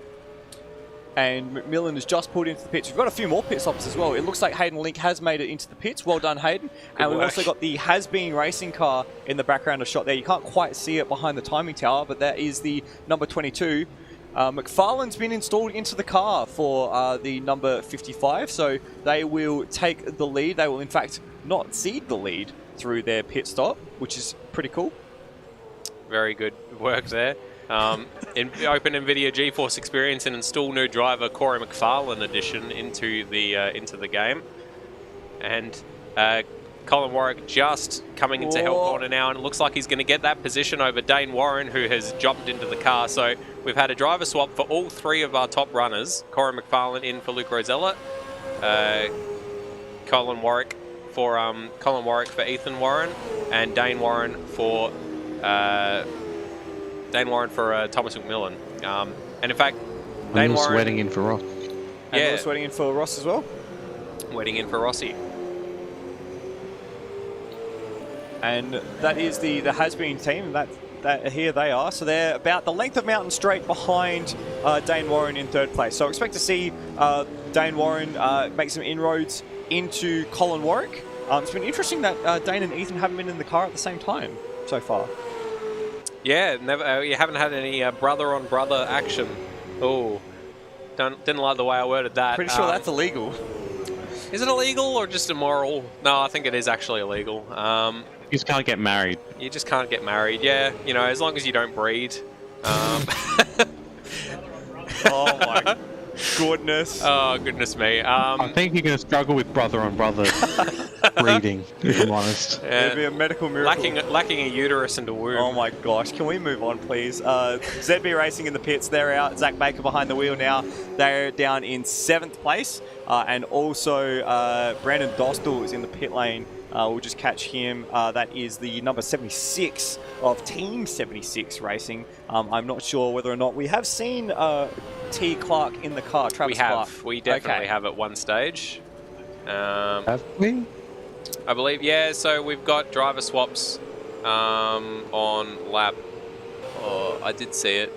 Where are we? Brandon Dostal. We had a In fact, no. I'm a fool to myself. We've had no one but Brandon Dostal in the car so far. This is a concern because if I remember reading the briefing notes, you are not allowed to do more than 75 laps consecutively in the race. I feel like it might be an issue with his co-driver. Yeah, I feel like it might not be a choice. Which yeah, we're having the same thing with Rhodey, who has been in the car for 73 laps at the moment, but obviously Cameron Parrott having some power issues and unable to get in the car. We've got Rhodey down as only having stopped twice, but that cannot be correct. No, so. he has stopped to third. He only just stopped though. Oh my goodness! So he's really stretched that one about out. About 4 laps ago. So nearly 30 laps in that stint. Very well done to Rhodey. Well, hopefully that isn't what eventuates. Des just saying, imagine doing all 161 laps and then being disqualified for doing too much racing. I imagine there'll be some understanding. There'll be some understanding on the side of the admins for these sort of events. There usually is. Matt in the chat just saying it's only okay if they're step bros. That doesn't stop. Nathan Higginson, we love a car that's susceptible to straight line issues. Car won't even hit 280 in the chase. We're 15 Ks down on what we should be doing. So Nathan Higginson with the same issues as the Colin Warwick, Ethan Warren car. I imagine that Nathan Higginson definitely is due to damage after we saw a pretty hefty accident for himself. I'm pretty sure that being sans the bonnet is not necessarily great for aero efficiency. I think you'd be catching a lot of air in that engine compartment. Oh, there's a bit of a puff of smoke Yeah. ahead of our race leader Corey McFarlane at the final corner. Let's see, who was he around on track? Number 12th place car, which is RSM Latino, but we didn't see any... Unless he was off in the runoff area at the end of Murray's. Well, there we go. We've just had word from the back of the commentary box saying a MotoGP rider married their stepsister. Yeah. So and also, Stairs had also written just above that, VV important. Just so that we didn't miss that one. Goodness me. Well, we are just entirely just off track, aren't we? Once I say on track though, Trent Allen and Rhodey both nose to tail for the final position in the race, and they're both 3 laps down, but they are duking it out. This is for position then, so they are both 3 laps down. Rhodey looking like he's got the ascendancy down and into the chase. Just ahead, Trent Allen has to swap in behind him as we go into the corner and easily gets that position. Trent Allen being very ginger on the brakes there. A beautiful pass from Rhodey. It's rare to see him being the passer rather than the passee, so it's nice to see. That's very true. See that happening. And I mean, it's clearly having you on the car that's helped. Yeah, obviously, my ute dabbing self on the side of the car, propelling him to glory I'm coming around to it now, I must admit. I might have to rethink that I believe lawsuit. yeeting him to glory would be the correct way to say Yeeting that. him to glory. Kai Jones, only 15 seconds up the track from these two, so despite the fact that they It could are... be quite a battle for last place. Yeah, despite the fact that they're 3 laps down, it's nice to see that nevertheless they're not bored back there, are they? So, very good. Brilliant, and it's we can see the picture of concentration that is Benjamin Rhodes on screen now, working very hard behind the wheel. Looks very calm. Looks remarkably fresh for a driver that's done almost 3 hours of racing so far. Oh, as we say that, he tags the wall of the cutting. Well, you brought that on as he's been yeeted into the wall by himself, and nevertheless hasn't lost too much time. I reckon the Allen Tech car is still carrying some damage because it seems to be moving not ideally for a race car. Do you want to demonstrate getting yeet into the wall for us, Madbird? I don't know how to dab, so unfortunately I'm not able to assist with that. As Stairs just drops into the... What are you... That's Miguel Oliveira, apparently, marrying the daughter of his father's second wife. Oh, brilliant. Okay, well, enough of that. We'll get back on to the racing. I don't like that. Not a fan. So... once Kai to is be finished... clear, they're not blood relatives. Yeah, that's very true. Have you watched no, you don't watch TV shows. Bagzy, have you watched Umbrella Academy? This is about to go I have not. Oh, bugger. All right, well, so the concept is... Oh, please don't. Can we talk about the racing instead? Tim Redmond saying in the live chat that there's been issues, AMS has noted to issues not translating the setup files properly across 2 different drivers. So I wonder if that's been the case. I wonder if we've had drivers... that is why Lockie Burke was having issues after getting in the car after Hans. So I believe they use different steering values. Number 22, who's that? That is Luke Wedding and... Lewis Wedding, not Luke Wedding. I believe they're number 22. So we're having reports from the back of the commentary box that there's been a bit of things going on. So we'll bring up a replay just for in the background. So this is what we heard our co-commentators umming and ahhing about in the background. Big moment over Skyline, hit the curb. It didn't look too bad, but then a lot of complexity right here with some lap runners. So, not even lap runners. That's Colin Warwick. Ben Hall's a lap runner. Well, yeah, but Colin Warwick is right in front Dayne of him. Warren, Colin Warwick, right. Dayne looks like he's going to make a move here. Oops. And we've got them coming down and into Murray's corner. Dayne through on Colin Warwick, as you're calling there, Bagzy. Warwick, good pickup. And that was remarkably quick. How quick did that happen? But although, remember, if it is true that Colin Warwick is 15 k's an hour down on the straights. So last lap around, Dayne Warren was 2 seconds a lap quicker than Colin Warwick. So that's quite a dramatic change in... What about Corey McFarlane? What's his pace differential like to Corey McFarlane? That's about a second a lap. So still quite remarkable, but not nearly as excessive as it was between Warwick and Warren in that instance. So we've got 2 more pit stops for Dayne Warren and Thomas McMillan required. We've got 3 more pit stops required for Luke Rosella and Corey McFarlane. I don't think they can get to the end off of 2 pit stops anyway. No, not from here. Not at all. So at the moment, despite the fact that they've managed to get an extra pit stop out of the way, Dayne Warren and Thomas McMillan, that is, not really in a better position strategically. Not yet, at least. It's still a lot to play out. I did do that piece on the whiteboard not that long ago, detailing that everyone still needs to make 4 stops to get it to the end without doing some obnoxious fuel saving. So we've still got a fair ways to go. Let's take a bit of a stock take on where we are at the moment. Maybe not. Let's just watch Dayne Warren for a little longer. So... I always find that they always look like they're crabbing a little bit when they're going down the straight, just because of the way the AMS displays cars. Oh, sorry, button trouble. Oh my goodness, button trouble, user error. Works fine on my system, etc. as we see Corey McFarlane. No, we don't. We see Dayne Warren coming through the chase. And now we see Corey McFarlane. So There he is. here's our race leader, and it is a 15-second gap through to second place. So the two cars that we've just got crossing the line to start lap 79 are actually a lap down. So you can see Dayne Warren there in the red 05 machine. That is second place. Third place just behind him is Colin Warwick. And then we've got a long wait until we see fourth place, Lewis Wedding. So we'll go back and we'll watch Dayne Warren come up the main straight. But Lewis Wedding at the moment is 50 seconds behind the leader. 35 seconds behind the leader. So quite a ways. No, it is 50 seconds behind the leader. We've just got two different timing screens happening at the moment. So here we are. So you can see Dayne Warren just entering the cutting, Lewis Wedding just crossing the start-finish straight. That is the gap between the top three and fourth place at the moment. And then there's another stretch of time back to Kurt Stenberg, about 15 seconds or thereabouts between those two.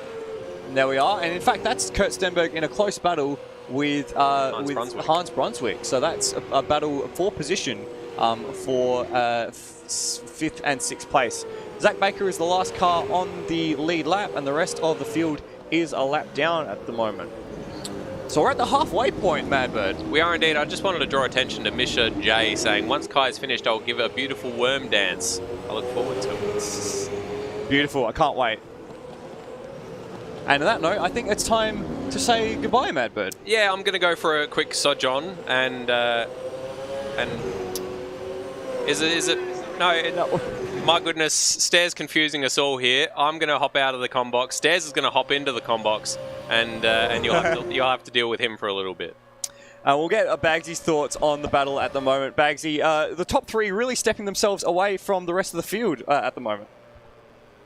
Yeah, they really are. It's been this. We have this fairly long green flag section and our first true green flag pit stops, and yeah, you could really see that the duo up ahead of Corey McFarlane and Luke Rosella are doing very well. We just saw visibly that gap, how big it is, 15 seconds. It's quite significant. That's close to a third of a pit stop at least right there.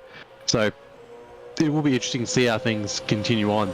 And only 7 cars on the lead lap now, so it hasn't taken too long since the last safety car for those guys to go a lap down. But yeah, your Hans Brunswick and Kurt Stenberg battle, that's the one to look at the moment. That's very close. And realistically, the Warwick-Warren one doesn't take much. Small mistake from Warren, and Warwick will be right back up with him. Yeah, it will be something that we'll keep an eye on, certainly. Warwick and Warren. Well, with Dayne Warren in the car, it might be something that we'll see a little bit more consistency out of. But I have the pleasure of welcoming back Stairs back to the commentary box. Welcome back, Stairs. Thank you, Michael. It's been good to just get out of the box and stretch my legs for a bit.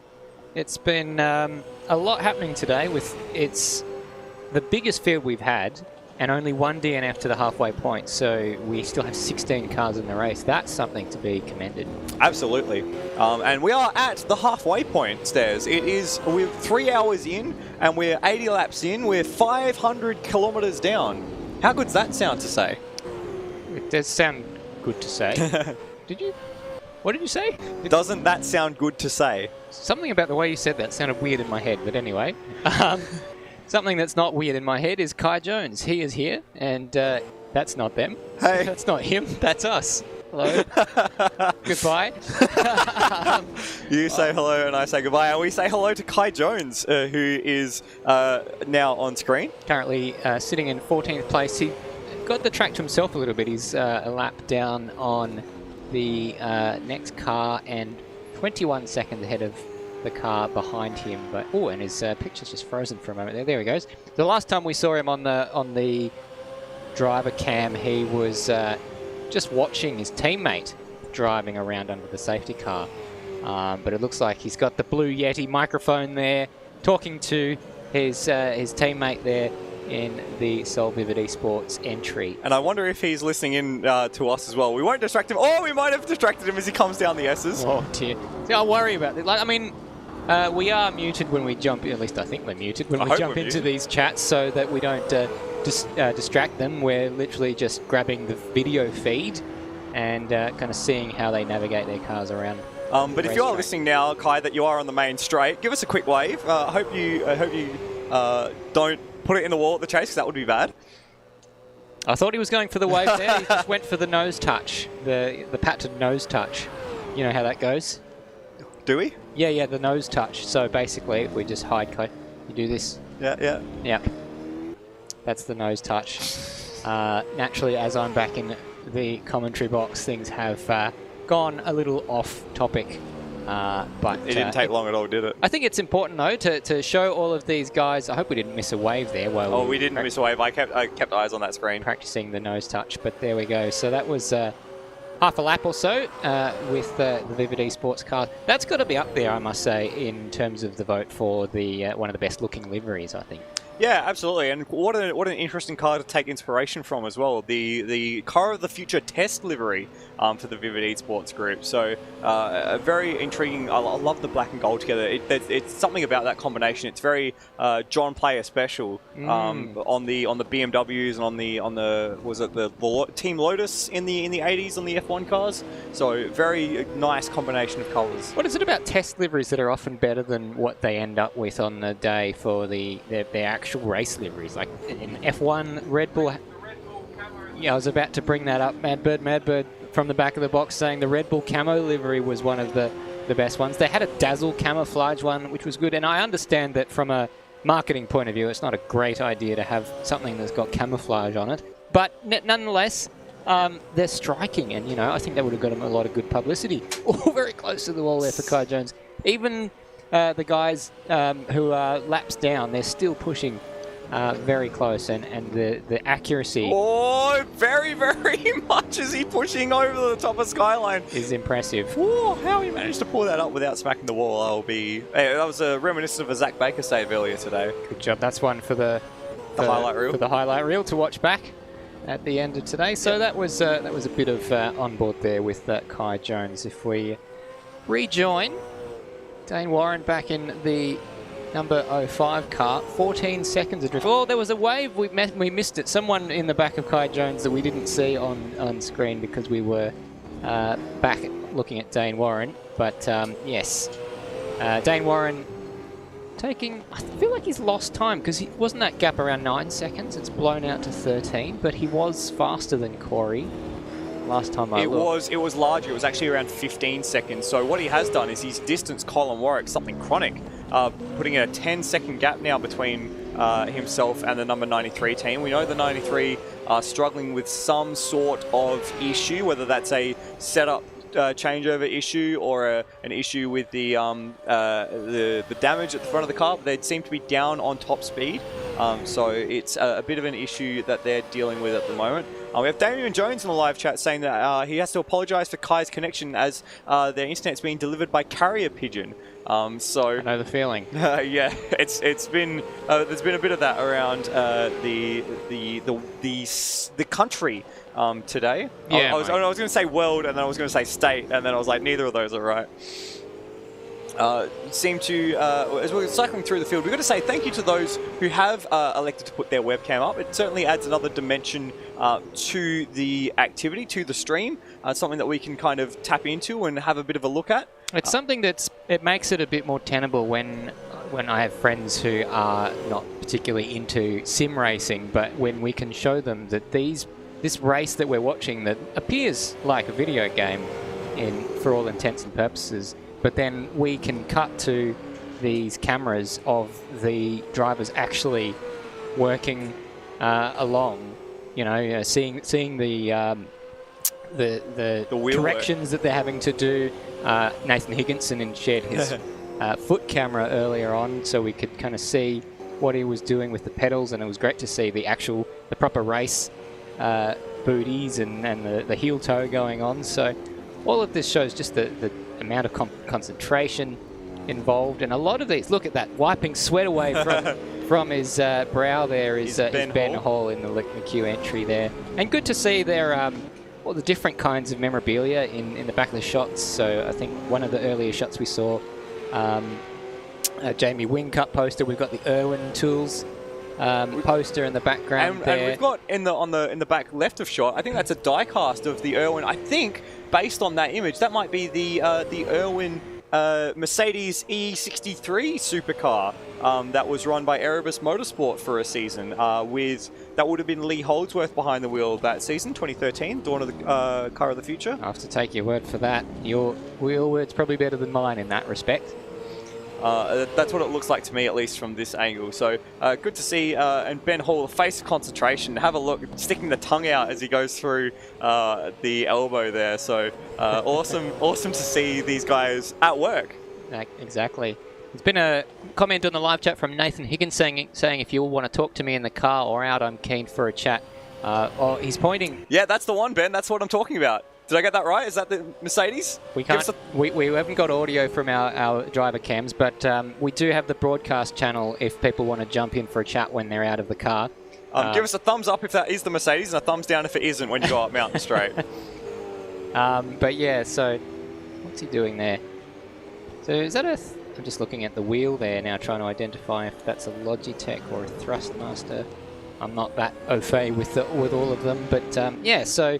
Good to see the different merch that different drivers are well, wearing and have on their walls. So we saw the Andrea Moda F1 t-shirt that was being worn by Brody Steen. Oh, what's Ben up to? I'm just gonna... This is dangerous. He's going up Mountain Straight, though. Oh! Saw the little wiggle there, didn't we? So eyes on the road. Little snatch of the brake there on the way in, but keeps the nose in. So doing a good job there, and he's using this short shoot on the way up from turn 2 to the cutting to try and... is he getting a water bottle or something? He's way off the side of that very wide angle camera shot there. It's a thumbs up. All right, finally got there. So yes, that is, you're right. It was the E63. The E63, Mercedes, the Erebus Motorsport Mercedes from 2013. Very good. Betty would be proud. Thank you for the wave as well. In the middle of over the hump at McPhillamy is Ben Hall. So we might leave Ben for a little while just to stop distracting him from the race. Good luck for the rest of the race, Ben. We rejoin our race leader, Corey McFarlane. The race lead down to 10 seconds for him with Dayne Warren just chipping away at that. On the previous lap, though, it was about 1.2 seconds that Dayne Warren was faster than Corey McFarlane. And it's pretty consistently across each of the sectors here. So half a second quicker in the first sector, half a second quicker in the middle sector, and we're just waiting for that final sector time to see whereabouts it pops through. And 0.3 quicker in the final sector. So doing the work in every part of the racetrack is, pardon me, Dayne Warren. So the gap is coming down. It's coming down at a rate, pardon me, sorry, at a rate of knots. Yeah, so at that current rate, should be on him around about, what would we say, like 91, 93? It'll be about, a second and a half a lap will work out to be about 7 laps, which will be approximately 15 minutes. So it is likely that we will see the next run of pit stops for some of these cars before then or around then. Well, Dayne's maybe next. not. Dayne's next expected in on a lap 102, so he's recently done one. Lap 75. That car was in. Corey McFarlane in the 55 car. They're also expected in around about the same time. So that's probably going to play out on track before it plays out in the pits. So our prediction is saying that they should be in on lap 102, but that does include a long stint under yellow flag, saying that they might come in a bit shorter than that. So maybe lap 100 is where we're expecting them in. Yeah. So these numbers are based on their stints so far, but if those stints have been skewed by safety car interventions and fuel saving, then it might not be a true picture of the kind of stint length that they are capable of. Absolutely right. There we go. I said something relevant to the race. Oh, well done, Stairs. I'm getting there. We are not struggling along. We are working our way along because it is a long day, of course, for everyone involved, and that day for us started at 9. Oh, we got a car in Griffin's Bend, I thought. a red car. It's Trent Allen. Trent Allen, yeah. So I just saw that in the back of the long shot up the cutting, that there was a car facing backwards in that shot. So we'll have a look. And we've already got him sideways there. So we'll see if we can scroll back a bit and figure out how this all started. It was another one of those incidents that happened. It's with the Rhodium car. Was he lapped? That was for position. Those two were battling over that final spot. So coming into Griffin's Bend, it looks like Allen just got a bit too deep under brakes and locked the rears. He was trying to avoid an accident, and then once he got on the grass, he had no stopping ability, and Ben Rhodes was unfortunately on the outside, had nowhere to go. And then it seemed like there was a lot of traffic at that part of the track at the time, and so he had to wait for a gap in order to reverse, because there was no way he was going to get out of that without having to drive onto the racing line. He was pretty close. He's crashed again. Oh, Bagzy. Thank you, Bagzy. Oh, Bagzy. Oh, no. Oh, dear. Oh, Bagzy. So let's see if we can pick up. Oh, that's the same spot he was stranded earlier on. We might be in for a safety car here. It's solid yellow at the moment. And I'll see if I can figure out who is in that car currently. It is Brett Allen in that car. Of course, the Allen brothers sharing a sim rig. And, he's not done a good job with the flick spin. He's in the wall at the S's. Whereabouts is he? Is there anyone in behind? He's got a bit of a gap to third place Colin Warwick, who's just coming over. The brakes work both ways. We should be seeing Colin Warwick. There he is, coming through shot now. Then after Colin is the 11th place car of Aiden Sykes and his brother, whose name I've forgotten, unfortunately. Keenan Sykes, thank you. And we've got a safety car. Yeah, no Again, a safety car, and that looks like a puncture as well. So this is a safety car now, lap 87. So we'll see. Everyone's coming in. Zach Baker, Corey McFarlane. He was at exactly the right part of the track when that safety car was called to be able to come in. Now, meanwhile, this is Trent. Sorry, it was Brett in the car. Brett Allen, yes. Who is trying to bring that car back. So he would have already had damage from that accident with Ben Rhodes, and then the secondary accident was very similar to the one that he had earlier, but he's created more damage on the car. The flick spin just didn't work. He was trying to flick spin it. It's almost like they've got traction control on, because he couldn't get the back around. Oh, have a look at this. The Brunswick and Rosella cars, the two AAR cars, they did that remarkably well there. That was orchestrated. It's almost like they're in cahoots with each other. It's almost as if they planned it. There must be some... It can't be all coincidence that they have the same livery. I reckon they might be teammates. Oh, who would have thought? And they're going to pop out ahead of the Dayne Warren and Thomas McMillan pairing. Colin Warwick and Ethan Warren are in the pits as well. The Sykes are in the pits. Simcom Motorsports are in the pits. And it looks like the Allens are just going to sneak their way back into pit lane as well. Doing it the hard way. So it's a flurry of pit stops. Is Bagzy there to jump in there and do all of the bits and pieces? Or he is back. Yes, he is. He's back. Has he sold his car? I don't know. Bagzy, could you give us an update on your car? Apologies, I literally just got back in here from chatting some drivers. We just had a moment in the pit lane, sorry to cut you off, Bagzy, between Aiden Sykes and Brandon Dostal. Do you see that one, Stairs? That was certainly an unsafe release there for the Sykes car. Possibly. Coming across the front of Dostal as he went to pull into his lane. Yeah, so a bit of frustration up and down the pit lane as they all kind of are trying to get their pit stops done without losing too much track position. Luke Rosella is yet to pick up the safety car, so he's still kind of trundling around at kind of 3/4 speed along the top.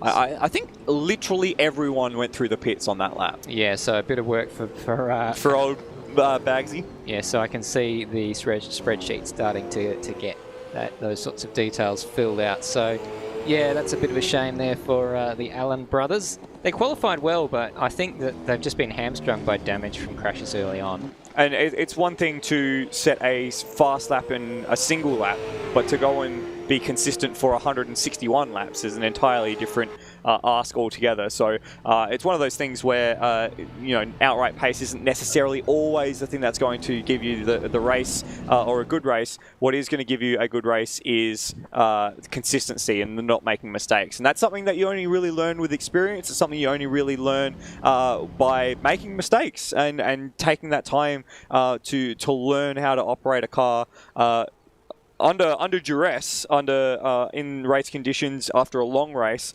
after a few occasions. So this is a good learning experience for them. The fact that they're doing it with IRL driver changes as well is a very interesting experience, and I hope that's something that they've been doing quite well with, and not suffering with. But it is a big ask. So yeah, it's they're still in the race. Importantly, they're still in the race, and that is something that should be celebrated. So the number 55 has used this opportunity to get Luke Rosella back in the car, and Dayne Warren has stayed in. They've both done a pit stop. This is good for Dayne Warren because it has closed down that 10-second gap. Zach Baker has been allowed to pass the safety car as he is on the lead lap, and so he will cycle around back to the front, currently in 7th place. And then it's Brandon Dostal down, who are the lap runners. So 3 of them there, 1 lap down, another 3, 2 laps down, and then we've got 1 car apiece, 3, 4 and 5 laps down. There you go, and 16 runners still stairs after 89 laps. Impressive, considering that we haven't been completely without incident. So the Allen brothers, despite having quite a bit of damage, looks like they are still able to compete, which is good. So they've got that car fixed. Damage has been an issue for the 93 car driven by Colin Warwick. So they had that incident with the safety car, the first safety car, where Ethan was caught out by how slow the safety car was touring the first corner, and they had a fair bit of damage that had to be repaired, and as a result it seems like they don't have the straight line speed that they had in the first sector. Colin Warwick saying that they'd gone from 300k an hour to 290 or so, and that was in the draft even, so they were struggling to get past Thomas McMillan at the time. Looks like that's going to be difficult for them to create the three-peat. Yeah, we were riding on board with Ethan Warren when he was in the slipstream of Thomas McMillan. We saw him get up to 295, but he was effectively nuts to butts at that point, so right in the slipstream. I wonder if Tim Redmond suggested that it might be a possible setup problem, that the setup hasn't loaded correctly when they've changed drivers, something that can happen in AMS, which is a bit of a strange one. Lockie Burke was saying the same thing out of the Golf Racing 111 car as well. Just comment in the live chat, Zach Brown saying Ben Hall couldn't hear us, but Zach was transponding for him. So thank you for your efforts there, Zach. And Ben for showing us around. And it's great to get this engagement with everyone through the field as the safety car has the train backed up through the S's and the chute into the elbow at the moment. So it looks like if Bagzy hasn't finished doing the safety car spreadsheet details, he's pretty close, and what I can tell you so far is that 2 cars have now fulfilled the mandatory pit stop requirement of 7 pit stops. Really? That's the number 20, Ben Hall and Zach Brown for Luke McHugh. So one of the drivers that we had on camera not too long ago in that car. And also the number 76, Brandon Dostal and Travis Clark. So those guys are the only ones I can see that have done all 7 pit stops. There's a number of cars sitting on 6 pit stops, and that's number 50, Steve Warwick and RSM Latino, Ethan Warwick and Colin Warwick, Ethan Warren I should say, Colin Warwick in the number 93, Trent and Brett Allen in the 270, and Dayne Warren and Thomas McMillan in the 05. So they only need to do 1 pit stop more, which is a dead cert. They are only required to do 1 more pit stop, but they will have to do more than 1 to get to the end. But as far as what they have to do, I think, and all those are on. Most of the rest of the field has done 5 pit stops, so they need to do 2 more, which I don't think it's really too much of an issue now because they're going to have to do that anyway to get to the end. Yeah, truth be told, with 90 laps left, can you believe? With 70 laps left, that's only a little bit less.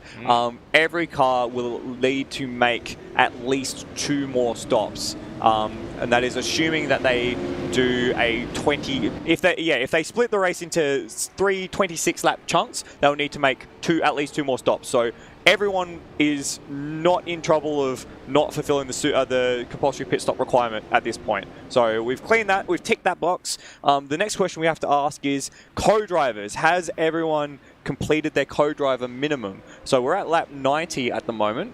So it's possible that some drivers have done that 54 laps in the books. But that is something that we'll keep on top of through the next stanza of the race, and we'll see who has ticked off that requirement and who still needs to fulfill it. We do, of course, have the issues with Benjamin Rhodes and Cameron Parrott. Cameron Parrott not having internet or power today, so hopefully he will have a chance to jump on a bit later and finish off the race. So he was added to that entry as just kind of a bit of a Hail Mary to keep him involved just in case. And Brandon Dostal and Travis Clark, not sure what the issue is for Travis Clark, but Dostal has been at the wheel of that car the whole race so far.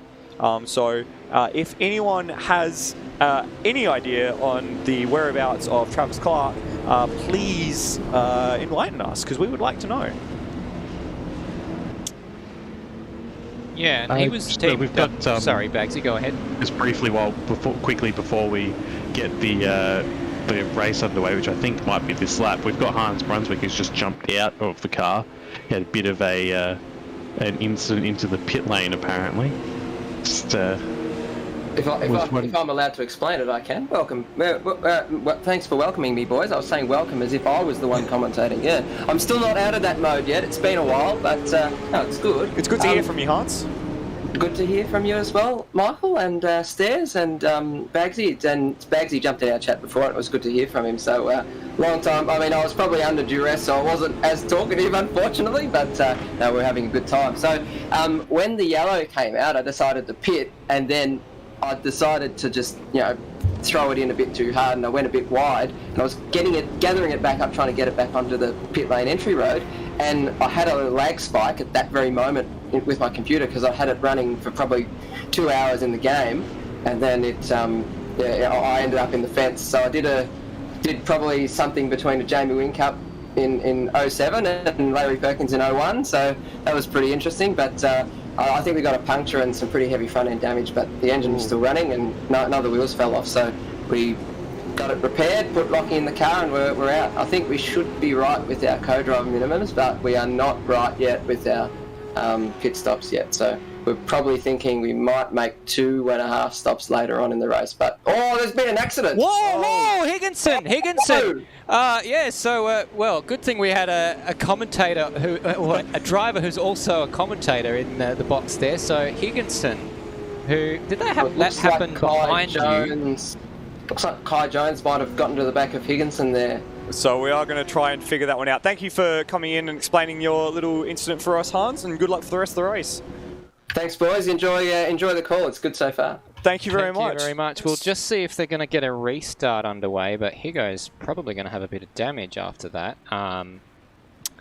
We'll see if we can queue something up, but then we won't be able to probably play it until after the restart unless they go around for another lap. So I'm kind of half hoping we do get another lap under safety car, but it just feels like we're about to get a restart, and immediately I'm proven wrong. So that's good. That gives us an opportunity to have a look through find out where Colin Warwick has gone. It looks like we might have a few drivers suffering with some screen freezes. Hayden Cupert saying that Ryan Smith is having screen freezes, and that might be day done for that team. They've got to get in and change the car. I don't think Colin Warwick and is Ethan in a Warren, good way here. This might be the end for them as well. They seem to be off in the weeds, off track somewhere.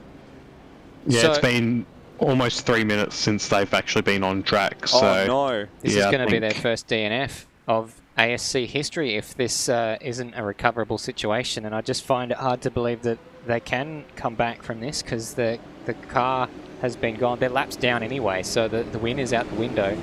What a dramatic end. What a, well, I say dramatic, it's anticlimactic. Absolutely. It's a fair old gut punch for Warwick and Warren after they've been the form car of the last 2 years. For them to suffer this issue, it's not what you want. The other car that we're looking for is Ryan Smith in the number 250 Ignition Sim Racing car. Are we? I'm looking for Termo. Trying to find a replay of what happened. Yeah, so I called it as Nathan Higginson before, but it was Termo who was actually in the car, and that was the car that looks like it was most badly damaged by that incident. seconds. So we'll just try and find a replay, and we're just waiting to see whether that does turn into a DNF. He's still on the timing screen, Colin Warwick.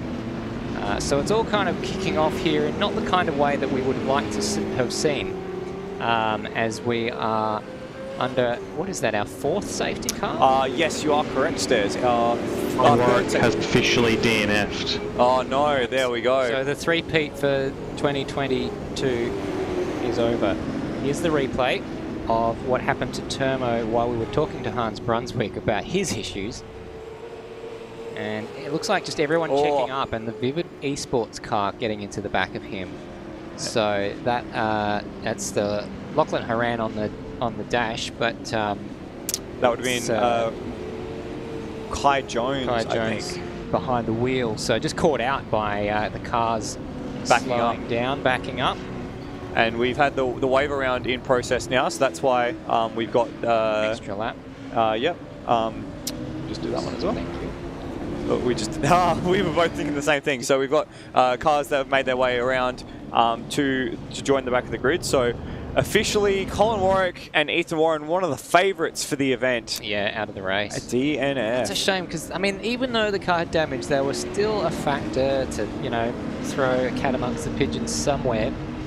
But that just leaves Dayne Warren and Luke Rosella in 1st and 2nd. Who we think the race is probably between those two. Kind of depends how it falls. Very, very sad to see that. Now, that's kind of interrupted our response to what Hans Brunswick was saying. He was starting to get screen freezes, and it sounds like he got into the pits to swap the car over just in time. Yeah, and then it's something that's happened now to possibly happen to Colin Warwick and Ethan Warren. That might be the issue that they had. And we also saw that Ryan Smith is having screen freezes. So they've DNF'd as well now. Hayden Link and Ryan Smith DNF from the race. That's the second Ignition Sim Racing cars. Both Ignition Sim Racing cars, unfortunately, now out of the race. That's a shame. We asked. This is the time. This is when the attrition starts. Lap 91. We're just past half race distance, and this is where the attrition has started. So 7 laps, 7 cars in the lead group. The rest of the cars are on the wave round, and we are ready for another restart. Stairs. Yeah, and those wave around cars haven't caught up to the back of the field, so there will be a bit of a gap. But here we go. This is Dayne Warren looking already like he wants to make a move on Luke Rosella for the lead of the race. Coming up Mountain Straight, he will probably look to get this job done pretty early on, I should think. Now, in the hands of Thomas McMillan, we've seen that car just a little bit hard to get going on restarts. Thomas McMillan has been vulnerable, but Dayne Warren, it might not be. Oh, into the grass! Yeah, I think Luke Rosella knew he was going to try for the inside, so he didn't let that become a possibility. But Dayne Warren considered it for even a few moments to put 2 wheels on the grass, but it wasn't going to happen that way. So Luke Rosella holds on to the lead for now. And Luke Rosella is not going to be an easy man to pass. He is someone who has got the pace at Bathurst. He was last year's pole sitter, was in the box seat to win last year with Thomas McMillan until Thomas McMillan had his own screen freezing issue. So this is really going to be a battle for the ages between quite possibly the 2 fastest drivers on this circuit in the Automobilista Supercars Championships, Des. Absolutely. So let's see whether Luke Rosella can become a first-time victor in the Automobilista Supercars Championship Bathurst 1000. Or whether Dayne Warren can become a first-time victor in the Automobilista Supercars Bathurst 1000. See what kind of pace they've got coming out of Forest Elbow. Right in the wheel tracks of Luke Rosella is Dayne Warren. They've already gapped Lewis Wedding to the tune of about 2.8 seconds on 1 lap. Oh. And here comes Dayne Warren down the inside as they go through the chase side by side. Rosella on the outside, Warren on the inside. Can Rosella hold it out there? He goes deep under brakes, deep under brakes, and manages to pull it up and will maintain the position. No, he won't. He gets just off onto the grass, and that will be the lead change. Dayne Warren now in the lead ahead of Luke Rosella. And in fact, while we can just take a bit of a breath, we have Colin Warwick in the broadcast booth with us. Colin, gutted for you guys, the DNF on lap 90. Can you just explain to us what happened? Yeah, simple as game locking up, as we see Luke going off the road there. It's just managed to sneak onto the track. So just a game freeze, was it? It was actually a full lockup. Like, my wheel was shaking left and right, and as you know, I got a DD, so it was hard to hang on to it. But I was just holding on as tight as I could with the brake slammed in case the game came back. But yeah, it did come back. Oh, it's an absolute shame to hear, and really, I mean, I know we're not really thinking about the championship much as well, but you know, you guys were in a good position. I know the car was suffering some demons, but with a strategy to go close to the end of the race, you guys were looking good for at least a podium. Yeah, we only had one more stop, hey, fuck, we were just working it out that we would have got the car to, I think, 112 and then to 137 and then brought it home, whereas I think all these guys will have to do another stop on top of that. So, yeah, would have been interesting to see how we went with the strategy call, but yeah, Mountain didn't choose us today. That's a real shame, Colin. I can hear the disappointment in your voice as well. So shocking luck today, guys, and hopefully we'll see you back for the next 2 rounds of the season to finish off strong. Yeah, for sure, mate. And thank you very much to Colin Warwick for joining us with that. We've got a cracking battle back here now, Stairs, between Lewis Wedding and Zach Baker with Brody Steen just in the mix. These are some of the old heads of AFC. Yeah, Zach Baker and David Nenadic, they have been there and done it all. Surprisingly, I don't think Zach Baker's won an ASC race, but he's had the pace to on occasion. It just hasn't fallen his way. At one point, I thought he would have won the 2019 ASC Bathurst 1000, but that Lewis Wedding and Brendan Ross car, which has been there about 3rd or 4th place all day long, starting to come under pressure here, and I think Zach Baker's going to slide his way up the inside. Can Lewis Wedding affect a bit of a switch back here? I think he's done a good job there, and that's going to give him the inside as they head down to the first corner. Good side-by-side action, and Zach Baker's going to struggle from there to do anything about that. Now, Lewis Wedding, is he going to hold the inside coming up Mountain Straight? It's very tight stuff here. It looks like, in fact, that Wedding's got enough of a buffer to not have to worry about it. He's taking the normal racing line, but with the slipstream, Baker could take a dive to the inside, and he does so. Late spontaneous dive. Is he going to take the apex away? Or Wedding squeezes him. They make contact there, and they manage to squeeze out the other side, but now Brody Steen is right on the tail of Baker as they're going to go up towards the cutting. And they managed to just ease it back just a little bit. In fact, Wedding's just left a nose of the Mustang width there, and Baker's thrown the nose in. Yeah. Tight stuff, tight stuff. I saw flashes of a sideways ZB car there, and it just looked just for a moment like it was going to end in tears. But they fight for another day. Zach Baker with a good turn of pace at this stage of the race. Well, the last lap time's probably not that significant, but it was faster by Zach Baker by about 0.6 of a second. Yeah, very bullish defense from Lewis Wedding there, really clamping down on the at Griffiths Bend there. If I was Zach Baker, I wouldn't have been necessarily thrilled with that, as he looks to make a move at the elbow. No dice there. But Wedding not taking any prisoners and not keeping any friends. Not that I think Wedding would be particularly bothered by that, but very much the Brody Kostecki at Bathurst sort of vibe, where it doesn't matter who you are, he's going to close the door on you. Since we've got Lewis Wedding involved in this battle, it's probably a good idea to see if we can pick up on his driver cam, because it's good to see what is happening. Hello. As I surely meant to do that, didn't I? Here he is. And he's taken the jacket off, and he's in the Perkins Holden Castrol colours now. Fantastic. That's a good looking shirt. So can he hang on to this 3rd position? Now that we've lost that big factor in the 93 car, this is a battle for the podium. And probably will rage on for some time. It looks like just the pace from Dayne Warren and Luke Rosella and their respective teammates is going to take them clear of this battle, but definitely, as far as the battle for 3rd goes, Zach Baker goes to the inside. So Lewis didn't cover that off. I'm surprised, because you always kind of get hung out to dry on the outside through there, and it looks like Zach Baker's done a good job of making that move work. Maybe Lewis has just had a rethink and decided to just settle in behind for a lap or two. The furrowed brow of concentration as he had to let the ZB Mustang pass through on the inside. You could see how much it flummoxed him in that expression there we had on his face. So Wedding now slots into 4th place. Team has-beens, maybe they are has-beens. So we'll find out in another 65 laps time, Stairs. And can Zach Baker and David Nemedich find the podium for the first time in Bathurst 1000 ASC history? They've been 4th in every single race. Oh, really? If I'm not mistaken. I'm just going to try and see if I can find my position in the records books. And while you do that, they had a Stairs, 2nd in 2019. Oh, I beg your pardon. So I should stop talking out of my arse. while you're figuring that out, it's time for me to take another little bit of a break, and I'll hand you over to Madbird for the next stint of the race. So while we wait for that, well, Bagzy has something to say. I was going to say, you were talking just before about how they came 2nd and looked like they were going to win potentially in 2019. Which is why I was confused when you were asking if they had a podium or not. Yeah.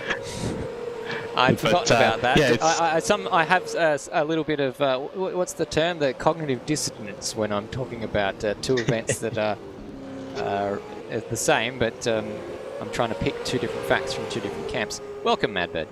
Thank you, Stairs. Must say, Pluddy's left this headset incredibly warm for me. It's he must have some hot little ears. I had the same thing because he was wearing the one I'm wearing. So yes, he's got steam coming out of his ears. I'm trying to calculate all the strategical, permutations. Now, did we see when Ben Rhodes lost his bonnet? Oh no! So that's one of the utes gone. He was in that incident under the safety car. Oh, he was involved in that. Was he? I think he was one of the... I believe that was when he lost it. I hadn't noticed it before then. But right. I think he was involved in that little, like... Or it was when he had that bump with Alan in the Griffins. Alan! What is it with me not being in the box and stuff happening? Because I swear to God, that was a very busy 15 laps. Well, we were chatting to Hans Brunswick, who ended up calling the moment that happened on down, well, where we are going past now, down Conrod Straight, behind the safety car, and Terma got rear-ended by I think it was Kai Jones driving in the Vivid Esports car. So yeah, it was a bit of a check-up moment where you don't expect, and that's been the story of today, is check-up moments basically. When Ethan Warren damaged the 93 car because he checked up behind the safety car. That kind of ruined their race, and the DNF continued. Well, also ruined their race. The DNF continued the ruining of their race. Yeah. So there was just finalised nothing but ruin. So yeah. I did have a Tech Talk segment lined up, but it was just not really a moment to have a window. No, I didn't want to interrupt because there was so much happening. So we'll save that for my break later on. Well, let's just just catch you up on everything that's happened please so far. We've got Dayne Warren. So as a result of the safety car, Luke Rosella got into the car from Corey McFarlane, who was leading. After the safety car, Dayne Warren overtook Luke Rosella on track. I did catch that. He's set about beginning to build a gap there, so about 5 seconds, as he gives a little bit of a warning to Ben Rhodes that he's coming to lap him. Ben Rhodes does nicely to get off the racing line there and allows Dayne Warren through. So Luke Rosella, we think really that Luke Rosella and Corey McFarlane are the only cars left who can really challenge Dayne Warren and Thomas McMillan from a pace point of view. It just really depends on Thomas McMillan's relative pace to Luke and Corey. And then behind these two, we've got Zach Baker, who's got to the head of this little battle for what is now the last podium spot. He's passed Lewis Wedding in recent laps, and that was just up into Griffin's Bend. So Brody Steen, Brody Steen and Kurt Stenberg. Kurt Stenberg operating at, well, he said this morning about 80% because he's picked up a bit of a bug. Seems like it's lower than that based off what he was saying. Yeah, it might have gone down. So Lockie Burke, so they've just gone down a spot from the safety car because they were in 5th, I believe. So they were, that car was in the hands of Hans Brunswick, who was starting to have game glitches happening, and managed to bring it back to the pits to swap the car over to Lockie Burke. So this is the important moment, important point here, is that if anyone does have these game glitches, if they can possibly get it back to the pits before it turns into a full game freeze and hand the car back to their teammate, then this might fix the situation. So they're actually not in a bad spot there.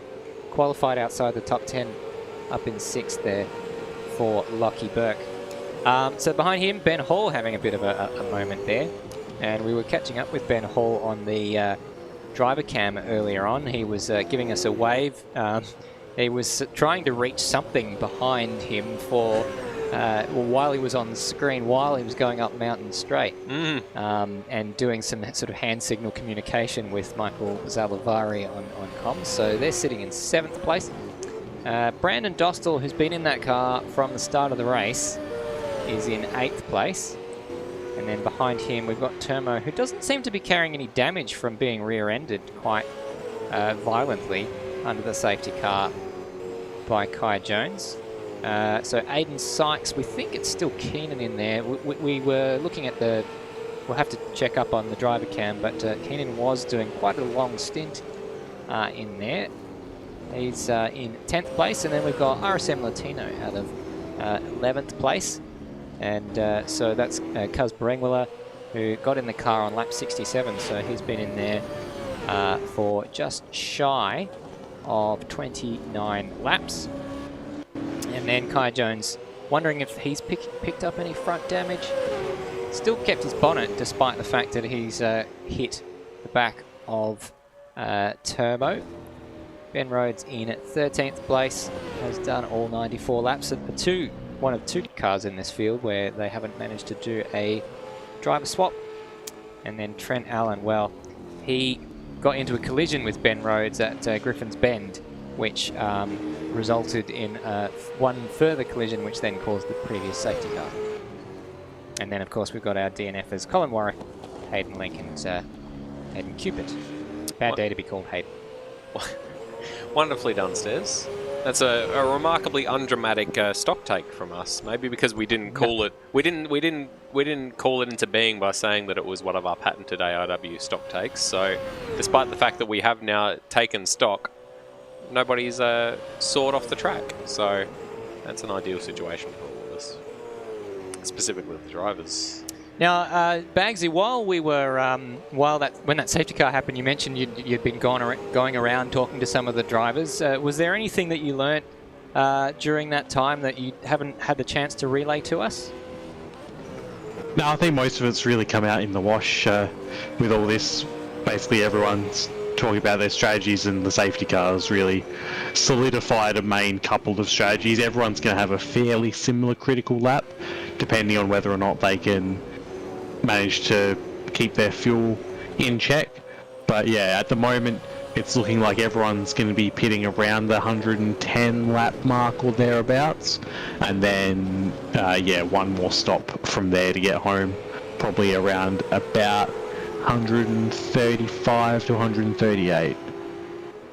Yeah, for a lot of these drivers we don't actually have accurate kind of fuel numbers yet, because they've been taking these early opportunities to pit under safety cars, so a lot of these stints being cut short. So it's a good opportunity for people to hold their cards close to their chest as far as fuel mileage.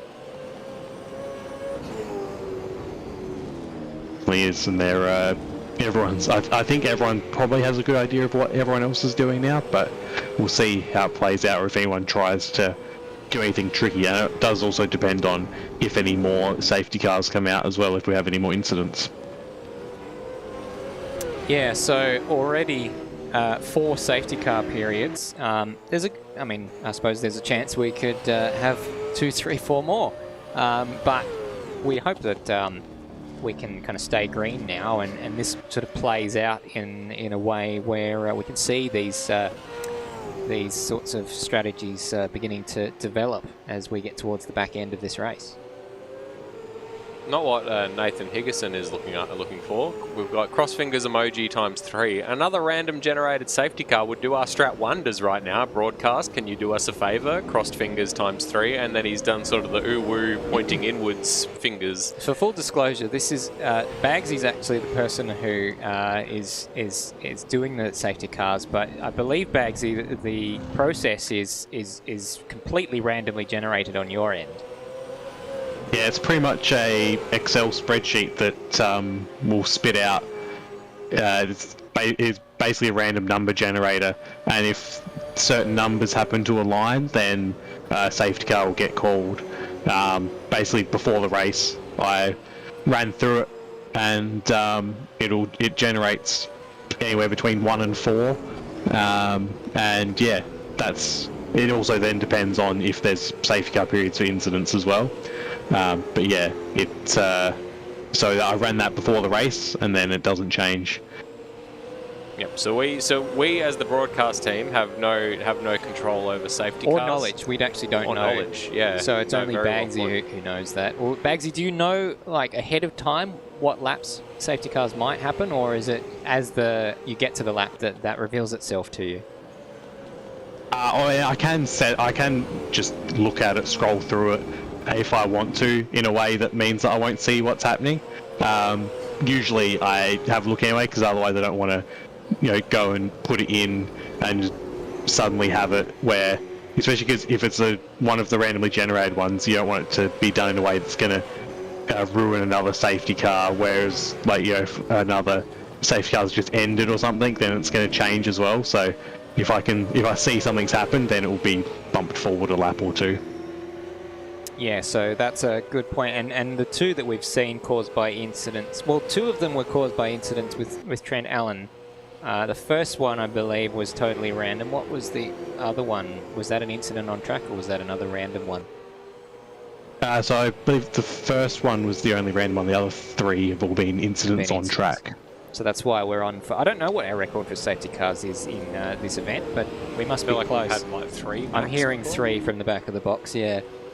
So we've already beaten that record, and we still have 61 laps to go as we've hit the 100 lap mark.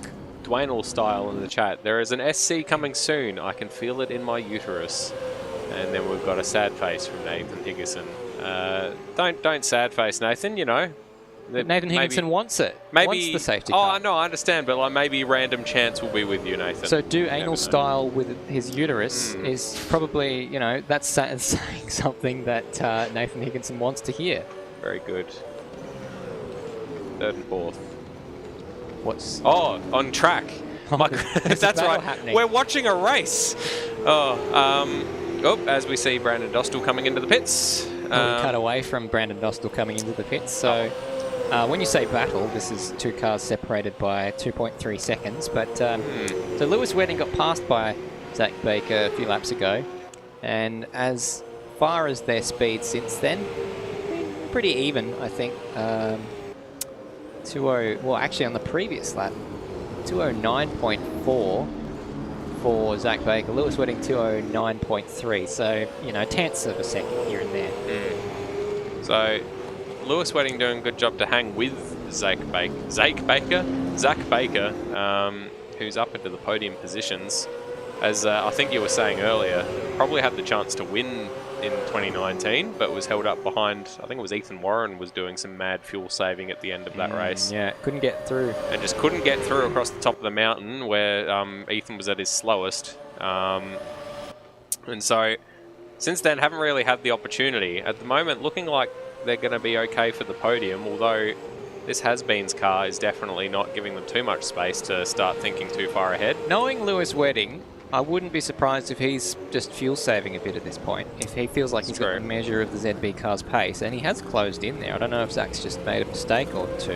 Didn't see any. It looked pretty clean, so maybe just a little bit more pace from Lewis at the moment.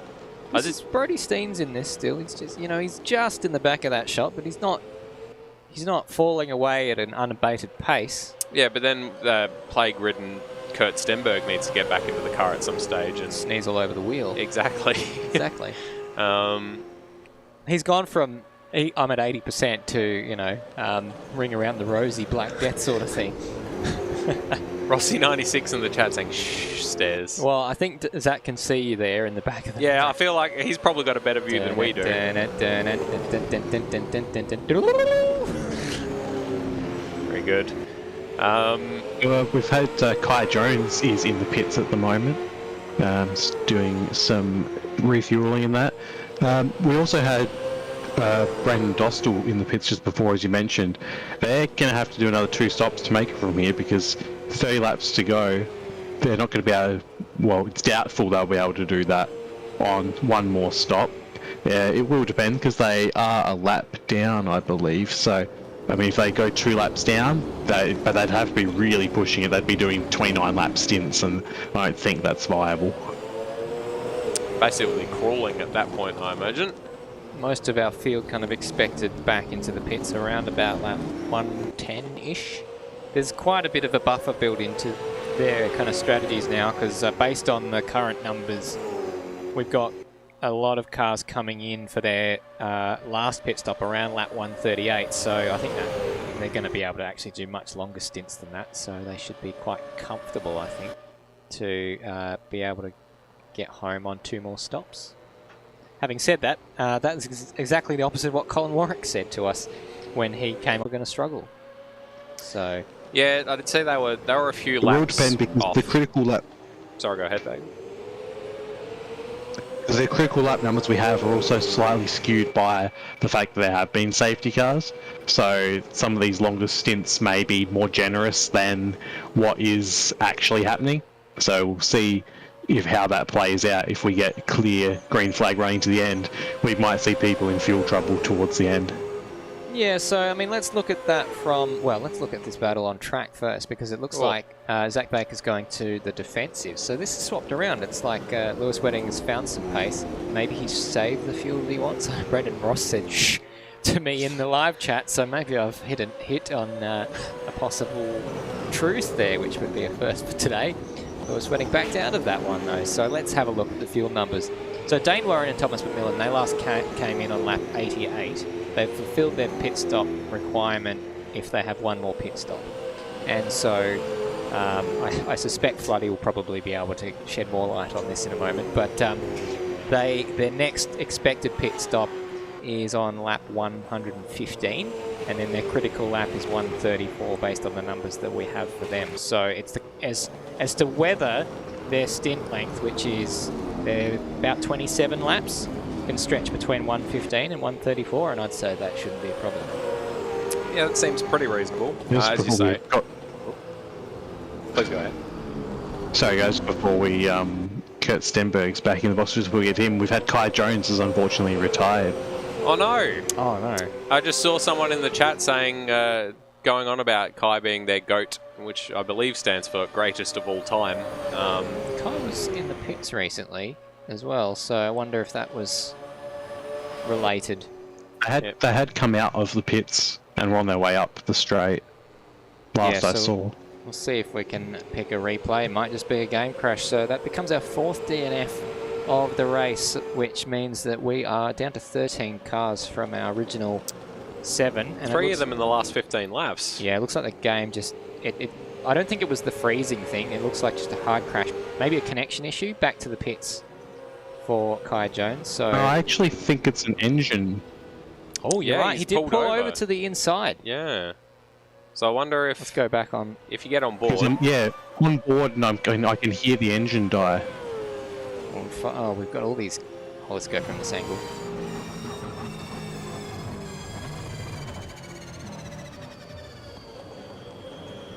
Yeah, strange. Just sounds like it just gave up. And straight back to pits. That was very suddenly back to the pits, though. And there wasn't even... Like, normally there's a moment of disbelief. Sorry, I just cut you off there. Like, you know, when the engine blows, you sort of sit there in disbelief for half a minute or so. Yeah, I felt like that was... It felt like more like he was pulling over so that he was out of the way when he exited back to pits. So maybe he was having some lag issues or something similar. But regardless, bad luck for Kai. He's been done quite well in the car with was it Lachlan Horan, the one Vivid Esports runner remaining. So that's a shame on lap 103 to DNF out of the race. Yeah, so that is a shame. Well, Michael Zalavari is standing by with some tech talk facts. So let's jump to see what Michael has got for us. Yeah, thanks, guys. And I thought I'd just give a bit of an idea for everyone on the strategy. You guys mentioned it very nicely beforehand that we're expecting everyone to come in at around lap sort of 112, 115-ish. And I thought I'd give you a bit of a tick or a cross based on where I reckon these guys are going to be. So on the green line here, we've got the cars that have managed to get 27 lap stints. So everyone pit on lap 88 with the safety car, and 27 lap stints gets you to lap 115, then to lap 134, which then gets you to the end of the race. So there are my big ticks. So that is the number 22 Has-Beens Racing car, the number 512 ZB Racing, the 05A, the number 55, and the 47. So all of those get a big tick in my book. They should be able to get to the end of the race with 2 more stops from here.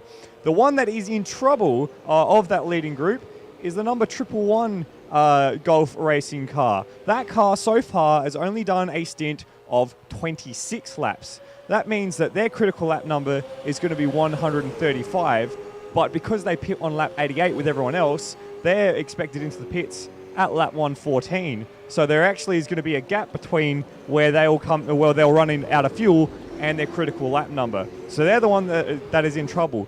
The thing that I want to throw into this, the little asterisk that I want to put up here, and I will actually put a literal asterisk here, is that none of these cars have done a 27-lap stint without a safety car intervention. So if this race runs green to the end of the race, this green line, this big tick, is going to become very tenuous. On the flip side, if we get a safety car at lap 112, 113, it could be a very tough decision to make for teams whether or not they go for the safety car and try and make it to the end to fuel save, or if they wait for their own critical lap. That's what the strategy looks like at the moment. It looks but we'll see how it all plays out. Thanks very much, guys. Back to you. All right, so while we were with Michael there was a change for third position. Lewis Wedding getting back ahead of Zach Baker there. So that is a change for position.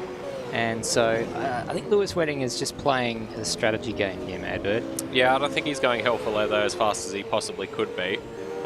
He's just keeping himself... I feel like he feels... he said earlier that he feels like they aren't in the running for a win here. So I wouldn't be surprised if he's sort of given up on pushing for those leaders and just decided to hang around Zach Baker, conserve some fuel, and then pounce once it suited them. So it looks like it has now suited them, and he's going to try to stretch off ahead. And you can see there's already almost a second worth of space between the two of them, 7.7 of a second. Oh, as we've got a puff of smoke at Hell Corner. Someone must have gone deep. No sign of whoever it was. If in fact it was anyone at all, but Lewis Wedding now stretching off that advantage in front of Zach Baker by the looks of it. Now we've been joined in the broadcast booth by Kurt Stenberg. First of all, Kurt, how are you feeling? I felt better, I'll be honest with you boys, but yeah, I'm still alright. We're going to keep pushing on. I woke up and didn't feel very well, and just trying to take things to mitigate that. Yeah, so sorry to hear that, mate.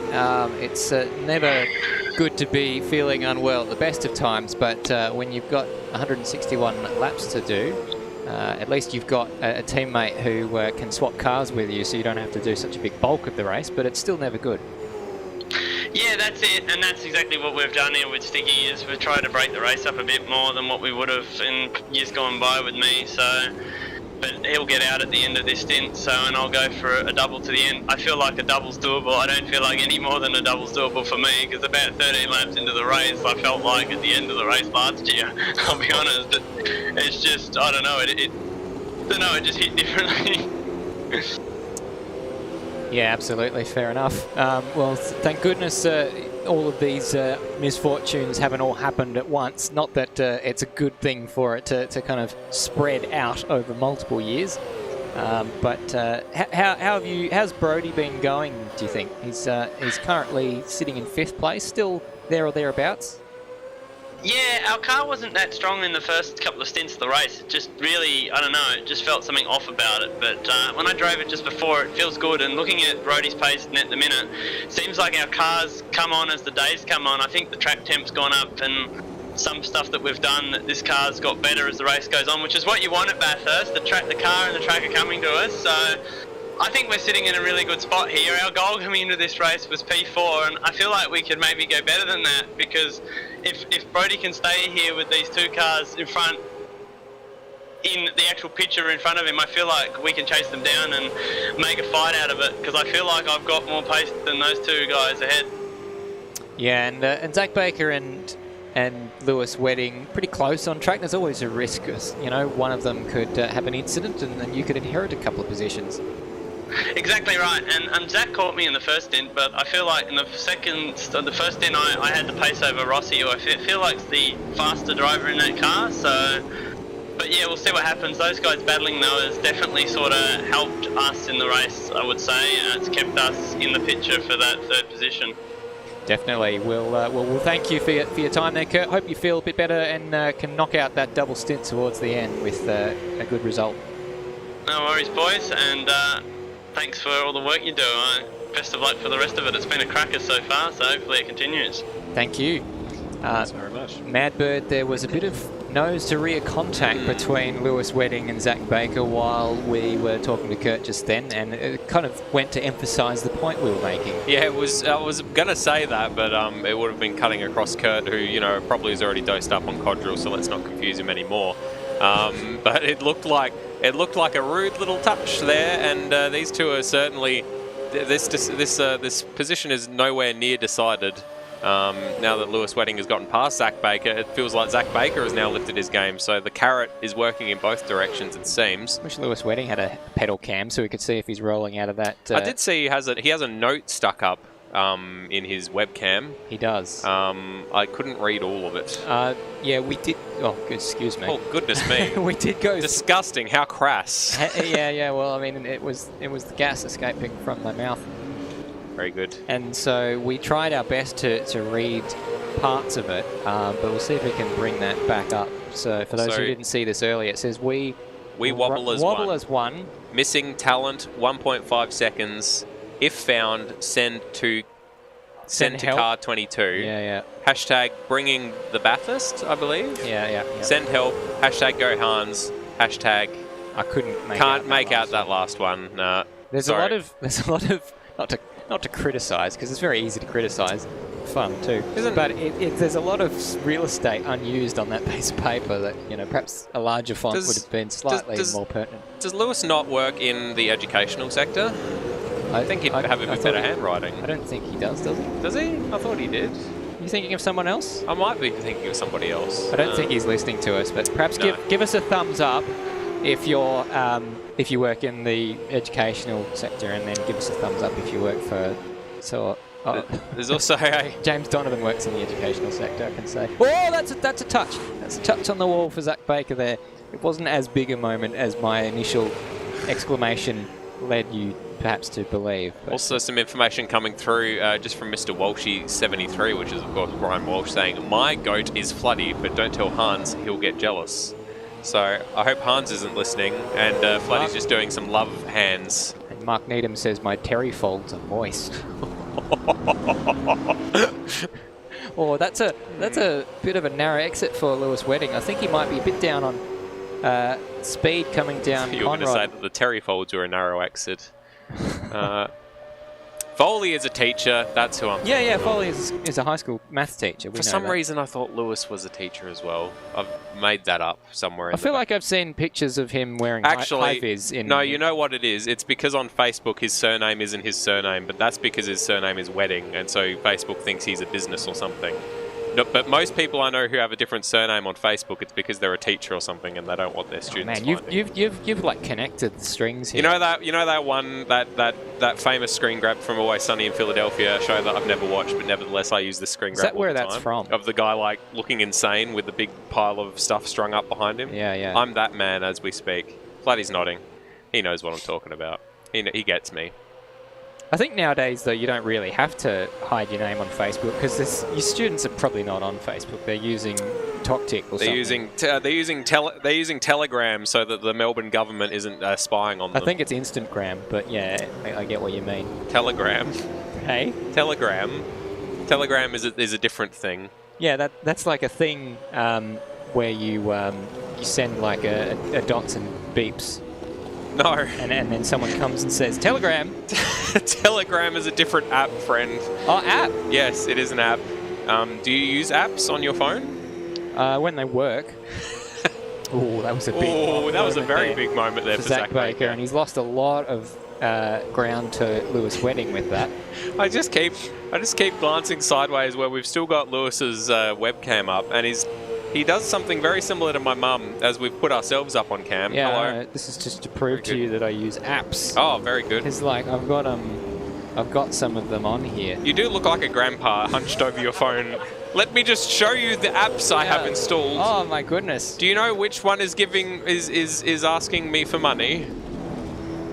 This one tells me my heart rate.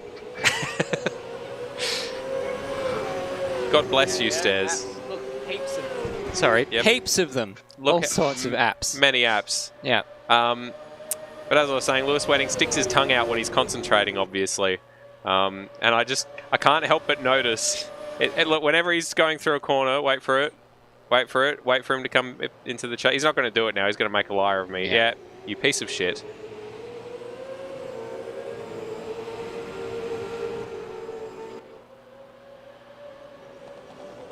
For the 5 minutes we've had him on screen. Well, there he goes. There he is. Oh, yeah, you're right. Yeah. Tongue in the corner of the mouth. Do you reckon he knows he's doing it? It's one of those. My mum doesn't. When she does it, apparently it's entirely subconscious that she just sticks her tongue in the corner of her mouth. Yeah, I can see that. Yeah. We're probably expecting pit stops soon, guys. 110. Yeah, we're coming up to some pit stops. Good call, Bagzy. Next lap. I don't know. There's just one thing I wanted to try to see if we can. He's got a bit of a wry smirk on his face, increase the realism here.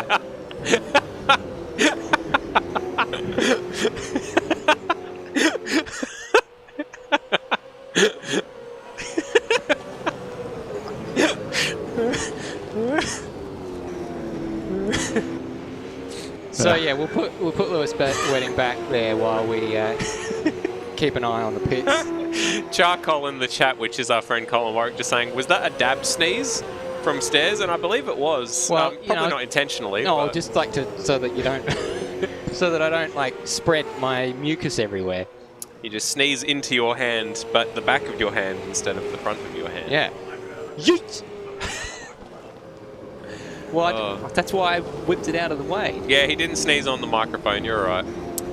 Luca Rosella is my dad, says Kobe Jones in chat. Don't think that's correct. But Luca Rosella is currently in second place, 22 seconds behind Dayne Warren. So Dayne Warren currently has a stranglehold on this race. Yeah, he does. And not in a kinky way or anything. Just he's in charge. Oh, we just got a thumbs up from Lewis as of course, it always happens when we've moved on to the other camera. It can't have been in relation to, he can't be on that big of a delay that it was in relation to something that we said. I think the stream is on a delay of probably about that much. Yeah, yeah. I hope he got to see himself. His head mounted on top of a Holden Commodore. Someone will clip it later. Yeah, I'm sure someone will. Oh, Baker's had a big moment to the final corner, but he's managed to. He's pushing hard, I think. So that bodes well for Rossi and Wedding. Because he's pushing hard, but it's costing him time. Yeah, but I mean, he's pushing hard to try and catch up. But I don't think that Wedding and Ross are actually that close to their top speed. I think they've got a little bit in hand. So that bodes well for them in their quest for a podium position here. Yeah, so about 1.7 seconds now the gap between third and fourth. With Brody Steen just keeping a watching brief on this, like Kurt was saying. Only a couple of seconds behind these two, so if they can hang around like this, I reckon Kurt Stenberg, even running at 70% and dosed up on Codrill, has got a good chance of catching up to these two. We've got Lockie Burke basically in the land of his own, 50 seconds behind this mob, and then about 50 seconds ahead of the next runner of Brandon Dostal. Quite a bit of spare space available. So lap 111 as we go across the top of the mountain, and we're expecting pit stops. We're expecting pit stops in the next couple of laps. Dayne can go to lap 115 according to our numbers, but a lot of other cars are expected in around lap 111. Trent and Brett Allen were due in about lap 110. Not sure if that has occurred. So let's see. It has not. Oh, we do have Sykes is in. We do have Syncom, and we've got the red Lockie Burke as well. Lockie Burke and Hans Brunswick's car has come in. Now Hans Brunswick into the car, so they've made their probably final driver swap, I would expect. I was to say some of these laps that we've got in our calculator are based on the lap the driver's actually on, not what lap they are. Because he's a few laps down, so of course, it's not 100% accurate. It is a little bit. It is hard to keep track. You're doing an excellent job, by the way, Bagzy. Thank you very much for managing the spreadsheet, because it is incredibly useful. It basically means we go from knowing absolutely nothing to maybe knowing a little bit and being still wrong about it. What is commentary if not that, though? So, Aiden on his way up Mountain Straight. I believe the Sykes duo will be, they will only have to pit one more time, so they're the only car that only needs one more stop. Alright, so you heard it here first. Madbird, I'm going to jump out, and Michael's going to jump in and be with you for the next 15 laps or so, and so I'll catch you in a bit. Go on, get! Go on, get! Get out of here, Sneezy McGee. Bloody, like, Grandpa showing me his apps. It's like, Grandpa, I don't want to see your apps. He's like, yeah, but look at these photos from the 50s. I'm like, I don't care about the 50s, Grandpa. I wasn't alive then. World-class filling, Madbird. Isn't it? Thank you very much. So what we care about is the last 50 laps of this race. Rossi in the chat can confirm he is not listening, but he is being relayed the information. At 20%, Kurt will catch me. 19% and I will have his measure coming from Brendan Ross. So some very frank truth there from Lewis Wenning's co-driver. As Floody, welcome to the commentary box. Thank you. I'm happy to be back. Are you though? I am. I am quite thrilled to be back. Excellent. As we're watching Aiden Sykes, just on screen at the moment, we have 50 laps left, Madbird. 50 laps. We do. Goodness me.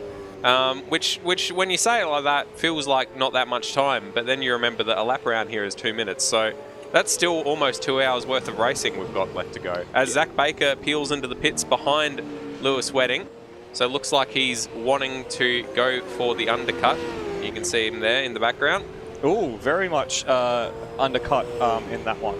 Almost cut himself on the wall. Almost overcut himself into the barrier. Zach Baker trundling down the pit as we're trying to find some batteries, I believe, for a wireless mouse. This is why you don't have wireless things. Like, it's just it does not. I don't know why the world's trying to go like wireless with keyboards and mice and all this nonsense. You have a wireless keyboard. No, I came to you for advice on keyboards, and you showed me a wireless keyboard. It can be wireless. I have it plugged in. Oh, well, that's kind of useless then, isn't it? It is not useless. It both does not run out of battery and doesn't disconnect. So, you know, it does have the option of being a Bluetooth keyboard. That is true. Very true. 26 seconds now, the gap between first and second. And you'll just notice that's the ZB car of David Enidich coming out of the pits behind Dayne Warren. So that is now a lap down for the ZB racing guard. So if we expect the has-beens to be in and around the same sort of area, then that will be a lap down for the has-beens, which means that we're going to see maybe only the top 2 cars complete the 1,000 kilometers of the race today. Yeah, very possibly. Oh. We just missed that missed one it. on the screen. Oh, bugger. Look, we just saw an incredible feat of manliness on our other monitor of Lewis Wedding chugging a beer one-handed while driving up the. Are we sure it's a beer? It was a beer? Well, it was in a VB stubby holder. Thank you. Goodness me. And it's been a long day. Generally, the point of them is to cool things or to keep things cool, not to warm them. So that's a big my B. Not a big VB. My B. We'll just have a quick peek at Brody Steen and at his co-driver Kurt Stenberg. These guys are in 4th place at the moment, and we'll actually just have a bit of Discord vision of Brody Steen coming up Mountain Straight. These guys are 5 seconds behind Lewis Wedding and the Has-Beens Racing Machine. There he is, the Andrea Motors top model, showing off that shirt to the best of his ability. Looks fantastic as he goes up through Griffins, and currently sitting in 4th place, but it will be 5th place, I assume, once that pit stops work out behind David Nadich. Well, it is still a bit early. As I made mention, you can't get to the end of the race on 2 stints of 27 laps unless you pit at lap 115. You have to make it to 115 in order to pit there. Oh, by the way, we'll cut away from Brody Steen because we have our race leader in the pits. We do indeed. You know what's satisfying, Floody? What is satisfying, Madbird? The 111 car of Hans Brunswick and Lachlan Burke. Yeah? Do you know what lap they pit on? What lap did they pit on? 111. Wow, that is so satisfying. Isn't it? Yeah, indeed. Glad I brought it up. Dayne Warren. Dayne Warren on the jacks, and it looks like we've got the 2nd place car of Luca Rosella trundling down behind, so there's not going to be any difference in strategy between these two. As you can see, the Luca Rosella car just hidden behind the timing board there and peeling into their box just behind Dayne Warren's. So, Bagzy, we're going to bring you in here on this as I make sure to full screen that monitor so that way we don't get everything else. What does this mean in terms of the strategy for the end of the race? Can these guys get to the end of the race on one more stop? Yeah, 100% they can. So we're at just under 50 laps remaining. So on average, the stint lengths have been about 27 laps, including safety cars. So you could probably cut that down to 25 once you count for the fuel saving and such, maybe 24. So they should be fine to the end here with a little bit of fuel saving, even if it goes green the whole way. I think some of the ones who have pit on laps 111 and 12 have a chance as well, because they're the ones who have been going a bit longer overall. But they're mainly people who are out of the picture in terms of the race win. So it's going to be your McMillan-Warren duo are going to be one of the bigger ones, and then Rosella. And McFarlane. Rosella and McFarlane are the other ones who are, pretty much they're both one stop to the end. Should be fine for fuel. Brilliant. Thank you for that, Bagzy. We're just watching Lewis Wedding in the pit lane. Wiggling his wheels. He's just having a wiggle. We'll see if we can actually catch whatever Wedding's up to while this is happening. I reckon Rossi's just gotten back in the seats. We missed it. What a shame. So actually is a good opportunity to bring up Brendan Ross and see him in action as he returns to the circuit. Here we go. There he is. What a handsome man. He adjusts his hat, makes sure that he's looking perfect. He's on brand as well, wearing the Holden Racing Team shirt. He is indeed. All right. So there we go. We get a smile. Ladies, he's single. I don't know if he is or not. And I suppose not necessarily ladies, just he is single to anyone who's watching and interested if he is, Anyway, Thomas McMillan has inherited the seat from Dayne Warren, and Corey McFarlane has inherited the seat from Luca Rosella. There is now a gap of about 25 and a bit seconds between those two. I reckon Corey McFarlane has more pace than Thomas McMillan, but I don't know if he has 25 and a half seconds worth of pace over the next 50 laps worth over McMillan, if that makes sense. Yeah, it is going to be a pretty tightly matched thing, as we've got a change here. Well, we've got Brody Steen coming into the pits. Now, I wonder, is Kurt Stenberg going to get into the car? We've got Kurt Stenberg on camera on our Discord. He said that he was going to be hopping in for a double stint, so he looks relaxed. He looks a little rough, truth be told. He looks like he's not having quite the best of time, but he's about to step into the car. You can see all that equipment behind him. That's all used to clear penalties. So all those tape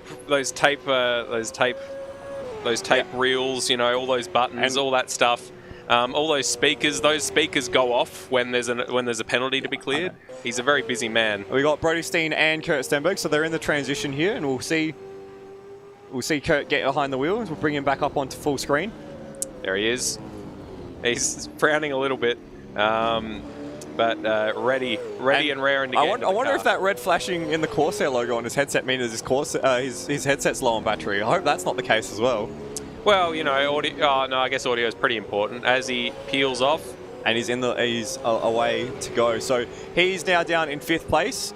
He's got Brendan Ross and David Nenadich just ahead of him, to the tune of, pardon me, about 5 seconds at 10 seconds. So he's got Stephen Warwick just ahead of him. And so this will be... can that go? What was that? Sorry, Jumped, Ross and Wedding have been jumped in those pit stops by a decent margin then, haven't they? Yeah, that's a great point, actually, Bagzy. Thank you very much. We'll see if we can grab David Nenadich and see where he is on track. So there he is, just coming through Reed Park under the tree there. About 4 seconds the gap between Nenadich and Brendan Ross now. So David getting while the getting's good and keeping it in that 3rd place position. Kurt Stenberg was pretty... I guess we'll wait and see whether Kurt Stenberg is at 20% or 19%, depending on whether he starts catching on Brendan Ross or not. Rossi seemed pretty certain that that was the cutoff point. 19% and Kurt's got no chance. 20% and Rossi's got no chance. So very firm line drawn there. Very firm indeed. Let's have a look. Where's the gap? So that's David Nenadich just coming out of the cutting. You can see in the background that's Brendan Ross just coming out of the cutting. And then we'll just see Kurt Stenberg coming out of the cutting. So they're almost equidistant to each other. I think maybe Stenberg's a little further behind Ross than Ross is behind old mate Nenadich. Old mate Nenadich. I completely forgot who was in the car. Old mate Nenadich. You ever play that game, Your Mate, with friends? I don't really have too many mates, so... Oh. No, I don't know what that game is. So. Oh, it's like if you're at the shops and you see someone that's clearly like, you know, that's clearly... Your mate. Yeah, well, exactly, and like your and you nudge your mate, your mate. And... No, that is not something I can say that I've done all that often. Oh no, has one of the used rapid antigen tests that Stairs uses as keyboard wedges moved. Thank God, he's got a spare one. Why don't you have a lick on that? No thanks. Blimey. We're getting to that point of the day. We're 4.5 hours into the race, and however long can COVID survive on a rat this test? stream, we're hitting the walls here. So let's have a look now at our race second place. Corey McFarlane sitting in second. He is 23.9 seconds. So call it an even 24. You know, what's a few tenths between friends? Behind... We are friends. Oh, wow. Okay, we'll call it 23.9 then. But between acquaintances. So... What was their previous laps? So our previous laps, it's 2:07.2 for McMillan, just crossed the line, and we'll see the lap time for McFarlane when he crosses the line, and it is coming up on Live Races momentarily. By the way, if you do want the live timing information for the last throws of the race, as he sets at 2:05.8, so a second and a half quicker. You can go to rsmclanau.liveraces.com and follow along.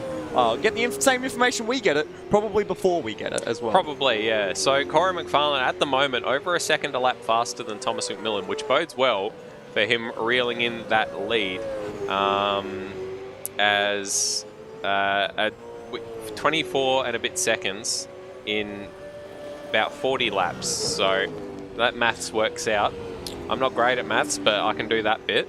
And that is less than the number that they would need. Well done. Thank you. I'm very proud of you. That took a lot of brain power. I had to work my way through it. It's been some time since I did mathematics. The pregnant pause there was just amazing. Your mum's pregnant. I hope not. Yes, Bagzy. Moving right along. Thank you, Bagzy. I'd just like to highlight some of the teams have been most efficient in their pit stops and their strategy today. So obviously we've got the minimum amount of pit stops you need to do being 7, but there is an option to do more if it's going to be advantageous to you. But generally you want to do as little as possible because that's the least amount of time lost. So some people have done a bunch, so the Dostal and Clark, well actually I believe it's just Dostal, I haven't seen Clark at all. He's done 8 pit stops so far, and he'll probably need at least 2 more. So he'll end up traversing the pit lane 10 times. Some like Dayne Warren and Thomas McMillan, who are currently in the lead, have done 7 pit stops, and they're going to do 8. So normally not the fastest way around. We saw at the start of the race they had the 2 in quick succession that have affected them, and then they pit with everyone else on the safety car. But teams like Wedding and Ross, Stenberg and Steen, we've got Rosella and McFarlane, and Brunswick and Burke, as well as Baker and Edich and Higginson and Termo. They've all worked it out, so they're going to do exactly 7 stops. So they're going to have strategized it basically perfectly. They all came in on that first safety car, even though it was only about 4 laps after they'd pit, apart from a couple of them where they'd intentionally done an earlier pit stop. And so they've gone and managed to make that exactly fit into 7 stops. So they're going to go for the most efficient route possible. Awesome. Great work from those, and great work to you, Bagzy. Thank you for that update. And it is super important to make it efficient in the pit stops. We saw earlier on pre-race, you lose about 26 seconds just transiting the lane here. So trying to stay out of the pit lane to lose as little time as possible is a very important part of making pace in an endurance race. It absolutely is. Very good tech talk there, impromptu from yourself, Bagzy. Michael, I think you've got some competition. Oh, that's not possible. Higginson's had an incident. Oh no, not again. Let's see if we can find Higo. Where is Higo? Currently in 9th place. Oh yeah, and that looks like a puncture. That looks like a puncture for Higginson. So let's see. Cool. Only at the top of the hill. Catch a replay of what happened to Higo. So he's already crawling through the S. Oh, okay, we'll bring it up in a moment. We've just seen it on our other screen. Here we go. So through it already. No, it looks like the accident's already happened. Already broken. He's already crapping at this point. So it got worse when we saw it. So let's. Oh, and it's happened. Oh, wow. That's been quite a long accident. it's a self-propagating accident. It really is. So just gets a tire on the grass and pitches the back corner into the wall. Somehow punctures his front right from smacking his rear right. I believe that happens later on. Oh, okay. And so we go. It comes down towards the dipper, and it continues. So there's the rear puncture that's been caused by the first accident, and then bang, and it's right in front of another car as well, right in front of the Ben Hall. No, the Luke McHugh Racing. Yes, that one. Quite well done to flick spin that around in that narrow spot though. So straight into the pits as you would imagine. Oh, and the pit crew needed to move lively to get out of the way of that skidding car coming to a rest. And I wonder if he's going to stay in here as well. We did try and catch him coming down the mountain. He's only just got in recently, so he is staying in the car. So that was a very quick repair. Just change the tyre, mate. It's just a puncture. That's yeah, I suppose so. So I actually want to have a bit more of a talk about this foot cam. While we got a little bit of a lull in the race, what an awesome thing that Higo's put together to actually put the foot cam on and show all of us not just his intensity behind the wheel, but also his fancy footwork behind the wheel as well. And not only that, he's also got his KPH and his gear and his brake and throttle inputs on the screen. And also his fuel numbers. So it's a good thing that he's not in like a tight strategy battle for the lead. Because that'd be the dead giveaway. Left foot braking as well, it's got to be said. Blipping the throttle with his right foot, not using the clutch to down change. He was right foot braking and using the clutch earlier, so maybe he's gotten a bit tired. Maybe he's broken the clutch pedal. Yeah. If someone can get onto Higo, why the change? That would be a great little conversation piece. But he's doing quite well, and it's awesome to see the amount of effort that the drivers are putting in to make this a good show as well.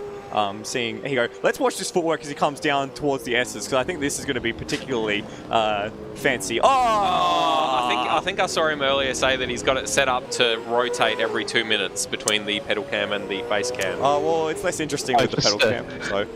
Something just happened a couple of minutes ago is Hans has lost it going up over towards Suleiman Park and end up against the wall. He's managed to get it back going in a straight line, but yeah, if you're wondering why he's lost a bunch of time, that's due to an incident. He's going up the mountain. And he is in the pit lane. Good catch, Bagzy. Thank you very much.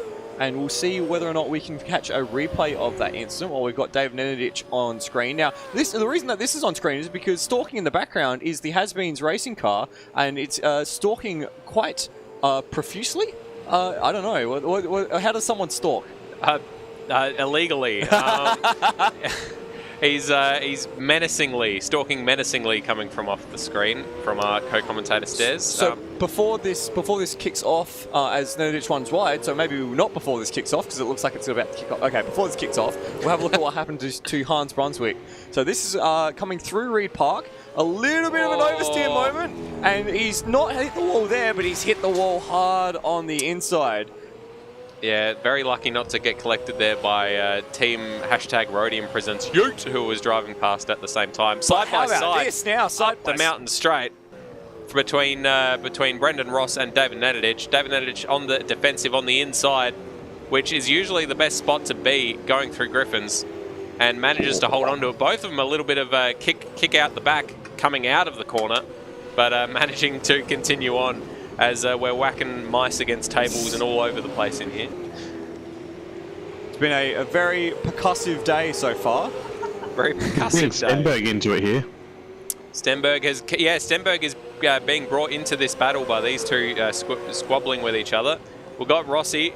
You can he does it as well. He's got the tongue in the corner of the mouth. What is it with these? What is it with the Has-Beens? It's the taste. It's a taste of concentration.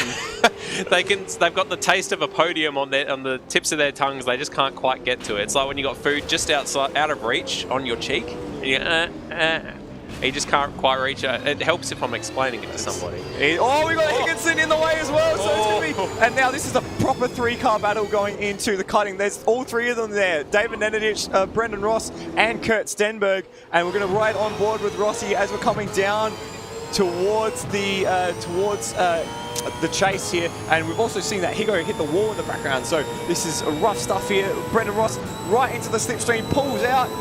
And he comes through. They're going to go side by side into the chase. Who's going to come out on top? It's going to be Brendan Ross, who swings to the inside and closes the door. Nenadic doesn't have anywhere to go. Then contacts, and Nenadic spills it wide. I reckon Nenadic copped it from Kurt Stenberg behind. In fairness, he's slotted into a very rapidly closing door because Brendan Ross, incredible work moving over to defend that position. Kurt Stenberg into the back of Brendan Ross now. My goodness, he's off his face on Codrill, but he's definitely on the task in terms of racing. He's right on the back of Rossi as they go through Hell Corner and up Mountain Straight. I reckon we'll see a change of position before this straight is over. Here is Kurt Stenberg concentrating as best he can. Hasn't got any penalties to clear in the background, so that's good. And they're going to go side by side into Mountain Straight, and it's Stenberg who takes that 3rd position. So now Stenberg on the podium at the moment, but for how long, as he is the face of very tired concentration going through the cutting. He looks absolutely rooted, doesn't he? He really does. What was that, Bagzy? I was having a look at the replay, and it was actually Nenadic who got into the back of Ross, not Stenberg. Stenberg just held back a little bit. He was very close to the back of Nenadic, but yeah, it was Dave who got into the back of Ross. So Stenberg just observed. So I'm going to have to write a defense of David Nenadic here because there was nothing that he could do to avoid that. So we're just going to scroll back. No. Yeah, we're just going to scroll back on the replay and see if we can actually pick this up from the onboard. Here we are with the bonnet cam of Kurt Stenberg. Well, we've got Kurt Stenberg still on screen. Now, what happens here is that when Rossi makes the pass, he swings right over to the left-hand side and takes any sort of braking zone away from Nenadic. So Nenadic, in response, swings out to the right, and because that's where the only space is. And then as they all come into the corner, that's why they all make contact. So I can't really, you know, be too mad at Nenadic for that sort of issue because he was very much hamstrung by what Ross did. It was very savvy from Ross. It was. I reckon Nenadic must have some damage now, though. He's 3.2 seconds behind these two, so unless he was literally just the cork in the bottle, and now that they've both gotten past, they're stretching out ahead. But I feel like he had a bit more pace than that. So, well, he was falling back into the clutches. We kind of saw that he had enjoyed a 5-second gap prior to the pit stops, and then very much did no longer enjoy the gap after the pit stops. So he has been a bit slower than the cars around, and maybe struggling with a little bit of tyre wear. So that ZB car now sits in 5th place. Oh, remember, pardon me. You okay? No, this is the battle for the podium. Do you need me to burp you? Oh my god, we're going through this again. Good lord. I want to bring us back up to the battle for... Just, you know how I said earlier on the day about, you know, keeping cool and making sure that you're relaxed when you're not in the driver's seat? Check out Stenberg's teammate, Brody Steen here, just lounging out. That's the way to... That's the way to have your setup. You got your race seat, and then you've got a nice recliner seat right next to it. That's a man who knows he doesn't have to get back into the car for the rest of the race. Right there. That's a man who's checked out for the day, so he's presumably watching the stream on his phone there, and also on his computer. That's just how big of a fan he is. Incredible, and he's noticed we watch. There he is. Oh, good work, Steen. On you, Brody. Love it. He could be rewarded with a podium for sitting there. All right. We'll leave you be, Brody. We'll give you some privacy. Goodness. What a day. We are 4 hours and 40 minutes into this race so far. Let's have a look back up the front. So Thomas McMillan still has a 20-second lead over Corey McFarlane. That gap hasn't come down in leaps and bounds as it needed to for McFarlane and Rosella to have a proper shot in this phase of the race, at least, because it was they were setting almost identical lap times, Madbird. Yeah, it's still hanging at that 20.7 seconds, so it really hasn't come down very much at all since we were last looking at the gap, with what, 37 laps remaining. Corey needs to get on his bike if he's going to reel that in, and it just doesn't seem like he's going to be able to. And McFarlane is fanging it as much as he can. We saw him sideways down the S's just that lap. So they are working hard. He is working hard, but it's not just not coming to his fruition at the moment. So it's hard work out there. We still have a long way to go, Madbird. We've still got 37 laps to go, which is in fact more than 200 kilometers. Is it indeed? Is that a truth? It is in fact the truth, because you know it's a 1,000-kilometer race, right? And it's 161 laps, right? That's a good point. So every 16 laps you tick off 100 kilometers. So maths does exist. Maths does exist. I know that was difficult for you. It is very difficult. I know this is something that you struggle with sometimes, but maths does exist, and we can use it to tell us that it's more than 200 kilometers left in this race. So when you have numbers, how does that work? That's more abstract than I can really explain. Okay. So we'll leave that there, and we'll come back to that maybe a bit later on. But just know that we have, more than 200 kilometers left, which is more than a normal ASC race. That's very true.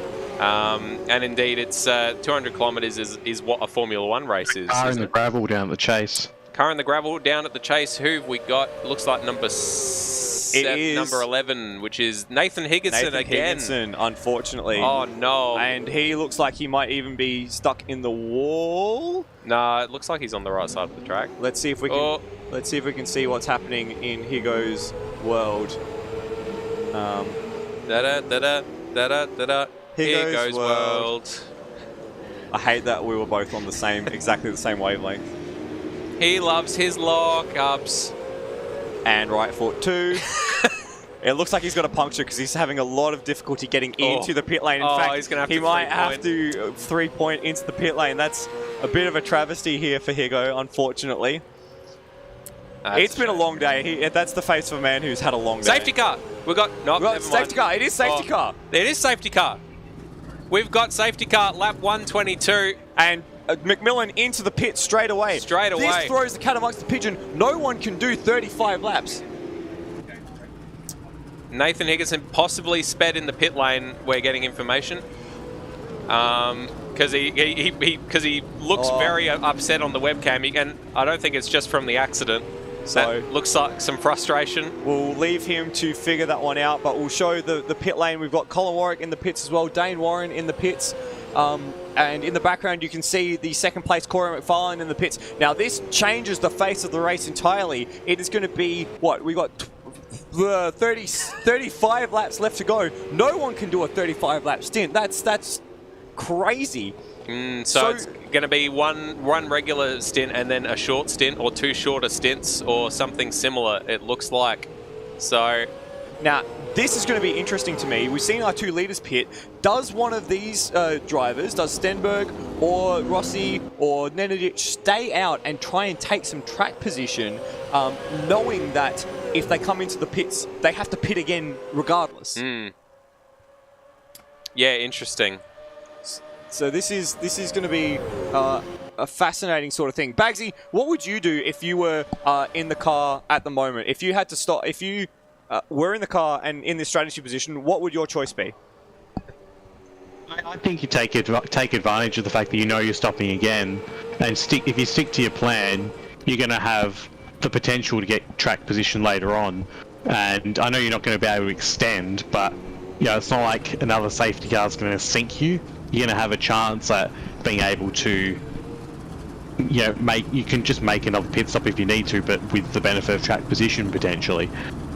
So yeah, I would have stayed out and seen what happens, which I think is what Hans Brunswick may have done, because he's quite close to the back of Corey McFarlane now.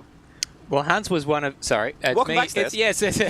What was that voice? That's Hans was one of the cars that you said had a bit of a question mark over his pit strategy because they hadn't managed a 27-lap stint yet. And they had to come into the pits to repair damage when Hans spun at Stallman Park. And it looks like everyone of relevance in the top 5 has come into the pits, so no one... Oh, and there's a bit of an unsafe release. A double unsafe release. Oh, that's cost Zach, so he couldn't get into his spot. Sorry, David couldn't get into his spot there because Kurt was coming out. Why were they so offset? They were battling not too long ago.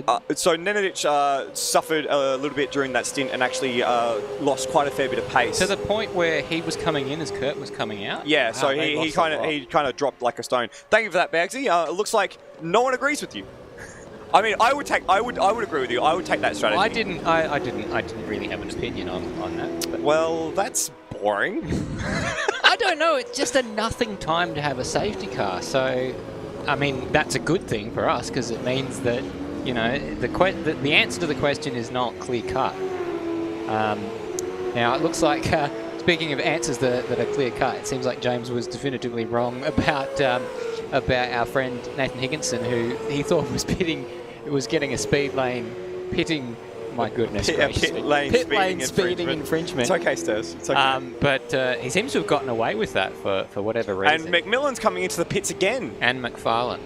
Not McFarlane, that's Brunswick. Oh, beg your pardon. Yes, that makes sense. So that's the other AAR that car. puts Corey McFarlane as the leader of the race. Now, why on earth are I don't want to race with him, but I want to win the championship team coming into pit again? Why are they putting McMillan in the car for the end of the race? I mean, with no disrespect to him, but Dayne would clearly win the race. Disrespect to him. Well, I mean, that's your prerogative. Michael Zalavari. And Alan is on the way as well. So, I don't know. Well, actually, I don't know. I checked out, you know, Dayne had won the race in my mind, but maybe they're coming in to change drivers back. How long has Thomas been in the car? He's been in since lap 115, and they're going behind. Well, I mean, that's not really relevant that they're going behind Luckyberg. Maybe what they've done is that they've just dived into the pits with whatever settings that they had, and maybe Warren wasn't ready for a driver change, maybe they hadn't fueled up properly, but now that they've had the time to reevaluate underneath the safety car, they have decided that it is the better option to make a second stop, refill the car and do the driver change and be on their way. What that has done though is that they didn't lose track position. Are they still ahead of? They're second. So they're still ahead of the chasing pack of Ross. Yeah, because of how much quicker he and Luke Rosella were than the rest of the field. So it's essentially a free pit stop. Yeah, it was a no-brainer to do that. I mean, it would have made it more interesting for us if it had been Thomas McFarlane versus Thomas McMillan versus Corey. The battle of the Maccas. The battle of the Maccas between McFarlane and McMillan. It's been a day of the coulda, woulda, shouldas, really. Yeah. Not that I mean, there's still a potential that Dayne Warren couldn't win this race, but, you know, he's the odds-on favourite given the pace that he's had today. Guys, very important information that I'd like to get across here. If we have a look at car number 10, the Yeetmobile, the driver is now Cameron Parrott. Wow! He's arrived. He's back.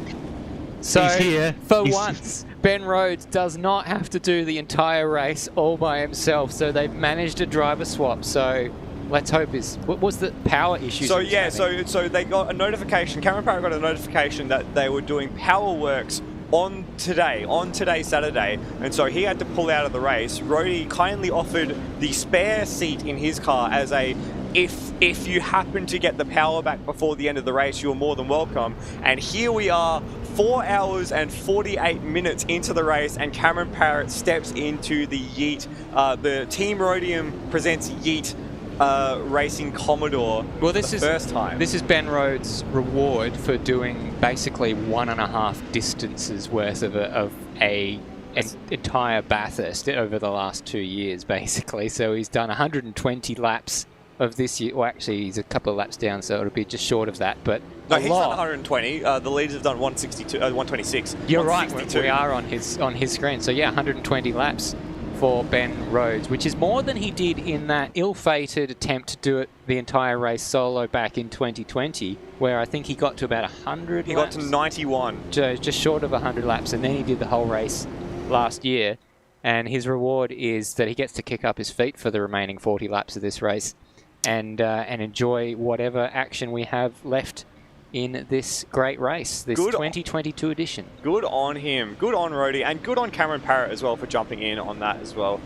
Thank you for bringing that to us, to our attention, Bagzy. Very important information, and we are going around for another lap, so we will probably still have the lap runners to unlap themselves as Corey McFarlane follows the safety car and wants to be just a bit careful that he doesn't make the same mistake made by Ethan Warren earlier on in the day, where he collided with the safety car and caused damage that affected them for a long time after that until they eventually DNF'd. So I'm just watching some of the live chat there saying, well, the original Sticks, who kind of disagrees with your assessment. I thought your assessment of the incident down at the chase with Nenadic, Stenberg and Brendan Ross was brilliant, actually, because thank you. Nenadic would have had to get off the brakes to kind of move out of the way in order to not plow into the back of Ross. The back of Ross. So in the end, what he did, you know, he maybe he cut off Stenny, but where else was he going to go? He had to choose between cutting off Stenny or colliding with Brendan Ross. Yeah. And in the end, what he did was bowl himself off wide. He still hit Brendan Ross, keep in mind. He didn't really get in Stenberg's way. But Rossi didn't wasn't that inconvenienced by, like, he's still in third place, right? And as well, that message came through prior to us having another look at it. So. Fair enough. So my I don't know if the original Sticks has changed his opinion based on your analysis there, but that's the sort of stuff that we pay you the big bucks for. And when I say pay you the big bucks, I mean give you some pizza at the end of the day. I'm in for that. Yeah. Roadies Racing. Cam may only get a single stint in the end. Parenting duties may be a priority later tonight. So Ben Rhodes may well be back in the commentary box. In the commentary box. May well be back in the car later on. So there is a face of disappointment. Here is a rare sighting of Benjamin Roadie Rhodes not driving during the ASC Bathurst 1000. The face of incredulity. He's saying, what? I've just done 121 laps and you're saying I have to get back in the car because you had a kid? Oh, brilliant. I love it. Yeah, so he's currently negotiating his way out of that. I can see the gears are ticking. He waves, g'day Ben Rhodes. You know, we must say... Why got away from it. He did the dab. Yeah. He done the dab. And we must do our Rhodium salute. Oh, yeah, that one. Ben Rhodes. Ben we Rhodes. salute you. Ben Rhodes. Hey, it's a tradition at this point. Exactly. So that's happened. Amongst a variety of other things that have happened today. Now, interestingly, in the last lot of safety cars, this is of no consequence whatsoever, but we have a colour legend. We have a little colour legend when it comes to our spreadsheet, which is the orange box, which means that if a car pits a second time under the safety car, it won't be counted towards their mandatory pit stop count. And that has happened 3 times in the last safety car. So 3 cars have pitted twice under that safety car. Now, this is of no consequence because all cars have now, aside from Luke Rosella and Corey McFarlane. They came in on the same lap under the safety car as that just hasn't been yeah. updated. But yeah. Get it together, Bagzy! Basically what it means is that some of the cars who have already fulfilled their mandatory pit stop requirement, those cars that have double pitted under that last pit stop, it won't affect them adversely. But just to keep you up to date, was the Brandon Dostal Travis Clark car, which is still in the hands of Brandon Dostal. That's a driver who has been in the seat all day. And also Zach Baker, David Nedich, and the Dayne Warren. That's actually the Allen's, sorry, not the Nedich and Zach Baker car. Oh, it is. No, You're correct. That's weird. For once, I was right. Wow. You corrected me. I apologise sincerely for doing that. Thank you. So not to confuse our audience, who I'm sure are very confused already. But those were the 3 cars that came in twice under that pit stop. To be fair, most of our audience, safety car. Most of our audience seems to be the Tinder Hot XYZ. No. At the moment. And co-drivers who are not currently in the car. This is true. We do have 25 concurrent viewers, so hello to our viewers. I'm waving to the webcam as if it's on, but it's not. Yeah, I mean, if you'd given me the heads up, I could have Now done I can. that. So hello, viewers. I hope you have enjoyed the show so far. Just over 30 laps to go, and so we're hoping for a big one. This is our 5th safety car, so the most we've had in any Bathurst 1000. Yeah, it has been quite a truncated race, which meant that it hasn't had a lot of time to sort of settle into a rhythm. But what it has meant is that we've had to be on the ball with strategy and with the changing face of the race throughout. And with everyone coming in around lap 125, it basically means that, you know, they've got a huge window where they could take their final stop. So, you know, we can see that kind of the expected lap that they could come in if they extend their stint right to the end. Oh, this is weird. Corey McFarlane. Oh, no, we've got the wave around happening. Sorry, don't mind me. Don't mind me. I apologise. It just looked like he was just pulling off to the side of the road and letting random cars pass. Completely forgot what I was saying there. So whatever that point was, if you were hanging on every word, I'm sorry, because I can't remember what it was. We've got Aiden Sykes finally in the car. This is Aiden Sykes. So well, I haven't shown it yet, but let's bring that up on the screen. Keenan was in the car for quite some time. So this is Aiden Sykes. So I was actually trying to figure out when they were going to take a pit stop and see if I could get them doing a driver change. But that hasn't eventuated so far. They've managed to sneak through my my attempts to catch them. Yeah, and the other team doing the other team sharing a rig was the Trent and Brett Allen car, and they don't have a driver cam, so we weren't able to do that. But yeah, it was quite a long stint in the middle of this race that Keenan was doing, and so Aiden back in there now, and so let's see if he takes us to the end of the race. He's very well dressed up in the appropriate Erebus Motorsport gear from, I think, this last season. And it looks like he's got some signatures on that as well. So very much an Erebus superfan does Aiden Sykes look. Here we are with Aiden Sykes on the screen now. He's got the wave around, so he's motoring on. And you can see he's got the full, he's got the black cricket inners. Well, I just suppose they're not inners, but anyway, that's just what they looked That's like what to they me. look like, Yeah. The black mittens. Exactly. So Keenan did a triple due to his pace being good and Aiden to finish the race, says Jordan DeSantis. And so Jordan says, hello, still here from the start. So good to for those viewers that have been with us the whole time. Thank you very much for joining us this whole time. We do appreciate that. And if you are feeling like you want to help out the stream, there is a link down in the description for our Patreon, which helps us very much indeed if that's something that pays for pizza. Speaking of paying for things as well, there is the fundraiser down there for Ryan Cox, who is a sim racer who has quite a bit of talent and is one of those affected by the floods in Melbourne. And I think it was like a $3,000 rig just got completely destroyed by the rising waters. That's crazy, yeah.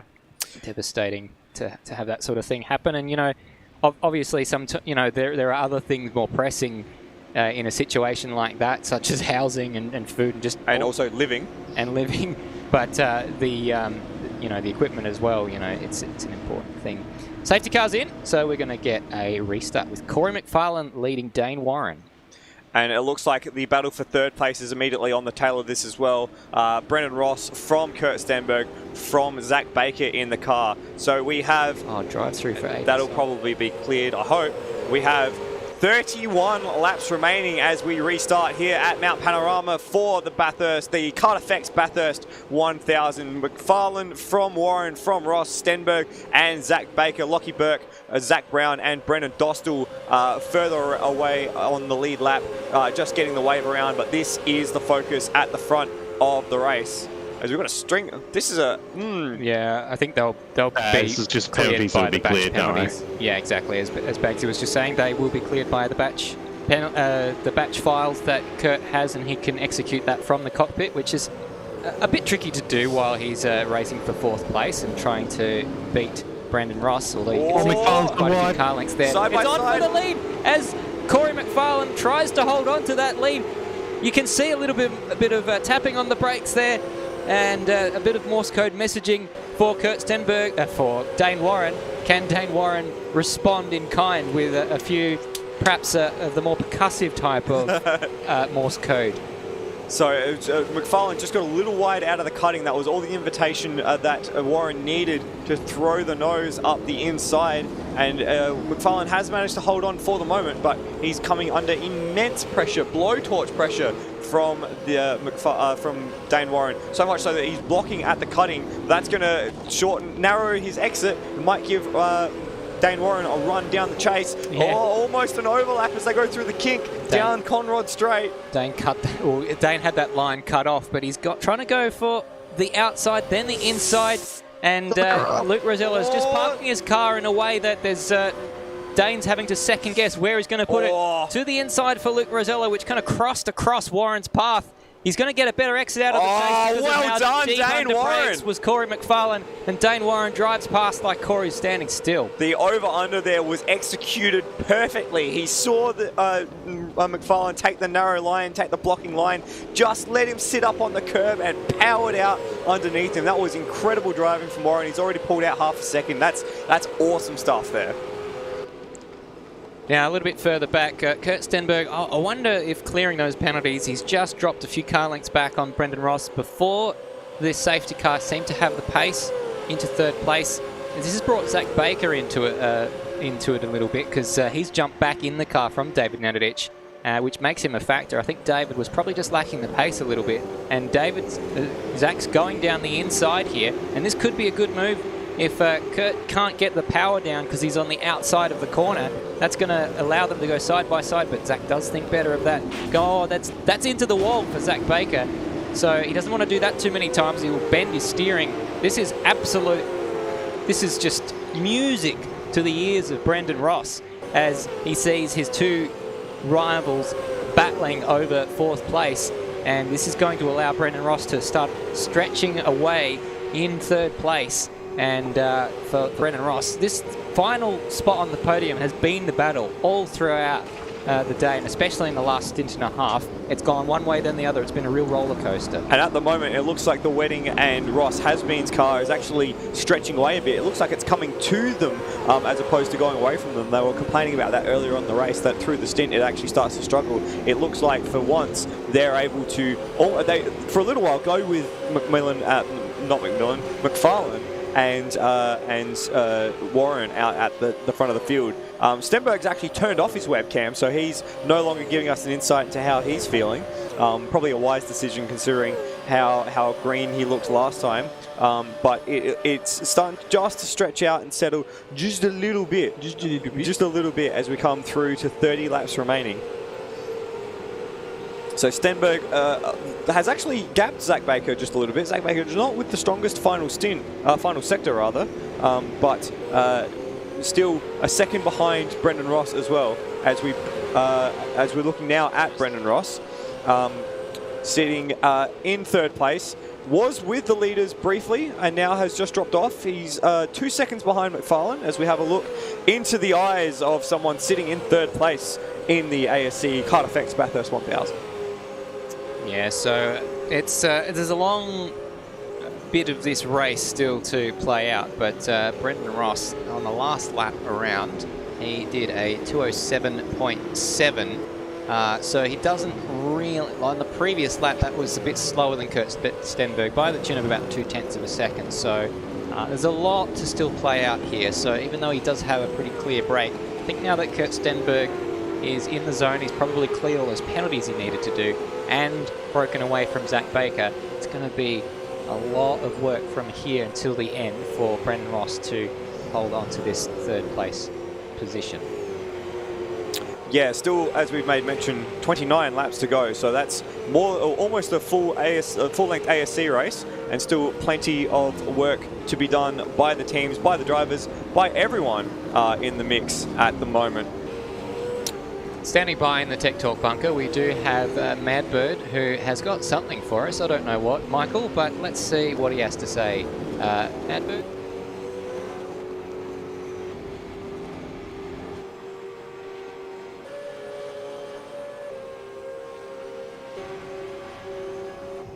Hello. Sorry. Let me just pause that. So I was just doing a little bit of research here in the Tech Talk bunker.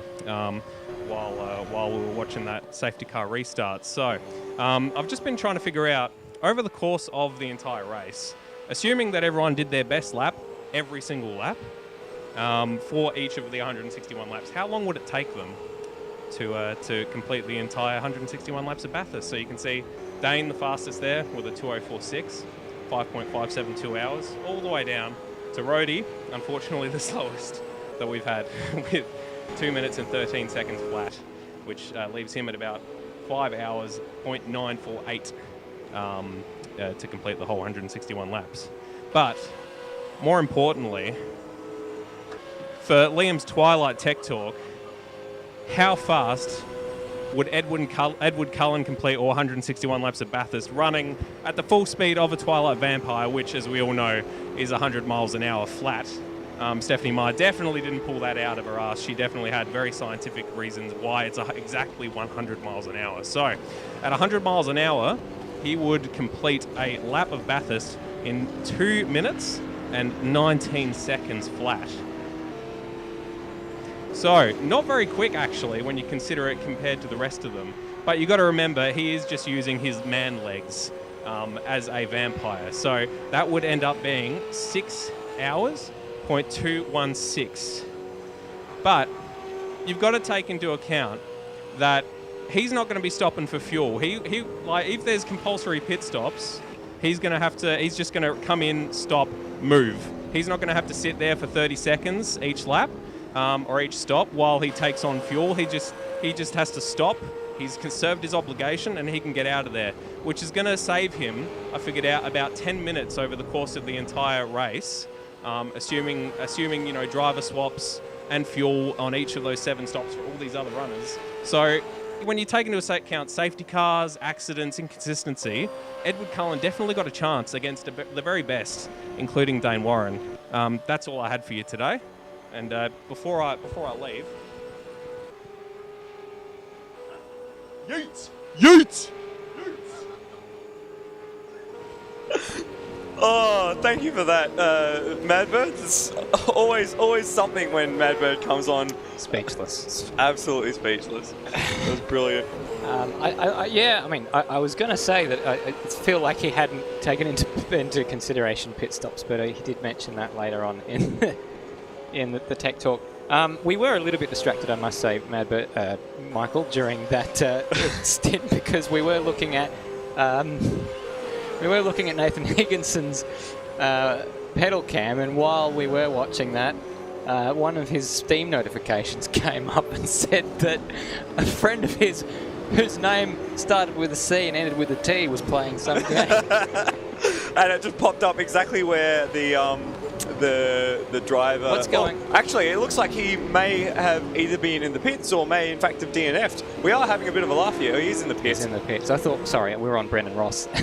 Well, it should have been on Nathan Higginson. So there's a... He looks like he's had quite a torrid time of it, unfortunately.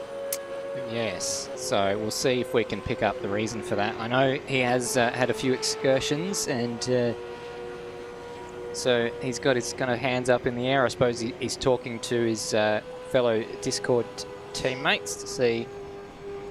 But yeah, it's he certainly had the pace there, but the consistency has probably been what he would have hoped for, and not quite what he would have hoped for. And that has been something that he does drive on the ragged edge. He comes from the Brendan Foley school of driving, which is fun. It is fun. It's more fun than taking the conservative approach. It looks great when it comes to on camera, but it does mean, pardon me, that it is a little harder to be consistent. And we have seen Higginson, as the day has gone on, suffer a little bit with some offs, with some contacts with the wall, and it's something that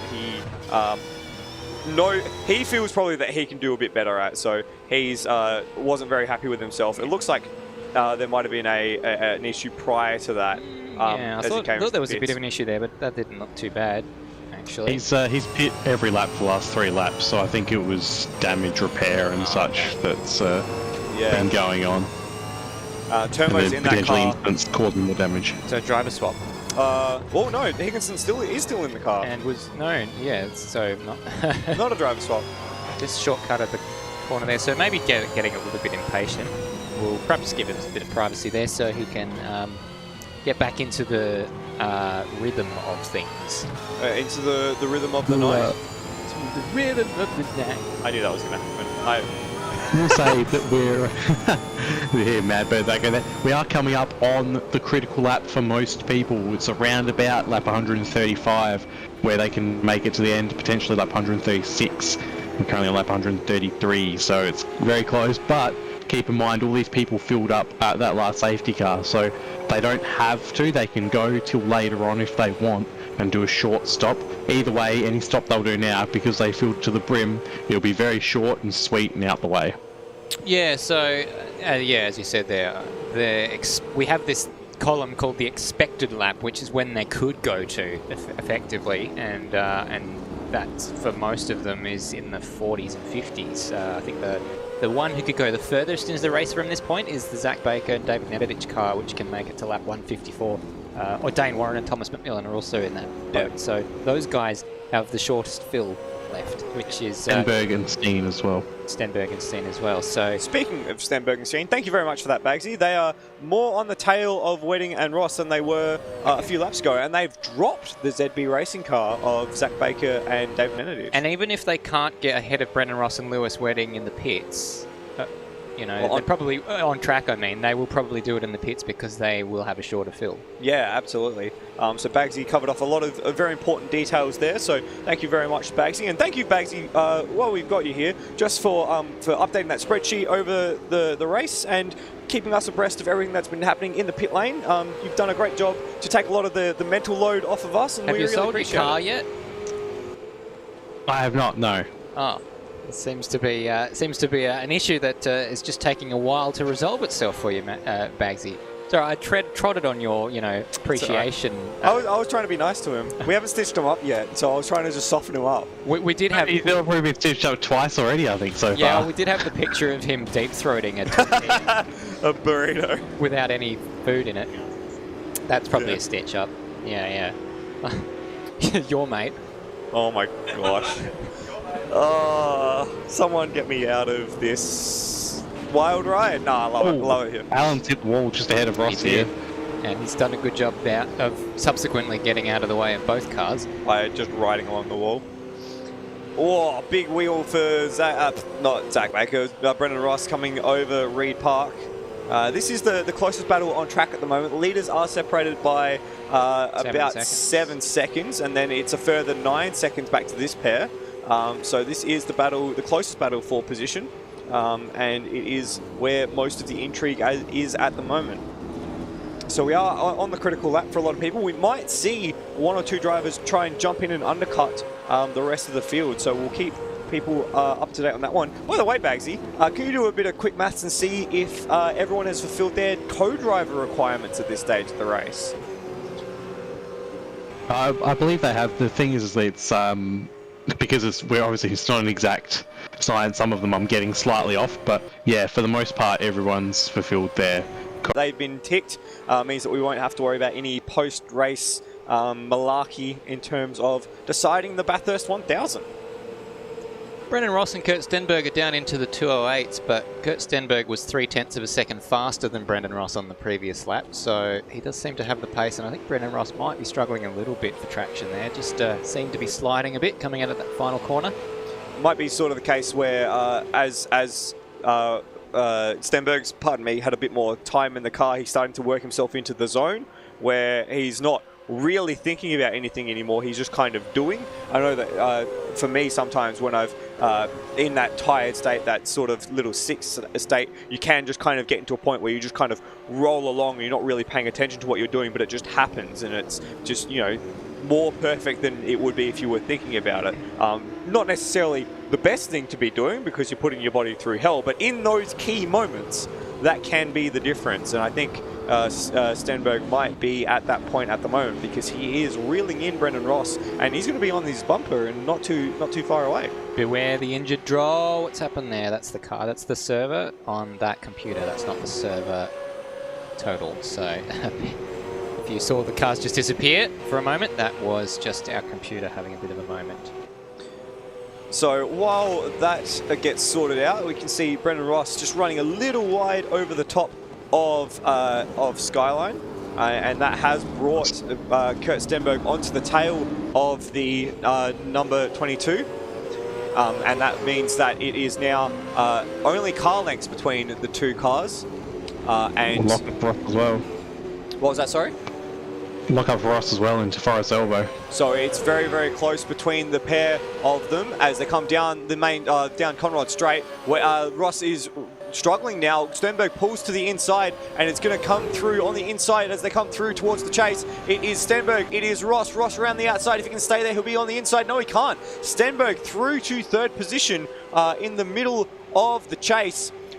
Now he sits in the podium positions with only 24 laps to go. Will we see some pit stops from this group? Looks like Brendan Dostal's come into the pits. These two stay out. McFarlane's out. Warren stays out. And Zach Baker will be the next one that we got to take care of. But Brendan Ross sits there in fourth place rather.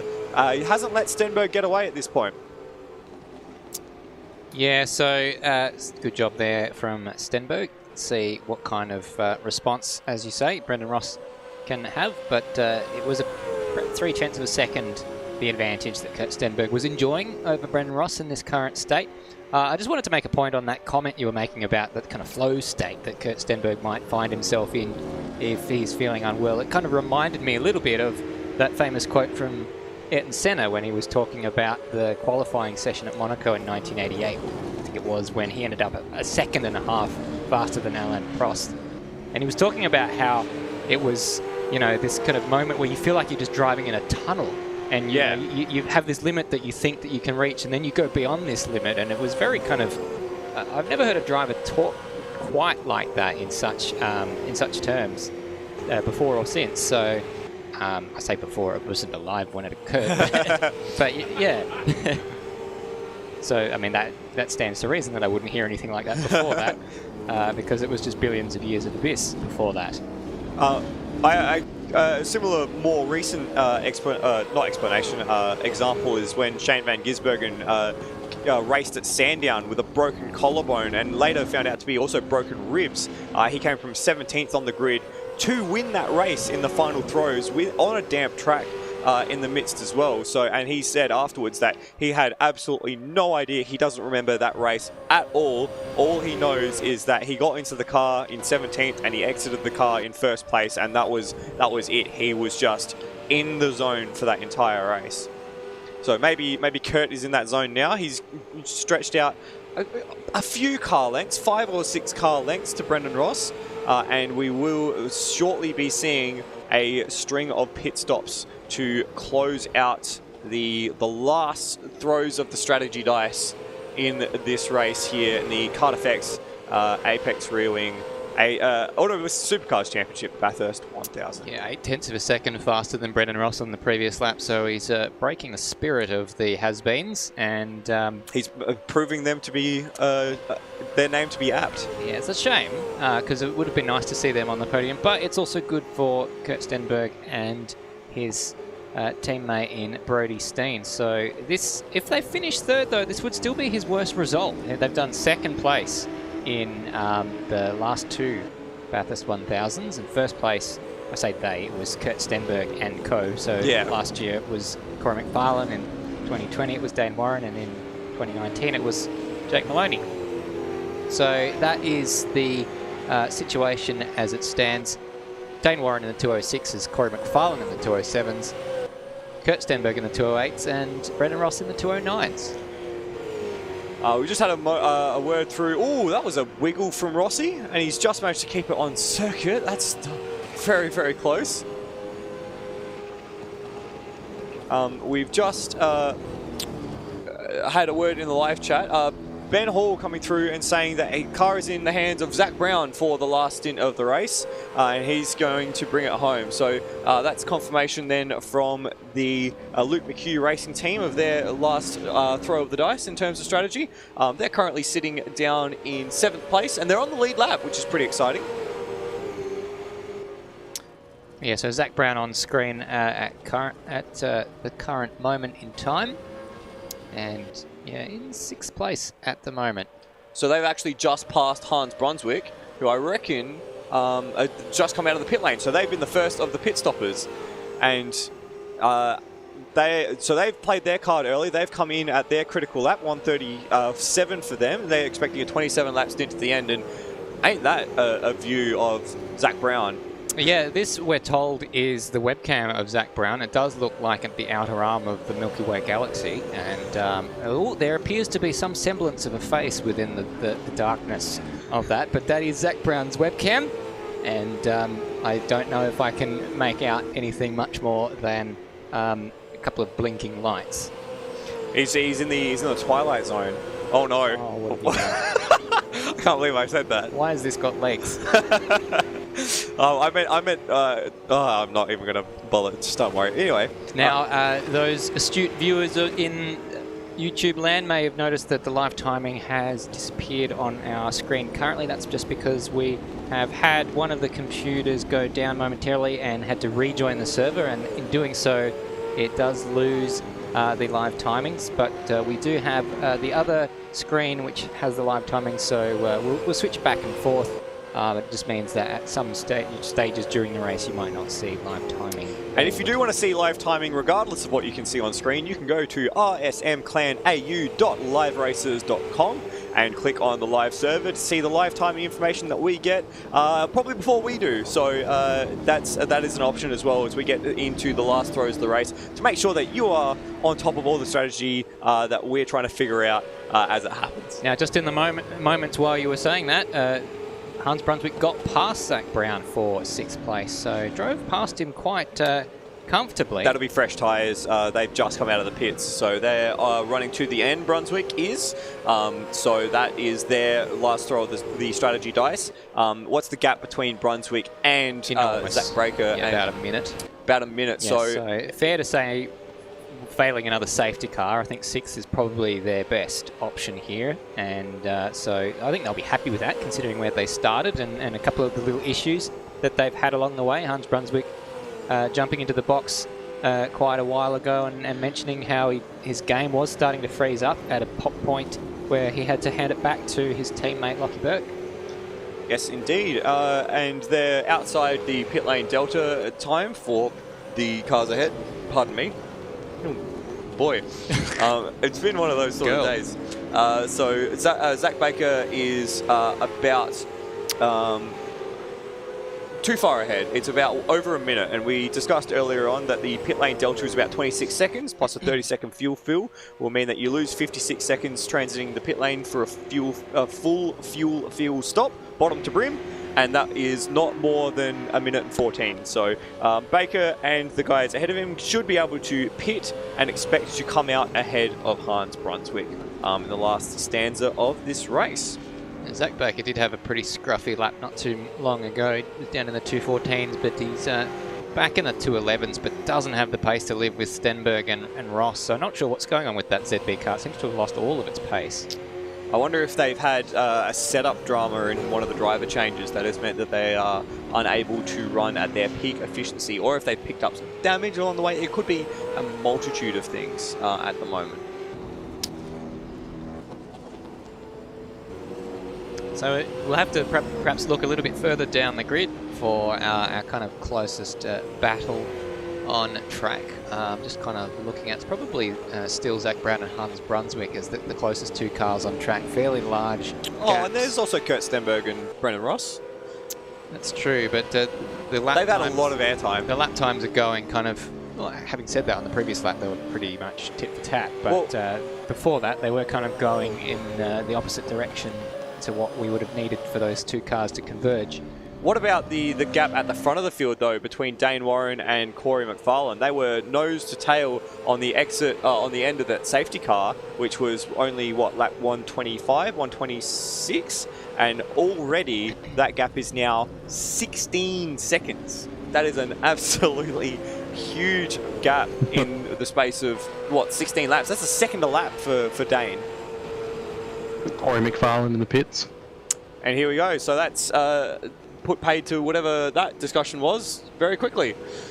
And also we've had Zach Brown come through the pits. That's peculiar because they how could he see it? It's a good point. But we did see him just come through the pits a little earlier. So interesting that they've come through for a second pit stop. What about... Oh, someone's stuck at the pit entry. It's Nathan Higginson again. Oh, no. Oh, Higo. So he's had a little bit of a mare the second half of this race. It's a shame. So you'll see if we can perhaps pick up a replay. I don't know how long ago that happened. Yeah, it's a little while back. So we'll just roll back the tape. And Zach Brown last pit on 125.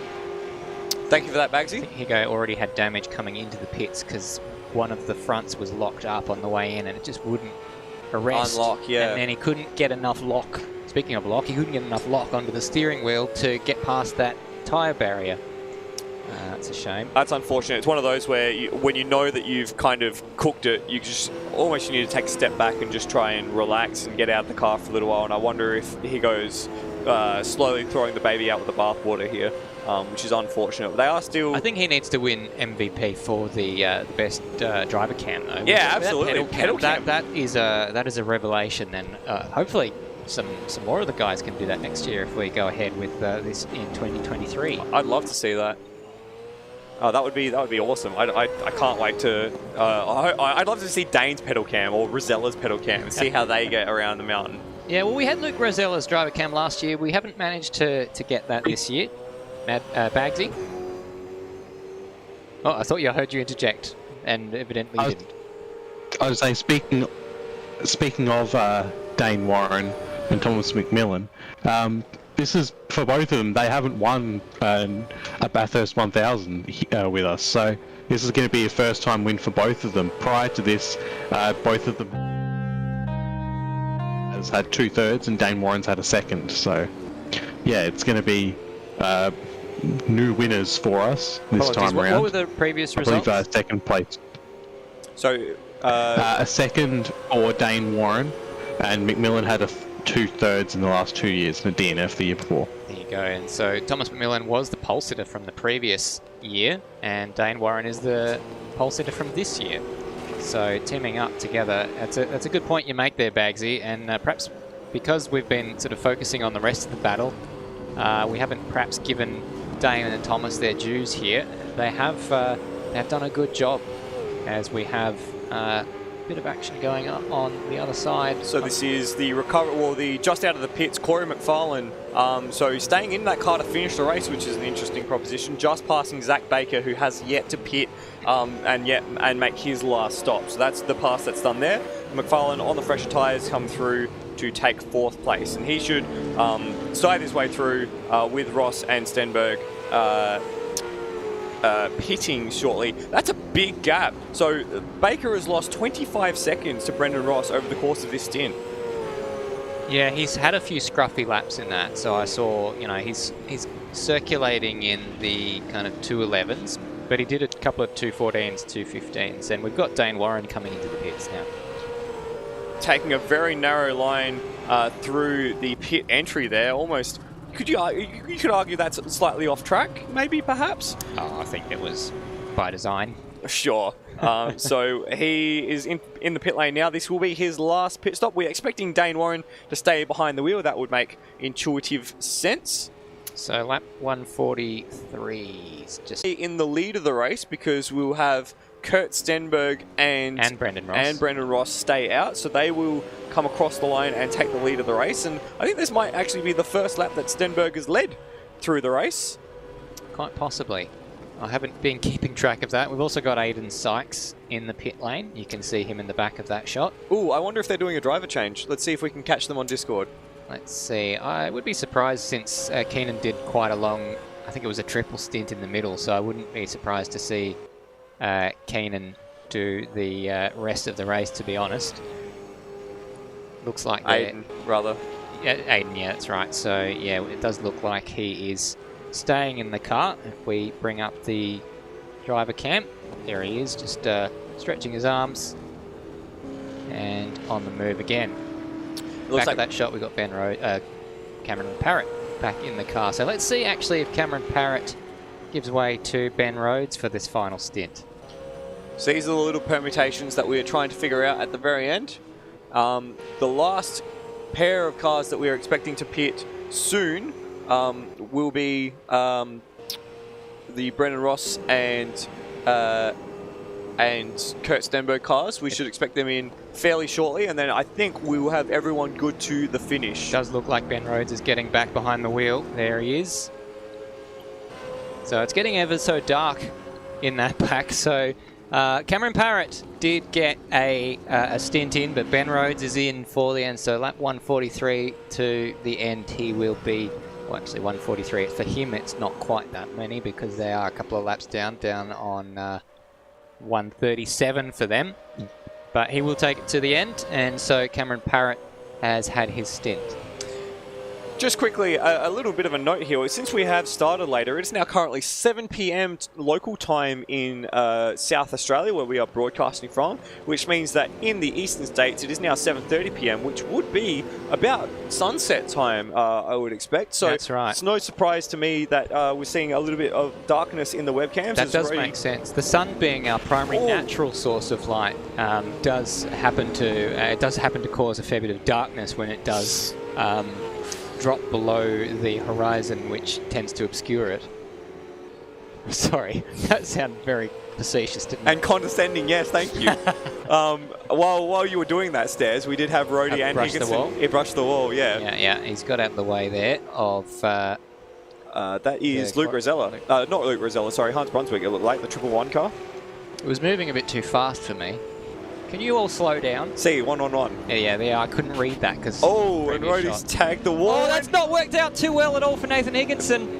His day doesn't need to get any worse. And these guys are in the same Discord server together. They're chatting to each other while this is happening. Oh boy, they're doing a bit of a smoke show for us. That flappy mouth thing, Aiden Sykes is having an issue. We've got Sykes off the side of the road here. Has he run out of fuel? Oh, off the side of the road here. Has he run out of fuel? Oh, don't tell me he's run out of fuel so close to the end of the race. So they've just been in. Yeah. No, he's back running. The engine's running. So whatever that was it some sort of technical issue that he had to handle? Look at he looks angry. He's frustrated there. Something's the going engine on. is off. Say that again, Bagzy. The engine was off, so I'm not sure why. It was winding down after he went through the chase. I wonder if he had an alert or something, a Windows update or something that's taken control of the game away from him. Of all the places to do it, at least it was on the exit of the chase, as we've got a car in the wall at the final corner as well. I think that may be the Nathan Higginson machine. Yes, indeed it was. That's a shame. So we just saw him nearly tangling with Ben Rhodes not too long ago, and again having some issues. That car's probably not handling the best at this stage in the race. He's had quite a few incidents that will be affecting his handling. So we'll see if we can pick up a replay of exactly what happened. It looks like he might have just gone deep at the final corner. That car just not behaving itself the way that it was earlier on in the day. So here it is. Yeah, it just didn't want to stop there. And way too much speed. And he has collected the wall at a fairly hefty speed as well, so that may be... Ooh, and he's collected the wall. Well, he's going to have handling issues all the way up mountains, well, all up, the way up over across the mountain. Let's see if we can pick up on his pedal cam. Just while we're doing that, Stairs, it's time for me to bid you guys adieu. I'm going to step off for the rest of the race and hand back to Madbird, and I just want to say, while I've got this opportunity, thank you very much for having me on board. Thank you for having me in commentary and doing the tech talk, and thank you for all the work that you've done to put this event together from a broadcast perspective.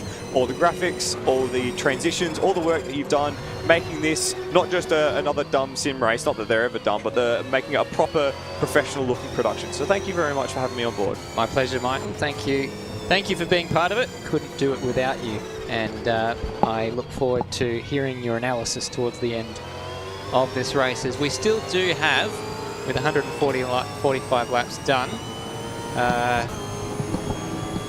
16 laps remaining. That took me a little bit too long, but as... How hard is maths, hey? The man who's just joined me in the commentary box knows all too well. It can be tricky. Maths can be really hard. You know what's even harder? What's that? Trying to figure out the pit lane delta of a vampire. To be honest, I'm not quite sure I understood that segment because we were so distracted by the notification that came up on Nathan Higgins. Well, thank goodness for you, I have an update. So I figured out what the pit lane delta would be for Edward Cullen over the course of the entire race. I'm disappointed that you've done this. So, it's not that complicated. Sorry, guys. About to be passed for the lead by Dayne Warren. Oh, there is a pass for the lead. Let's watch that real quick first. So Kurt Stenberg being overtaken by Dayne Warren for the lead. This is off sync, of course, because of their pit stop. It's new tyres for Dayne Warren. So who still needs? So Dayne Warren still needs to pit. Just gone in. Brendan Ross has just gone in the background. No, Dayne Warren has pit. But Brendan Ross has just pit behind Kurt Stenberg, so that's going to be Stenberg potentially getting undercut by Brendan Ross and Luke Wedding. I see we've lost our timing on one screen as well. Yeah, unfortunate. Computer did die.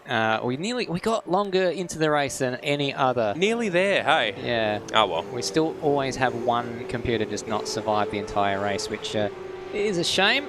Now, we did see Brendan Ross in the pits there, so this is what you were alluding to, Bagzy, whether or not this affects the undercut for those guys over Kurt Stenberg, who's currently lapping in the 209s, and Dayne Warren, by contrast, down into the low 205s, which is close, I think, to only about a second away from his pole time.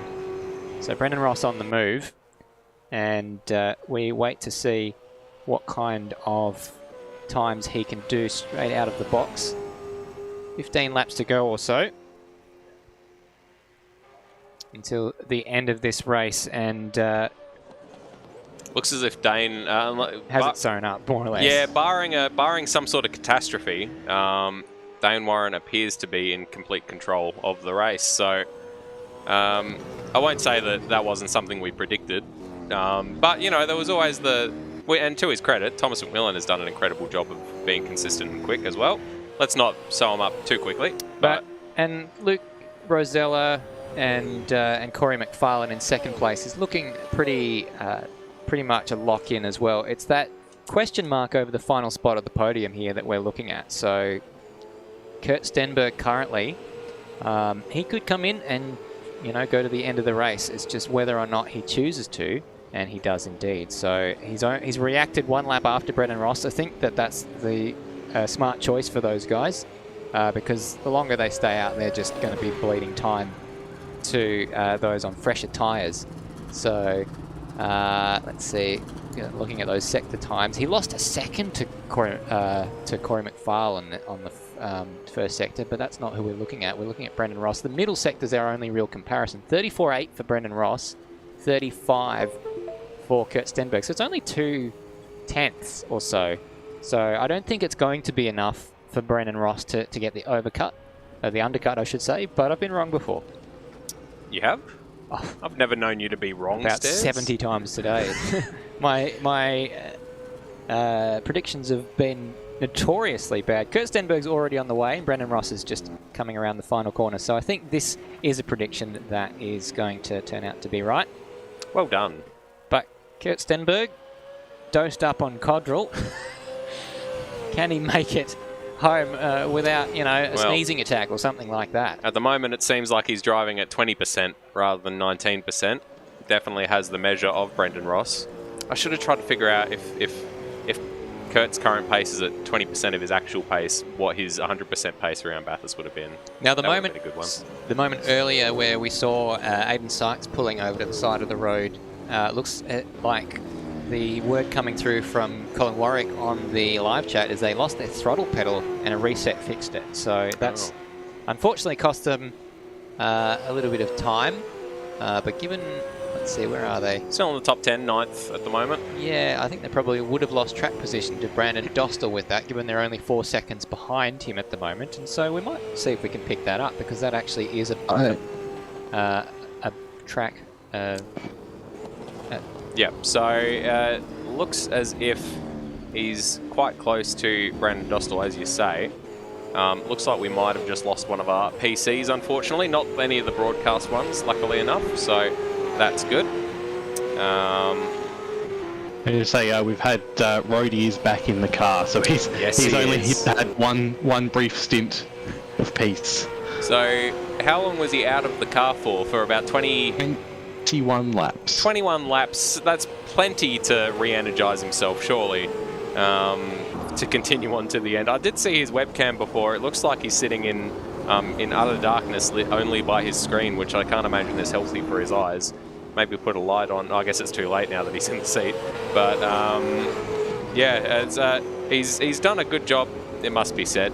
He's last and he's 5 laps down, but as I say every year that he manages this feat, I won't put the moz on him yet.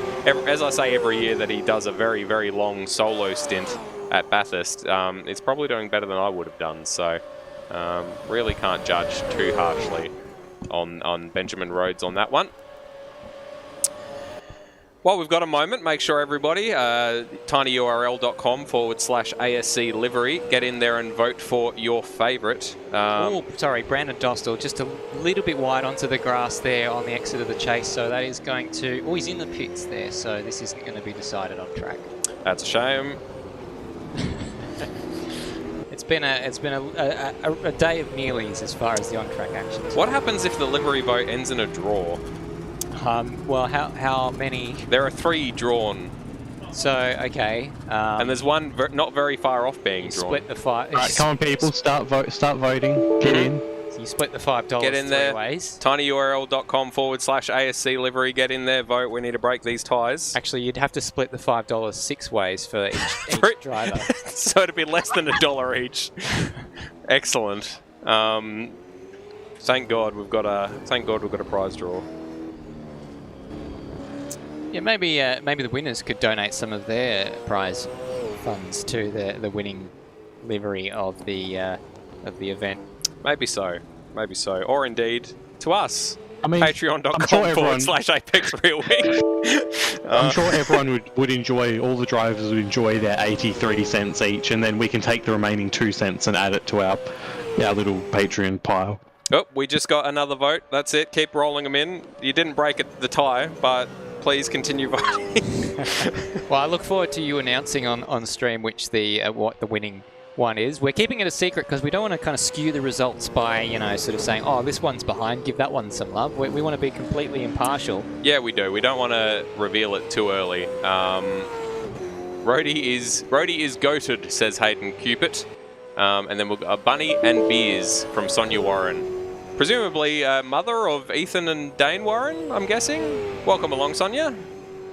Sonia. Yeah, Sonia is the mother of Dayne and Ethan. Watched along last year and sent a very nice message to me on behalf of on behalf of her family to our entire ARW family after sweet. Enjoying the action last year. We're looking at her son, Dayne Warren, at the moment, who enjoys a 20-second lead, and believe it or not, this was one of those boxes that he had not ticked in the ASC Championship. He's ticked off almost every other box. Double champion, holds almost every lap record in the book, but hadn't the Bathurst win. The Bathurst win had eluded him to this point, so that is something that he looks set with just 12 laps remaining to rectify. Hayden Cupid just saying, I wish the Ignition Sim Racing cars could have won the livery comp, but they haven't been seen in a while. Well, you never know. The poll has been up since before the broadcast began. The pictures are still in there. Yeah. Correct. Yes, May I suggest that we announce the winner with, say, 5 laps to go, because we've got a lot of stuff after the race, obviously, with the interviews and the presentation, so we might as well do that one early and get it out of the way while there's still a bit of... while the race is ending, and then everyone will know which is the prettiest car, so we can watch it for a lap or two at the end. Oh, yeah. Okay, well, let's say 155. We'll call the winner. We're going to close the poll at lap 155. And then whoever is leading at that point will be declared the winner of the best livery, and will subsequently go to earn the $5 and, well, whatever tax implications that has for the winner. We are not in any position to advise. Or impending lawsuit damages that may have to come out of that $5. Yes, tinyurl.com/ASC livery. Get in there and vote. I'm seeing quite a few rolling in from me spruiking it, so I'll keep doing it once a lap until we hit 155. Now, we just joked a little bit about the prize pool, of course, but there is the winning, currently winning car of Dayne Warren, Thomas McMillan. Those two share a $50 prize for being the outright winning vehicle in this race. This is, of course, assuming things stay as they are, and not that we're counting our chickens. There is 11 laps still to go.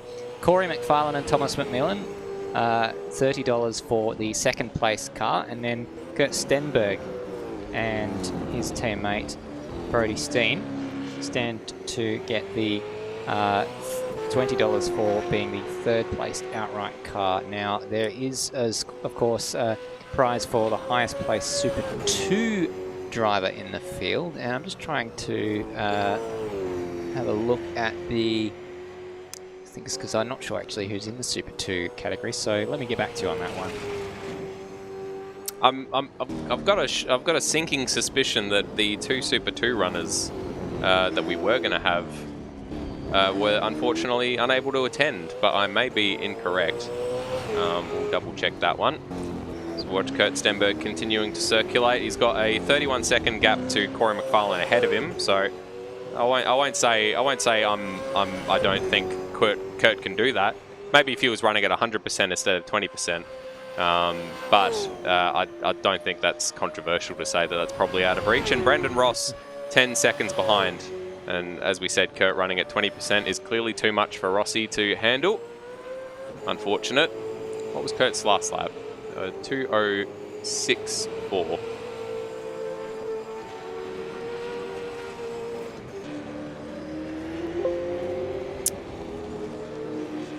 So it looks like it's probably going to be Nathan Higginson.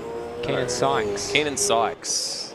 So Keenan Sykes is 4th in the championship, and I think he would get the spoils in that because Aiden Sykes is not in the Super 2 category for 2022. So Keenan Sykes being the sole Super 2 driver in that pairing of him and his brother. If I'm not mistaken, if I haven't missed anyone else, I believe he is the highest ranked Super 2 driver. So assuming that stays that way, congratulations to him. I'll just see if I can prove myself wrong, but Bagzy, what have you got for us? We may have a bit of a battle for the final classified position because I believe Trent Allen still has to pit at least once more, and that would, oh dear. While we've been scrubbing through the field to try to find Trent Allen, we've happened upon Nathan Higginson. I can't tell where that is. With another accident across the top of the mountain. Yeah, he's got himself in a little bit of an Austin Powers situation there. He's got it going. Oh, there it's at the dipper. Car is in not good shape. Oh dear.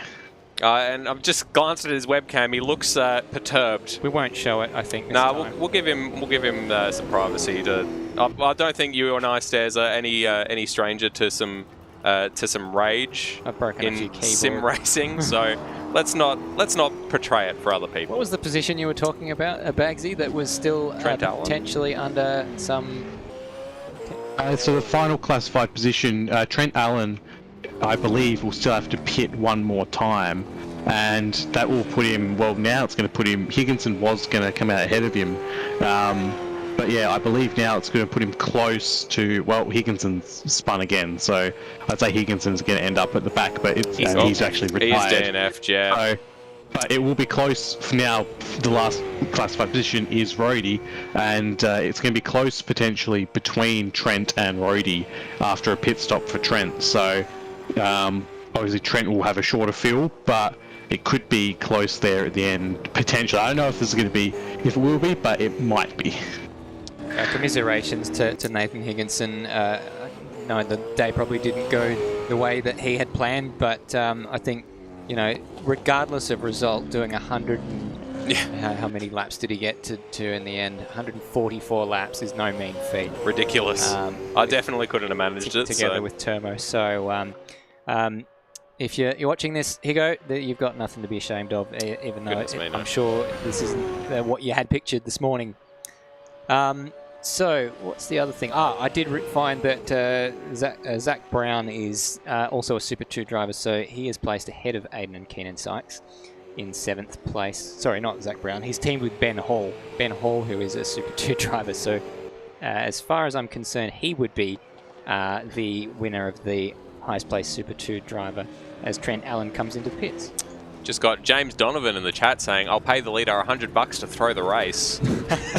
Well, then it would be Corey McFarlane without anyone around him. Some late race drama, perhaps. As the votes continue rolling in, tinyurl.com/ASC Livery. Get in there and vote for your favourite.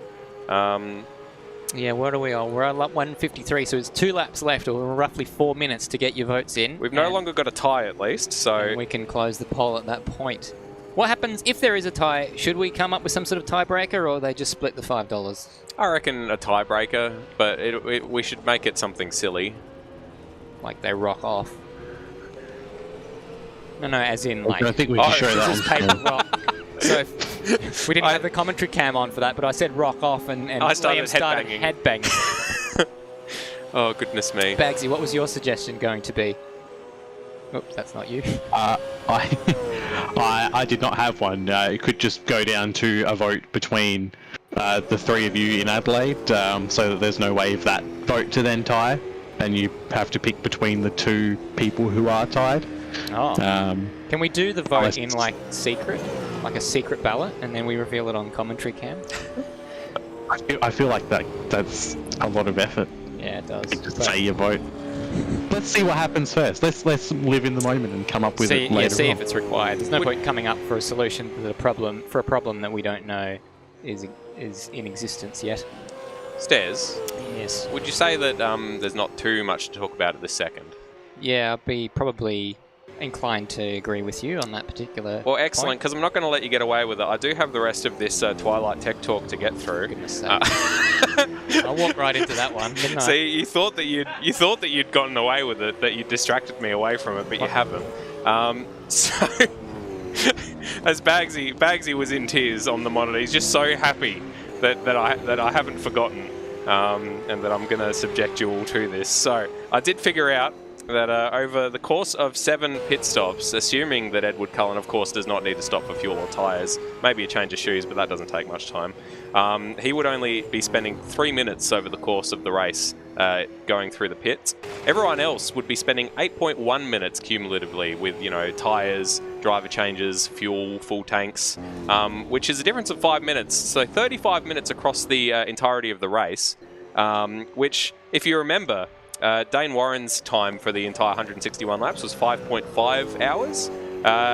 Edward Cullen's was 6.2 hours. So with that 35 minutes taken off, that's just over 0.5 of an hour. Is it? That brings him back into contention for, if not first, then second place. So I felt the need to close that loop, because I sort of hinted at the pit drama of Edward Cullen, but I didn't actually go into the details. So now that I've done it, well, I mean, speaking of closing loops we're really involving pit stops.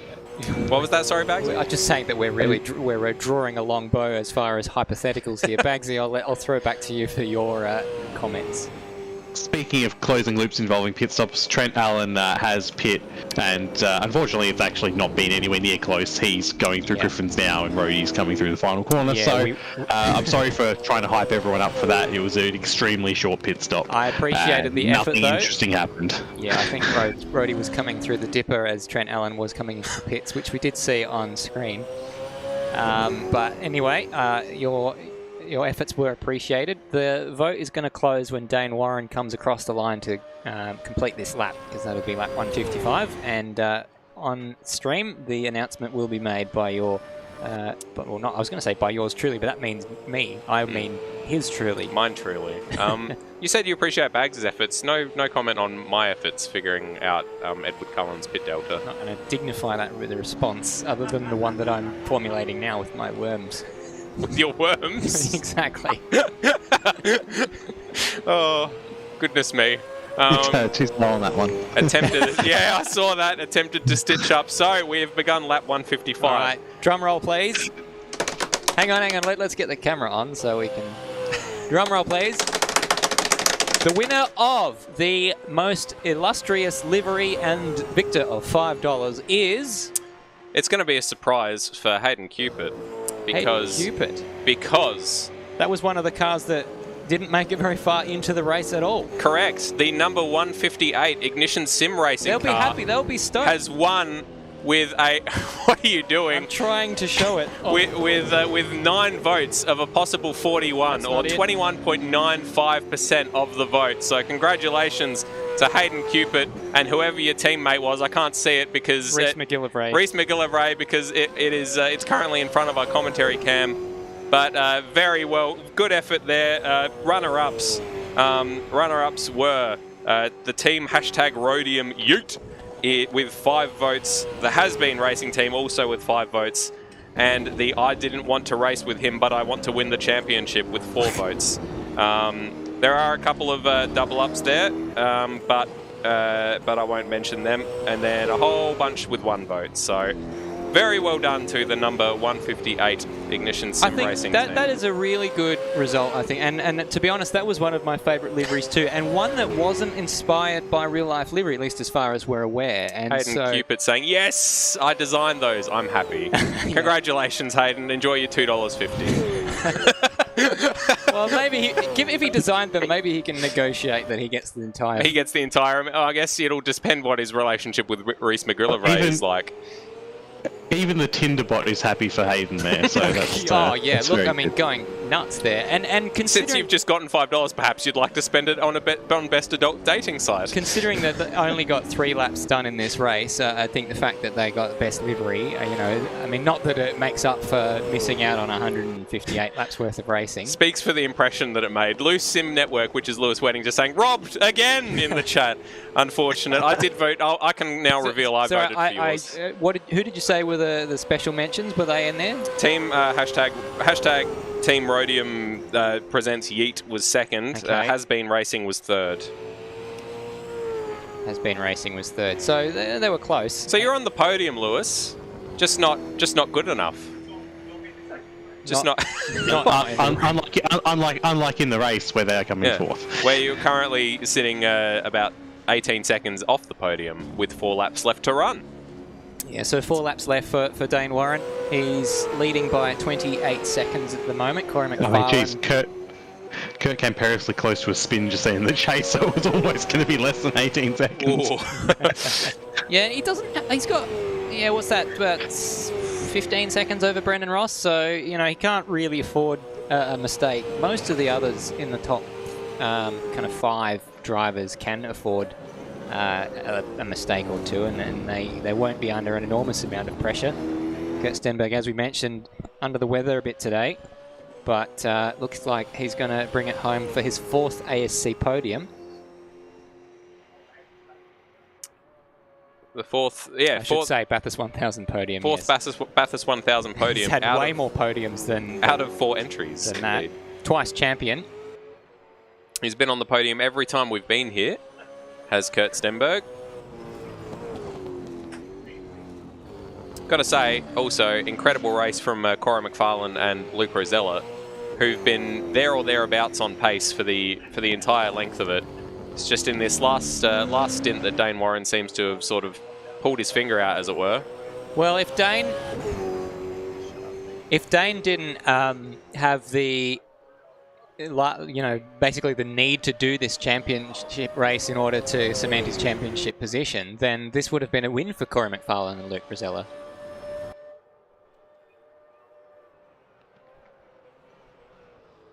Yes, indeed. Disappointing for him. Isn't it? I suppose. It's disappointing for me as well because they were my tip to win too. But but I mean, second place. I don't know. You put the Moz on them. There'll be ones to watch out for next year. They're still very young. Luke Rosella and Corey McFarlane. Yeah, I believe Luke Rosella just celebrated his 9th birthday, and Corey McFarlane, as we were saying earlier, is 16. So. How long do parrots live? I suppose it depends on if they're in captivity or not. If Luke Rosella's listening, can you let us know whether you were born in a zoo? I worked at the zoo, and I always forget about this about you because it seems like such a random piece of your life. There was a macaw there that escaped while I was working there. Did it? Yeah, because they used to do they trusted it, I suppose. They did it would fly around and do a show at lunchtime. I've witnessed it. And one time it just didn't come back. Fair enough. It was all right. Oh wait, I don't need to come back. So they had a bit of a public awareness kind of stuff. If you see a Brazilian macaw flying around, it's not a native Australian animal. Could please the zoo have it back, thank you. So we're getting towards the back end of this race. Just 3 laps remaining. Paul. Shift. So we're getting word that Dayne Warren might have just run off. Might have just had a moment. So we'll see if we can pick up a replay on some track action. So let's see. Maybe he's just getting a little bit distracted. Yeah, it looks like he just why not? The tyres are just a little bit too grippy. Let's put some grass on them. Wow. So that was a bit unexpected. All this macaw talk distracted him. All this macaw talk, exactly. Not much longer to go now. Right you are, Melon Lord. Was this at Adelaide Zoo? I think I remember hearing about that, says the original Sticks. Yes, that was at Adelaide Zoo. It was probably about, I want to say, 5 years ago, something like that. 6 years ago. Mr. Walsh is saying Luke was born in one big zoo, Adelaide, LOL. I'm not going to dignify that with a response, Mr. Walsh.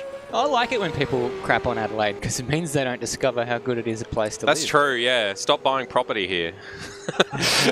I mean, yeah, they're right. It's just a heap it's an absolute cesspool. Absolute, just backwater. Every time I go outside, disgusting. just smells of poo. I mean, I just wish it wouldn't. It'd be nice if it didn't smell like poo. Oh. So it's just, it's just one of those things that we have to put up with on a daily basis, and it makes us stronger people for it. Maybe if I didn't, rub shit on my upper lip, then I wouldn't smell poo.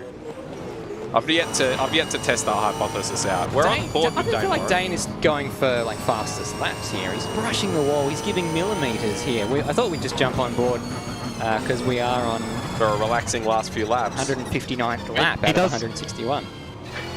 He does already have the fastest lap by a whole second. Well, he obviously wants to improve it, though. He hasn't reached the fabled 203 land, though. There's the Roads Mobile. There might be a tangle in this tail as yet. Not sure why, but there was a chat message came through from Melon Lord, and it said, too many churches and wineries and old people, and for some reason that was held for review automatically by YouTube. So I'm not really sure what the old YouTube automatic sensor was getting. Yeah, there. Old people? Churches? Was it something about religious expression, freedom of expression or something that was being held for review there or something? Possibly. No idea. Weird stuff. Yeah, too many churches. Yeah. Plenty of churches, must be said. Can't too many churches.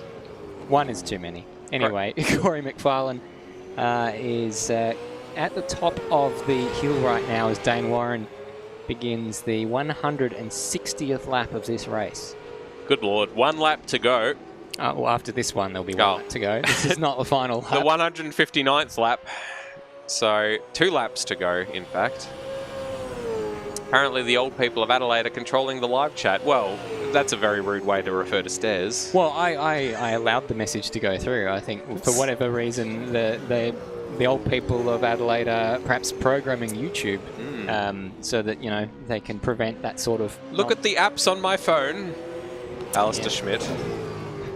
So just a quick look at the live timing reveals that the closest battle on track is Kurt Stenberg and Brendan Ross. Sorry, that's actually... Oh, it's probably a tie between Kurt Stenberg and Brendan Ross and Corey McFarlane and Kurt Stenberg, around about 20 seconds or so separating those guys. So we are looking at the race-leading vehicle, and just how accurate Dayne Warren is when he goes through there, it just less than the width of the mirror between his mirror and the wall as he goes through there. I know, I guess he does this a lot, but it does appear that he has it on rails. I can think of 1 or 2 times off the top of my head where he's made a genuine skill error that has cost him, not just in today's race, just in general across the races that we've commentated with him in them. Absolutely. So it's just the superlatives that we have got to say about him are, just they all fall short, really. He's looking like he's very much going to be the champion this year, especially with the DNF of Ethan Warren and Colin Warwick, his 2 closest competitors in this championship, along with Kurt Stenberg. So Kurt Stenberg finishing 3rd. That's good for his championship. That's probably going to elevate him into 2nd in the championship. Haven't done the maths on that, but I would say that's likely. And Dayne Warren has completed 160 laps, so that makes this the final lap. Yes, indeed, and what a race it has been. Bathurst 1000 ASC delivers once again. We've got Dayne Warren is going to come home in the top step of the podium. Corey McFarlane and Luke Rosella in 2nd. Sorry, Dayne Warren and Thomas McMillan. I keep forgetting. Thomas McMillan did an incredible job of staying there or thereabouts and being as quick as the other runners to keep it in a decent position that Dayne Warren could step back into the cockpit and challenge for the win. Corey McFarlane and Luke Rosella are going to come home in 2nd place with an ailing Kurt Stenberg and a probably very relaxed by now Brody Steen in 3rd place. Brendan Ross and Lewis Wedding look like they're just going to miss out on the podium there, but a very good run from them and some excellent scraps as well with the car behind them, the ZB Racing car of Zach Baker and David Nedich.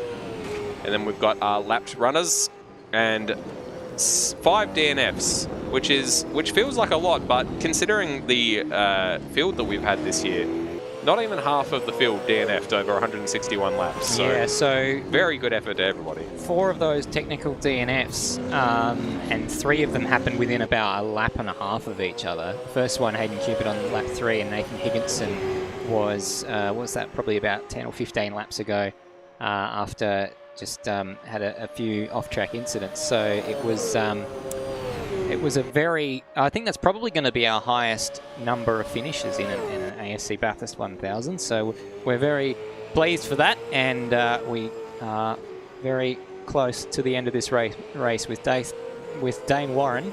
Just 1 corner to go between him and victory here. He's just got the Zach Baker car to lap. Is he going to lap him, or is Zach Baker going to be allowed to get another lap in? But it doesn't matter, because Dayne Warren is the KART FX Bathurst 1000 champion for 2022. Massive congratulations to him and to his teammate Thomas McMillan. He didn't want to team up, so it was an unlikely pairing, but Thomas McMillan becomes a Bathurst 1000 champion, and so too does Dayne Warren. I don't want to race with him, but I want to win the Bathurst 1000 should have been the name of the team, because that's what they've done. And he's doing some loops to celebrate. Go McMillan, you machine, says Lewis Kugley in the chat. Someone we haven't heard from in a while. Corey McFarlane coming around the last corner, putting some rubber down, because why not? Crossing the line in second for himself and Luke Rosella in the Golf Team AAR B car, number 55. So incredible run from them. Led for quite a lot of the race, must be said. So very, very good effort from them to put it on the podium and take the fight to I don't want to race with him, but I want to win the championship team car for most of the evening, as they put some 11s down all the way up Mountain Straight. Here comes Kurt Stenberg. He's going to complete yet another podium finish in the ASC Bathurst 1000, and I think I'll have to check how many have podiumed for every single race now, because people like Colin Warwick don't have that accolade now after the DNF today. But Kurt Stenberg and Brodie Steen, 3rd place finishers in this race.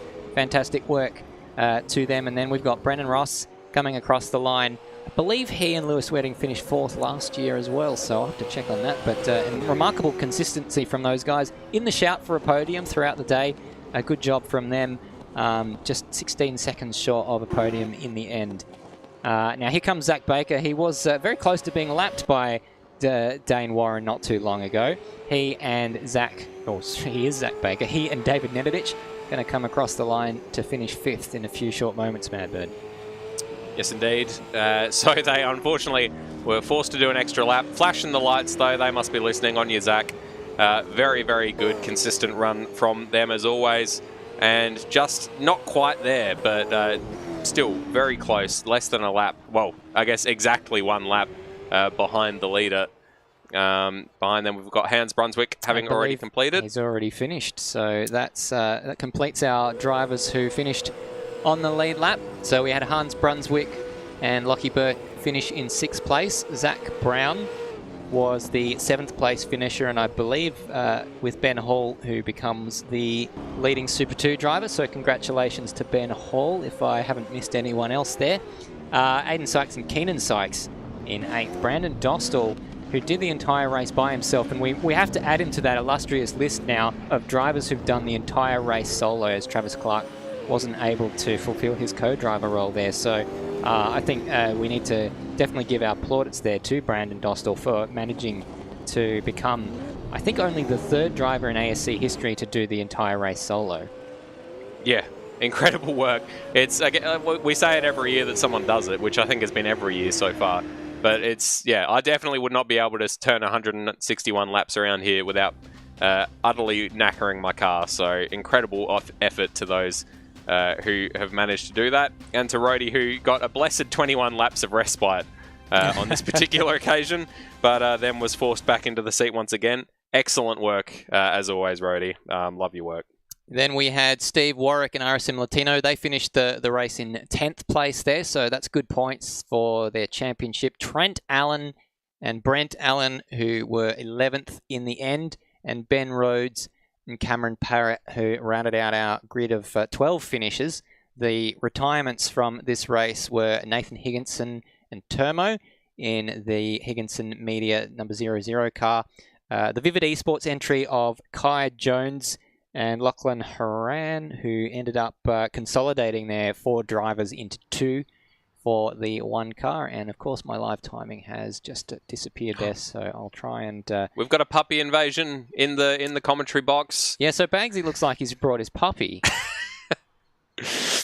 Fantastic. Always good to see a puppy, a puppy, what was I trying to say? In the commentary box? Yeah, no, but there was anyway, I can confirm that Kurt Stenberg is the only driver to have finished on the podium in every of the ASC Bathurst 1000s. And Thomas McMillan being second best with 3 podiums now and 1 DNF. So Kurt Stenberg with a rich vein of form here, it must be said, as we'll get a better look at the puppy. Hello, Ali. All right. Now, we do have Michael Zalavari standing by in the Tech Talk bunker for some post-race analysis, so we'll throw the floor open to Floody. That's all right. I haven't actually got too much analysis. The last part of the race after that safety car kind of flowed through quite separately. They all kind of found their own little space on track and found their own little way to the finish, which is a bit different. Normally we see them come into blows at the very end of the race, but this has been probably the calmest, most confusing ASC Bathurst 1000 that we've had so far. But I did want to just talk through some of the stories of the race, and I've put the cars into categories. I've got five different categories with an asterisk. So, of course, we had the top tier, the 05. I didn't want to race with him, but I wanted to win the championship of Dayne Warren and Thomas McMillan, and the golf racing by AAR, Luke Rosella and Corey McFarlane. What a battle they had throughout the race, pushing each other to the very, very limits. Of course, Dayne Warren had the strength at the end to just break away after that last safety car and take the win, but both of them had their story of their race, and they were the top tier of cars. Then we had the battle for the podium. Kurt Stenberg and Brody Steen, Lewis Wedding and Brendan Ross, and the ZB racing car of Zach Baker and David Energich. What a thrilling battle that they had in between some of the safety cars there, where they were all tripping over each other and tripping over some of the traffic as well, when all 3 of them ran into the chase, and that was all going off. Some great battles there. Ultimately, it was Stenberg and Steen who took the podium, but that was a great way to sort of put an asterisk on that little battle for the podium there.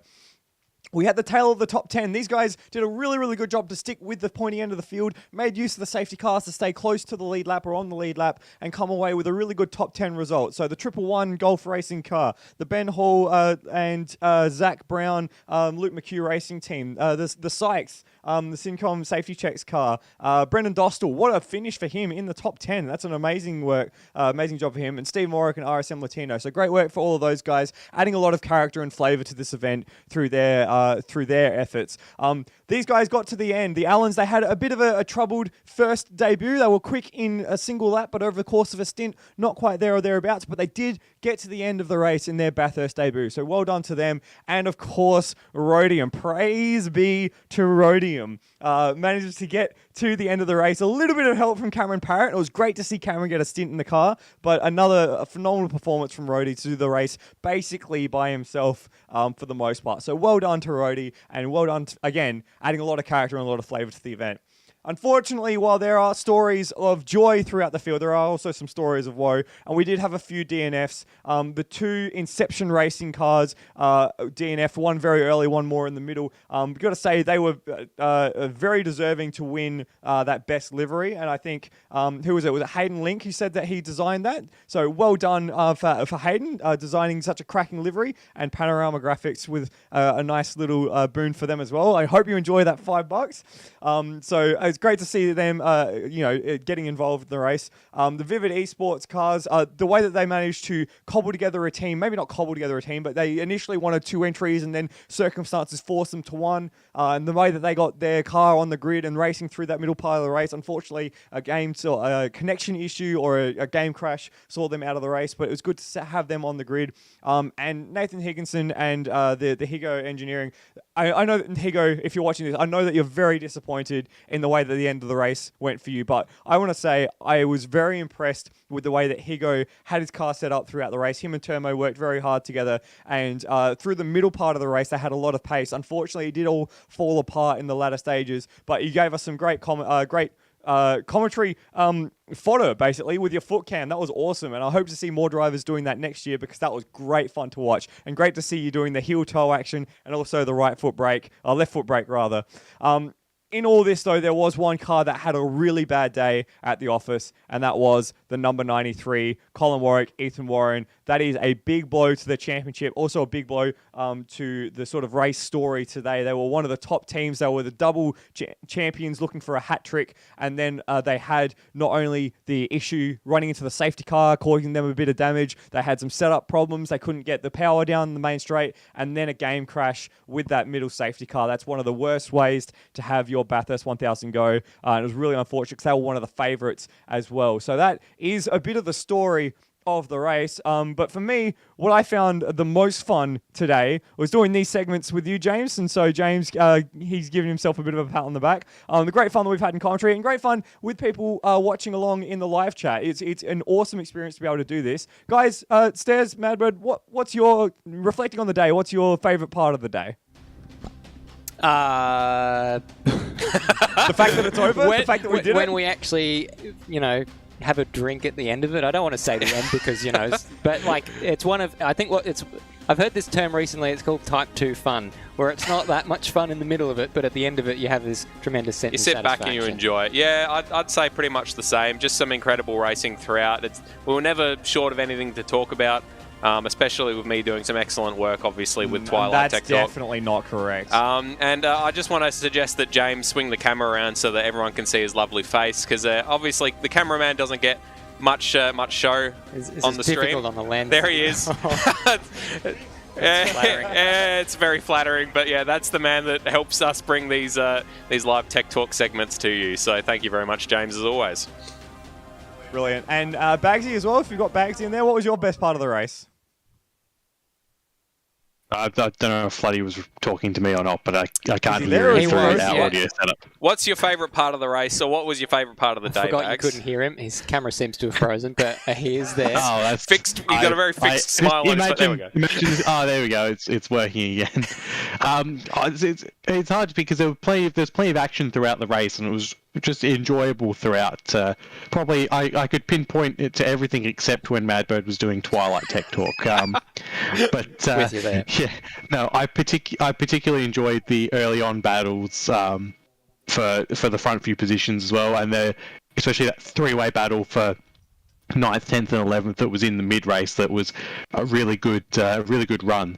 And yeah, congratulations again to Dayne Warren. It was a very good drive, and it felt like it was not sure at the start, but after about halfway, it felt like it had an inevitability about it. Absolutely. So with that said, Bagzy, I know you have to run. There's some pressing real life in what's the word? Issues that you have to attend to. So thanks for joining us on the broadcast again. We couldn't, of course, do it without you and, all the sort of work feverishly going on behind the scenes with entering pit stops and stuff really helps our understanding of the race. So thank you for that. And closing thoughts? Well, it's once again another excellent year. Thank you to everyone who works to put this on with Automobilista Supercars. It's obviously not just us doing all this work with the commentary, but everyone admin-wise behind the scenes. They do a lot of work to get this all going, and people have put up money for the prizes and stuff as well. It's nice that we have all these different things when we go racing. It's quite, as always, a fun day for us as well, being able to commentate everyone providing that good racing. So thank you to everyone involved. Well said. Well said, Bagzy. We'll let you go. Thank you for that. And we will see if we can have a chat to some of our podium winning drivers there. So Madbird, I think you've got Kurt Stenberg standing by at the moment. Kurt, dosed up on Codral Stenberg. I believe I have you in the box. Podium finish, you've got to be pretty happy with that, considering you don't look crash hot, I must say. How are you doing? I don't feel it, mate. Yeah, I'm glad we got P3. That was P4 was the goal coming into today, but P3 was, what we were going to try and get if one of the top three had misfortune, and unfortunately Colin did. And yeah, that was a tough end of the race to just try and eke out the laps and get in front of Rossi and try and hold that position. So awesome drive by my co-driver. Yeah, absolutely. I think we've got Stiggy as well. Brody Steen, obviously, screen name Stiggy. Are you with us? Sure am. Thanks, guys. Thank you very much, and thank you, of course, for having the webcam going. We had some fun with the Andrea motor top, and you always had a bit of a smile on your face when we had you on stream, so it's always nice to see. How'd you find the race, mate? Oh, it was good to be back. It's been a while. I think the last race I'd done, I jumped in last minute at Winton. Yeah, didn't really have much pace, but just wanted to keep the car on the road, hand it over to Stenny in a good condition for the final few stints. Just bought ourselves a ticket to the last stint of the motor race. Yeah, hey, and you seem to have enough pace to keep it up there amongst the top runners, or the podium runners at least. So I think you're selling yourself short a little bit. Can we hope to see you a bit more often for next year in ASC? I'll probably just do the Enduros. I mean, I work weeknights, so I can't usually make any of the regular season races. Yeah, so, fair enough. Probably just see me again at Bathurst in the odd second race. Well, if I make it home from work in time. We're always delighted to see you, Brody, so thank you very much as always. I have to give a big shout out to Stenny tonight. That was a gutsy drive from him in falling condition. He certainly looks the worse for wear, it must be said. Yeah, I can see he's drinking some water, so we won't disturb him getting some hydration into him. Get the fluids in. Stairs, who have you got? Yeah, so I think we've got our second place driver, at least one of them, standing by, Luke Rosella. Have you got me, Luke? Yeah, I got you, mate. How are you feeling? It was a long race. You and Corey McFarlane seemed to be reasonably evenly matched on pace. No answer for the leaders, but you must be happy with the second place. Yeah, we had... Yeah, the car was good, but obviously not good enough to match Dayne. I mean, he was just unbelievable. I think he was doing us by a second a lap towards the end there. So, really happy. Corey did a really good job. We sort of mucked up the strategy though. I was supposed to finish, but we mucked up the minimum laps for him, so we had to keep him in the car for the final couple of stints. But I'm pretty happy with how he went, and then just couldn't get the win, unfortunately. Yeah, so it was still beats your result from last year. I believe it was a non-finish, or you had some technical issues plaguing you last year, so good to get it through without any massive technical problems. I finally had a co-driver that didn't shut the thing and nearly run it off, so it was good. I think we were the only car in the top three to not have a sort of drama. I think Dayne had a drama with the driver swap or fuel or something in the first couple of stints, and of course, unfortunately, Cole and Ethan had to retire. So, in terms of that, we were couple free, but obviously we just didn't have the overall peak pace. So, we'll regroup and we'll be back stronger next year, I'm sure. Absolutely, best of luck with that. A bit of shade being thrown there by Luke Rosella on his teammate from last year, who is in the winning team from this year, Madbird, Thomas McMillan. Yeah, T-Mac, as I've just decided to call you. Well done. I assume that the name of the team, I didn't want to race with him. I assumed that was you not wanting to race with Dayne Warren. So how did you end up finding because your... Thomas McMillan wants to win the championship. How'd you end up finding the race, Tom? Oh, it wasn't too bad. Yeah, Dane's pretty slow. I didn't want to race with him, so... No, but... no, it wasn't too bad. Dayne was really quick. I was struggling with pace, to be honest, but we had a few hiccups and, well, we just won the race somehow, and there we did well. Yeah, you seem to pretty much always, even when you weren't in the lead, you seem to always sort of have the measure of whoever was in the lead. You were never more than 4 or 5 seconds behind them. So you seem to be the ideal B driver.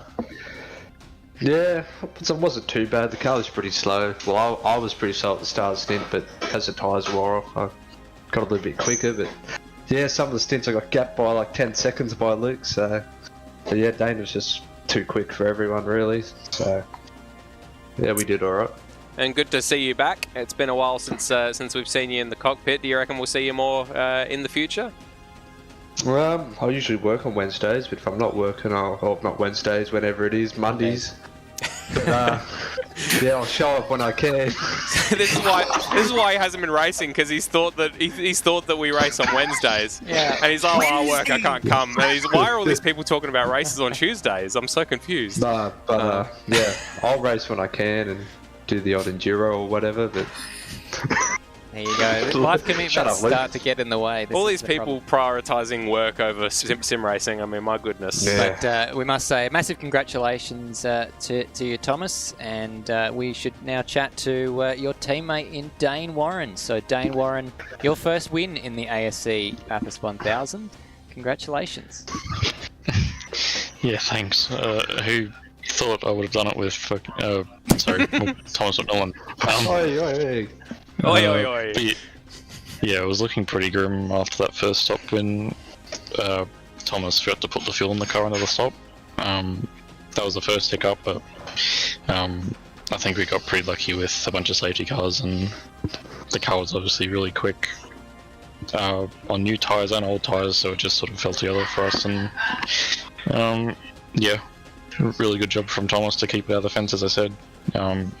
Luke didn't get that lucky last year, so happy that I flipped the right coin this year and managed to take a win. You got the right Thomas McMillan on the day. No, that's exactly it. Yeah, and you got your sober one. It's important to get your kind of mistakes and that sort of stuff out the way early. And you mentioned that that problem with the fuel having to pit on subsequent laps, but that was on the first stint. So I mean, it meant nothing. Not even 30 minutes later because of all the safety cars. Yeah, correct. Well, oddly enough, that mistake from, just under the first stop not taking fuel actually helped us quite a bit, because I think without that stop we actually would have been in trouble with the minimum stop at the end. So one of those weird things where a mistake has actually sort of saved us in the end quite a bit, because looking at how the race finished, if we had to take another stop we probably wouldn't have won. So yeah, just super lucky again in that regard. So Lady Luck definitely on your side today then? For sure. Well, yeah, I mean, Thomas kept it out of the fence and didn't write the thing off, so must be some sort of luck involved in that. Very good. Well, it also goes a long way towards cementing your position in the championship, already leading going into the race today, of course, but two of your very close rivals in Ethan Warren and Colin Warwick not finishing today, so that does put your position in it does really cement your position in the championship as the leader. Yeah, I think that's probably, I'm not sure how the point situation works. Obviously with double points that sort of screws Ethan almost completely out of the championship, I think, if I do 1 or 2 more rounds. So that's probably the ideal situation, because yeah, as the team name insisted, I'm only here 4 points. Obviously here to win the championship, obviously. Yep. And if you now you won't need to punt Ethan off in the last couple of rounds because because he's already taken himself out of the championship. Well, to be honest, isn't that usually the case anyway in the racing? Yes. Very good. Well, a lot of feeling going on here. I think we'll probably leave our podium sitters be, but congratulations on a very very solid effort all round for all of you, and congratulations, of course, for all of your efforts today. It doesn't go unappreciated, Madbird. Absolutely, yeah, fantastic work, all of yous, and everyone else that raced as well and didn't stick it on the podium. Incredible racing from everybody concerned, and great to see the biggest field we've had and the biggest amount of finishes we've had. So, you know, roll on to next year. Hopefully the same. Hopefully a repeat of the same. And I think standing by for one last Tech Talk segment, we do have Michael Zalavari, who is in the Tech Talk bunker. Michael, have you got something for us? Not really anything substantial. I just wanted to say... Wait, you're not live. Am I live now? I think your mic's off, mate. Your mic's off, Matt. Try it now. Here, James is screwed. Oh no, it's classic stitch up. Wasn't plugged in. Now, what the question was, I'll just go over it again. Do you have something for us? I don't really have anything substantial, no. I just wanted to say, for myself, thank you very much to James. Thank you to Madbird for doing the commentary with us. Thank you to all the racers and the designers who have put together the liveries and the cars, all the entrants, the admins, Cole, Kurt, and Luke, who stepped in to just get this event over the line. And a big thank you has to go to Stairs for putting this whole production together. All the computers, all the screens, all the transitions, all of the production quality events that he's put together. It's an incredible thing to be a part of. And so I just want to say a big thank you to Stairs, and congratulations to you, Stairs, for getting this event off the ground and over the line in the way that you have. It's always a privilege to be a part of this, and I'm always very happy to be a part of it. And I feel very lucky to just come along and be able to talk pretend race cars for 7 or 8 hours. So thank you. Appreciate that, mate. It was there was a bit of stuff going on in the Discord over there. We can see all sorts of shenanigans there, which they all turn their webcams off when we cut to them. But yes, thank you for those kind words, Michael. It was looking like it wouldn't be possible. To it. He's not here, so I just want to get my final statement out so we can close off this broadcast. Oh, I do apologise. Continue on, Stairs. It wasn't looking possible last night when we were struggling with the internet, so we managed to get it off the ground. Thank you for sticking with us today. We do appreciate you watching, and we will see you for the next one. Thank you very much indeed for watching. Bye for now. See you later.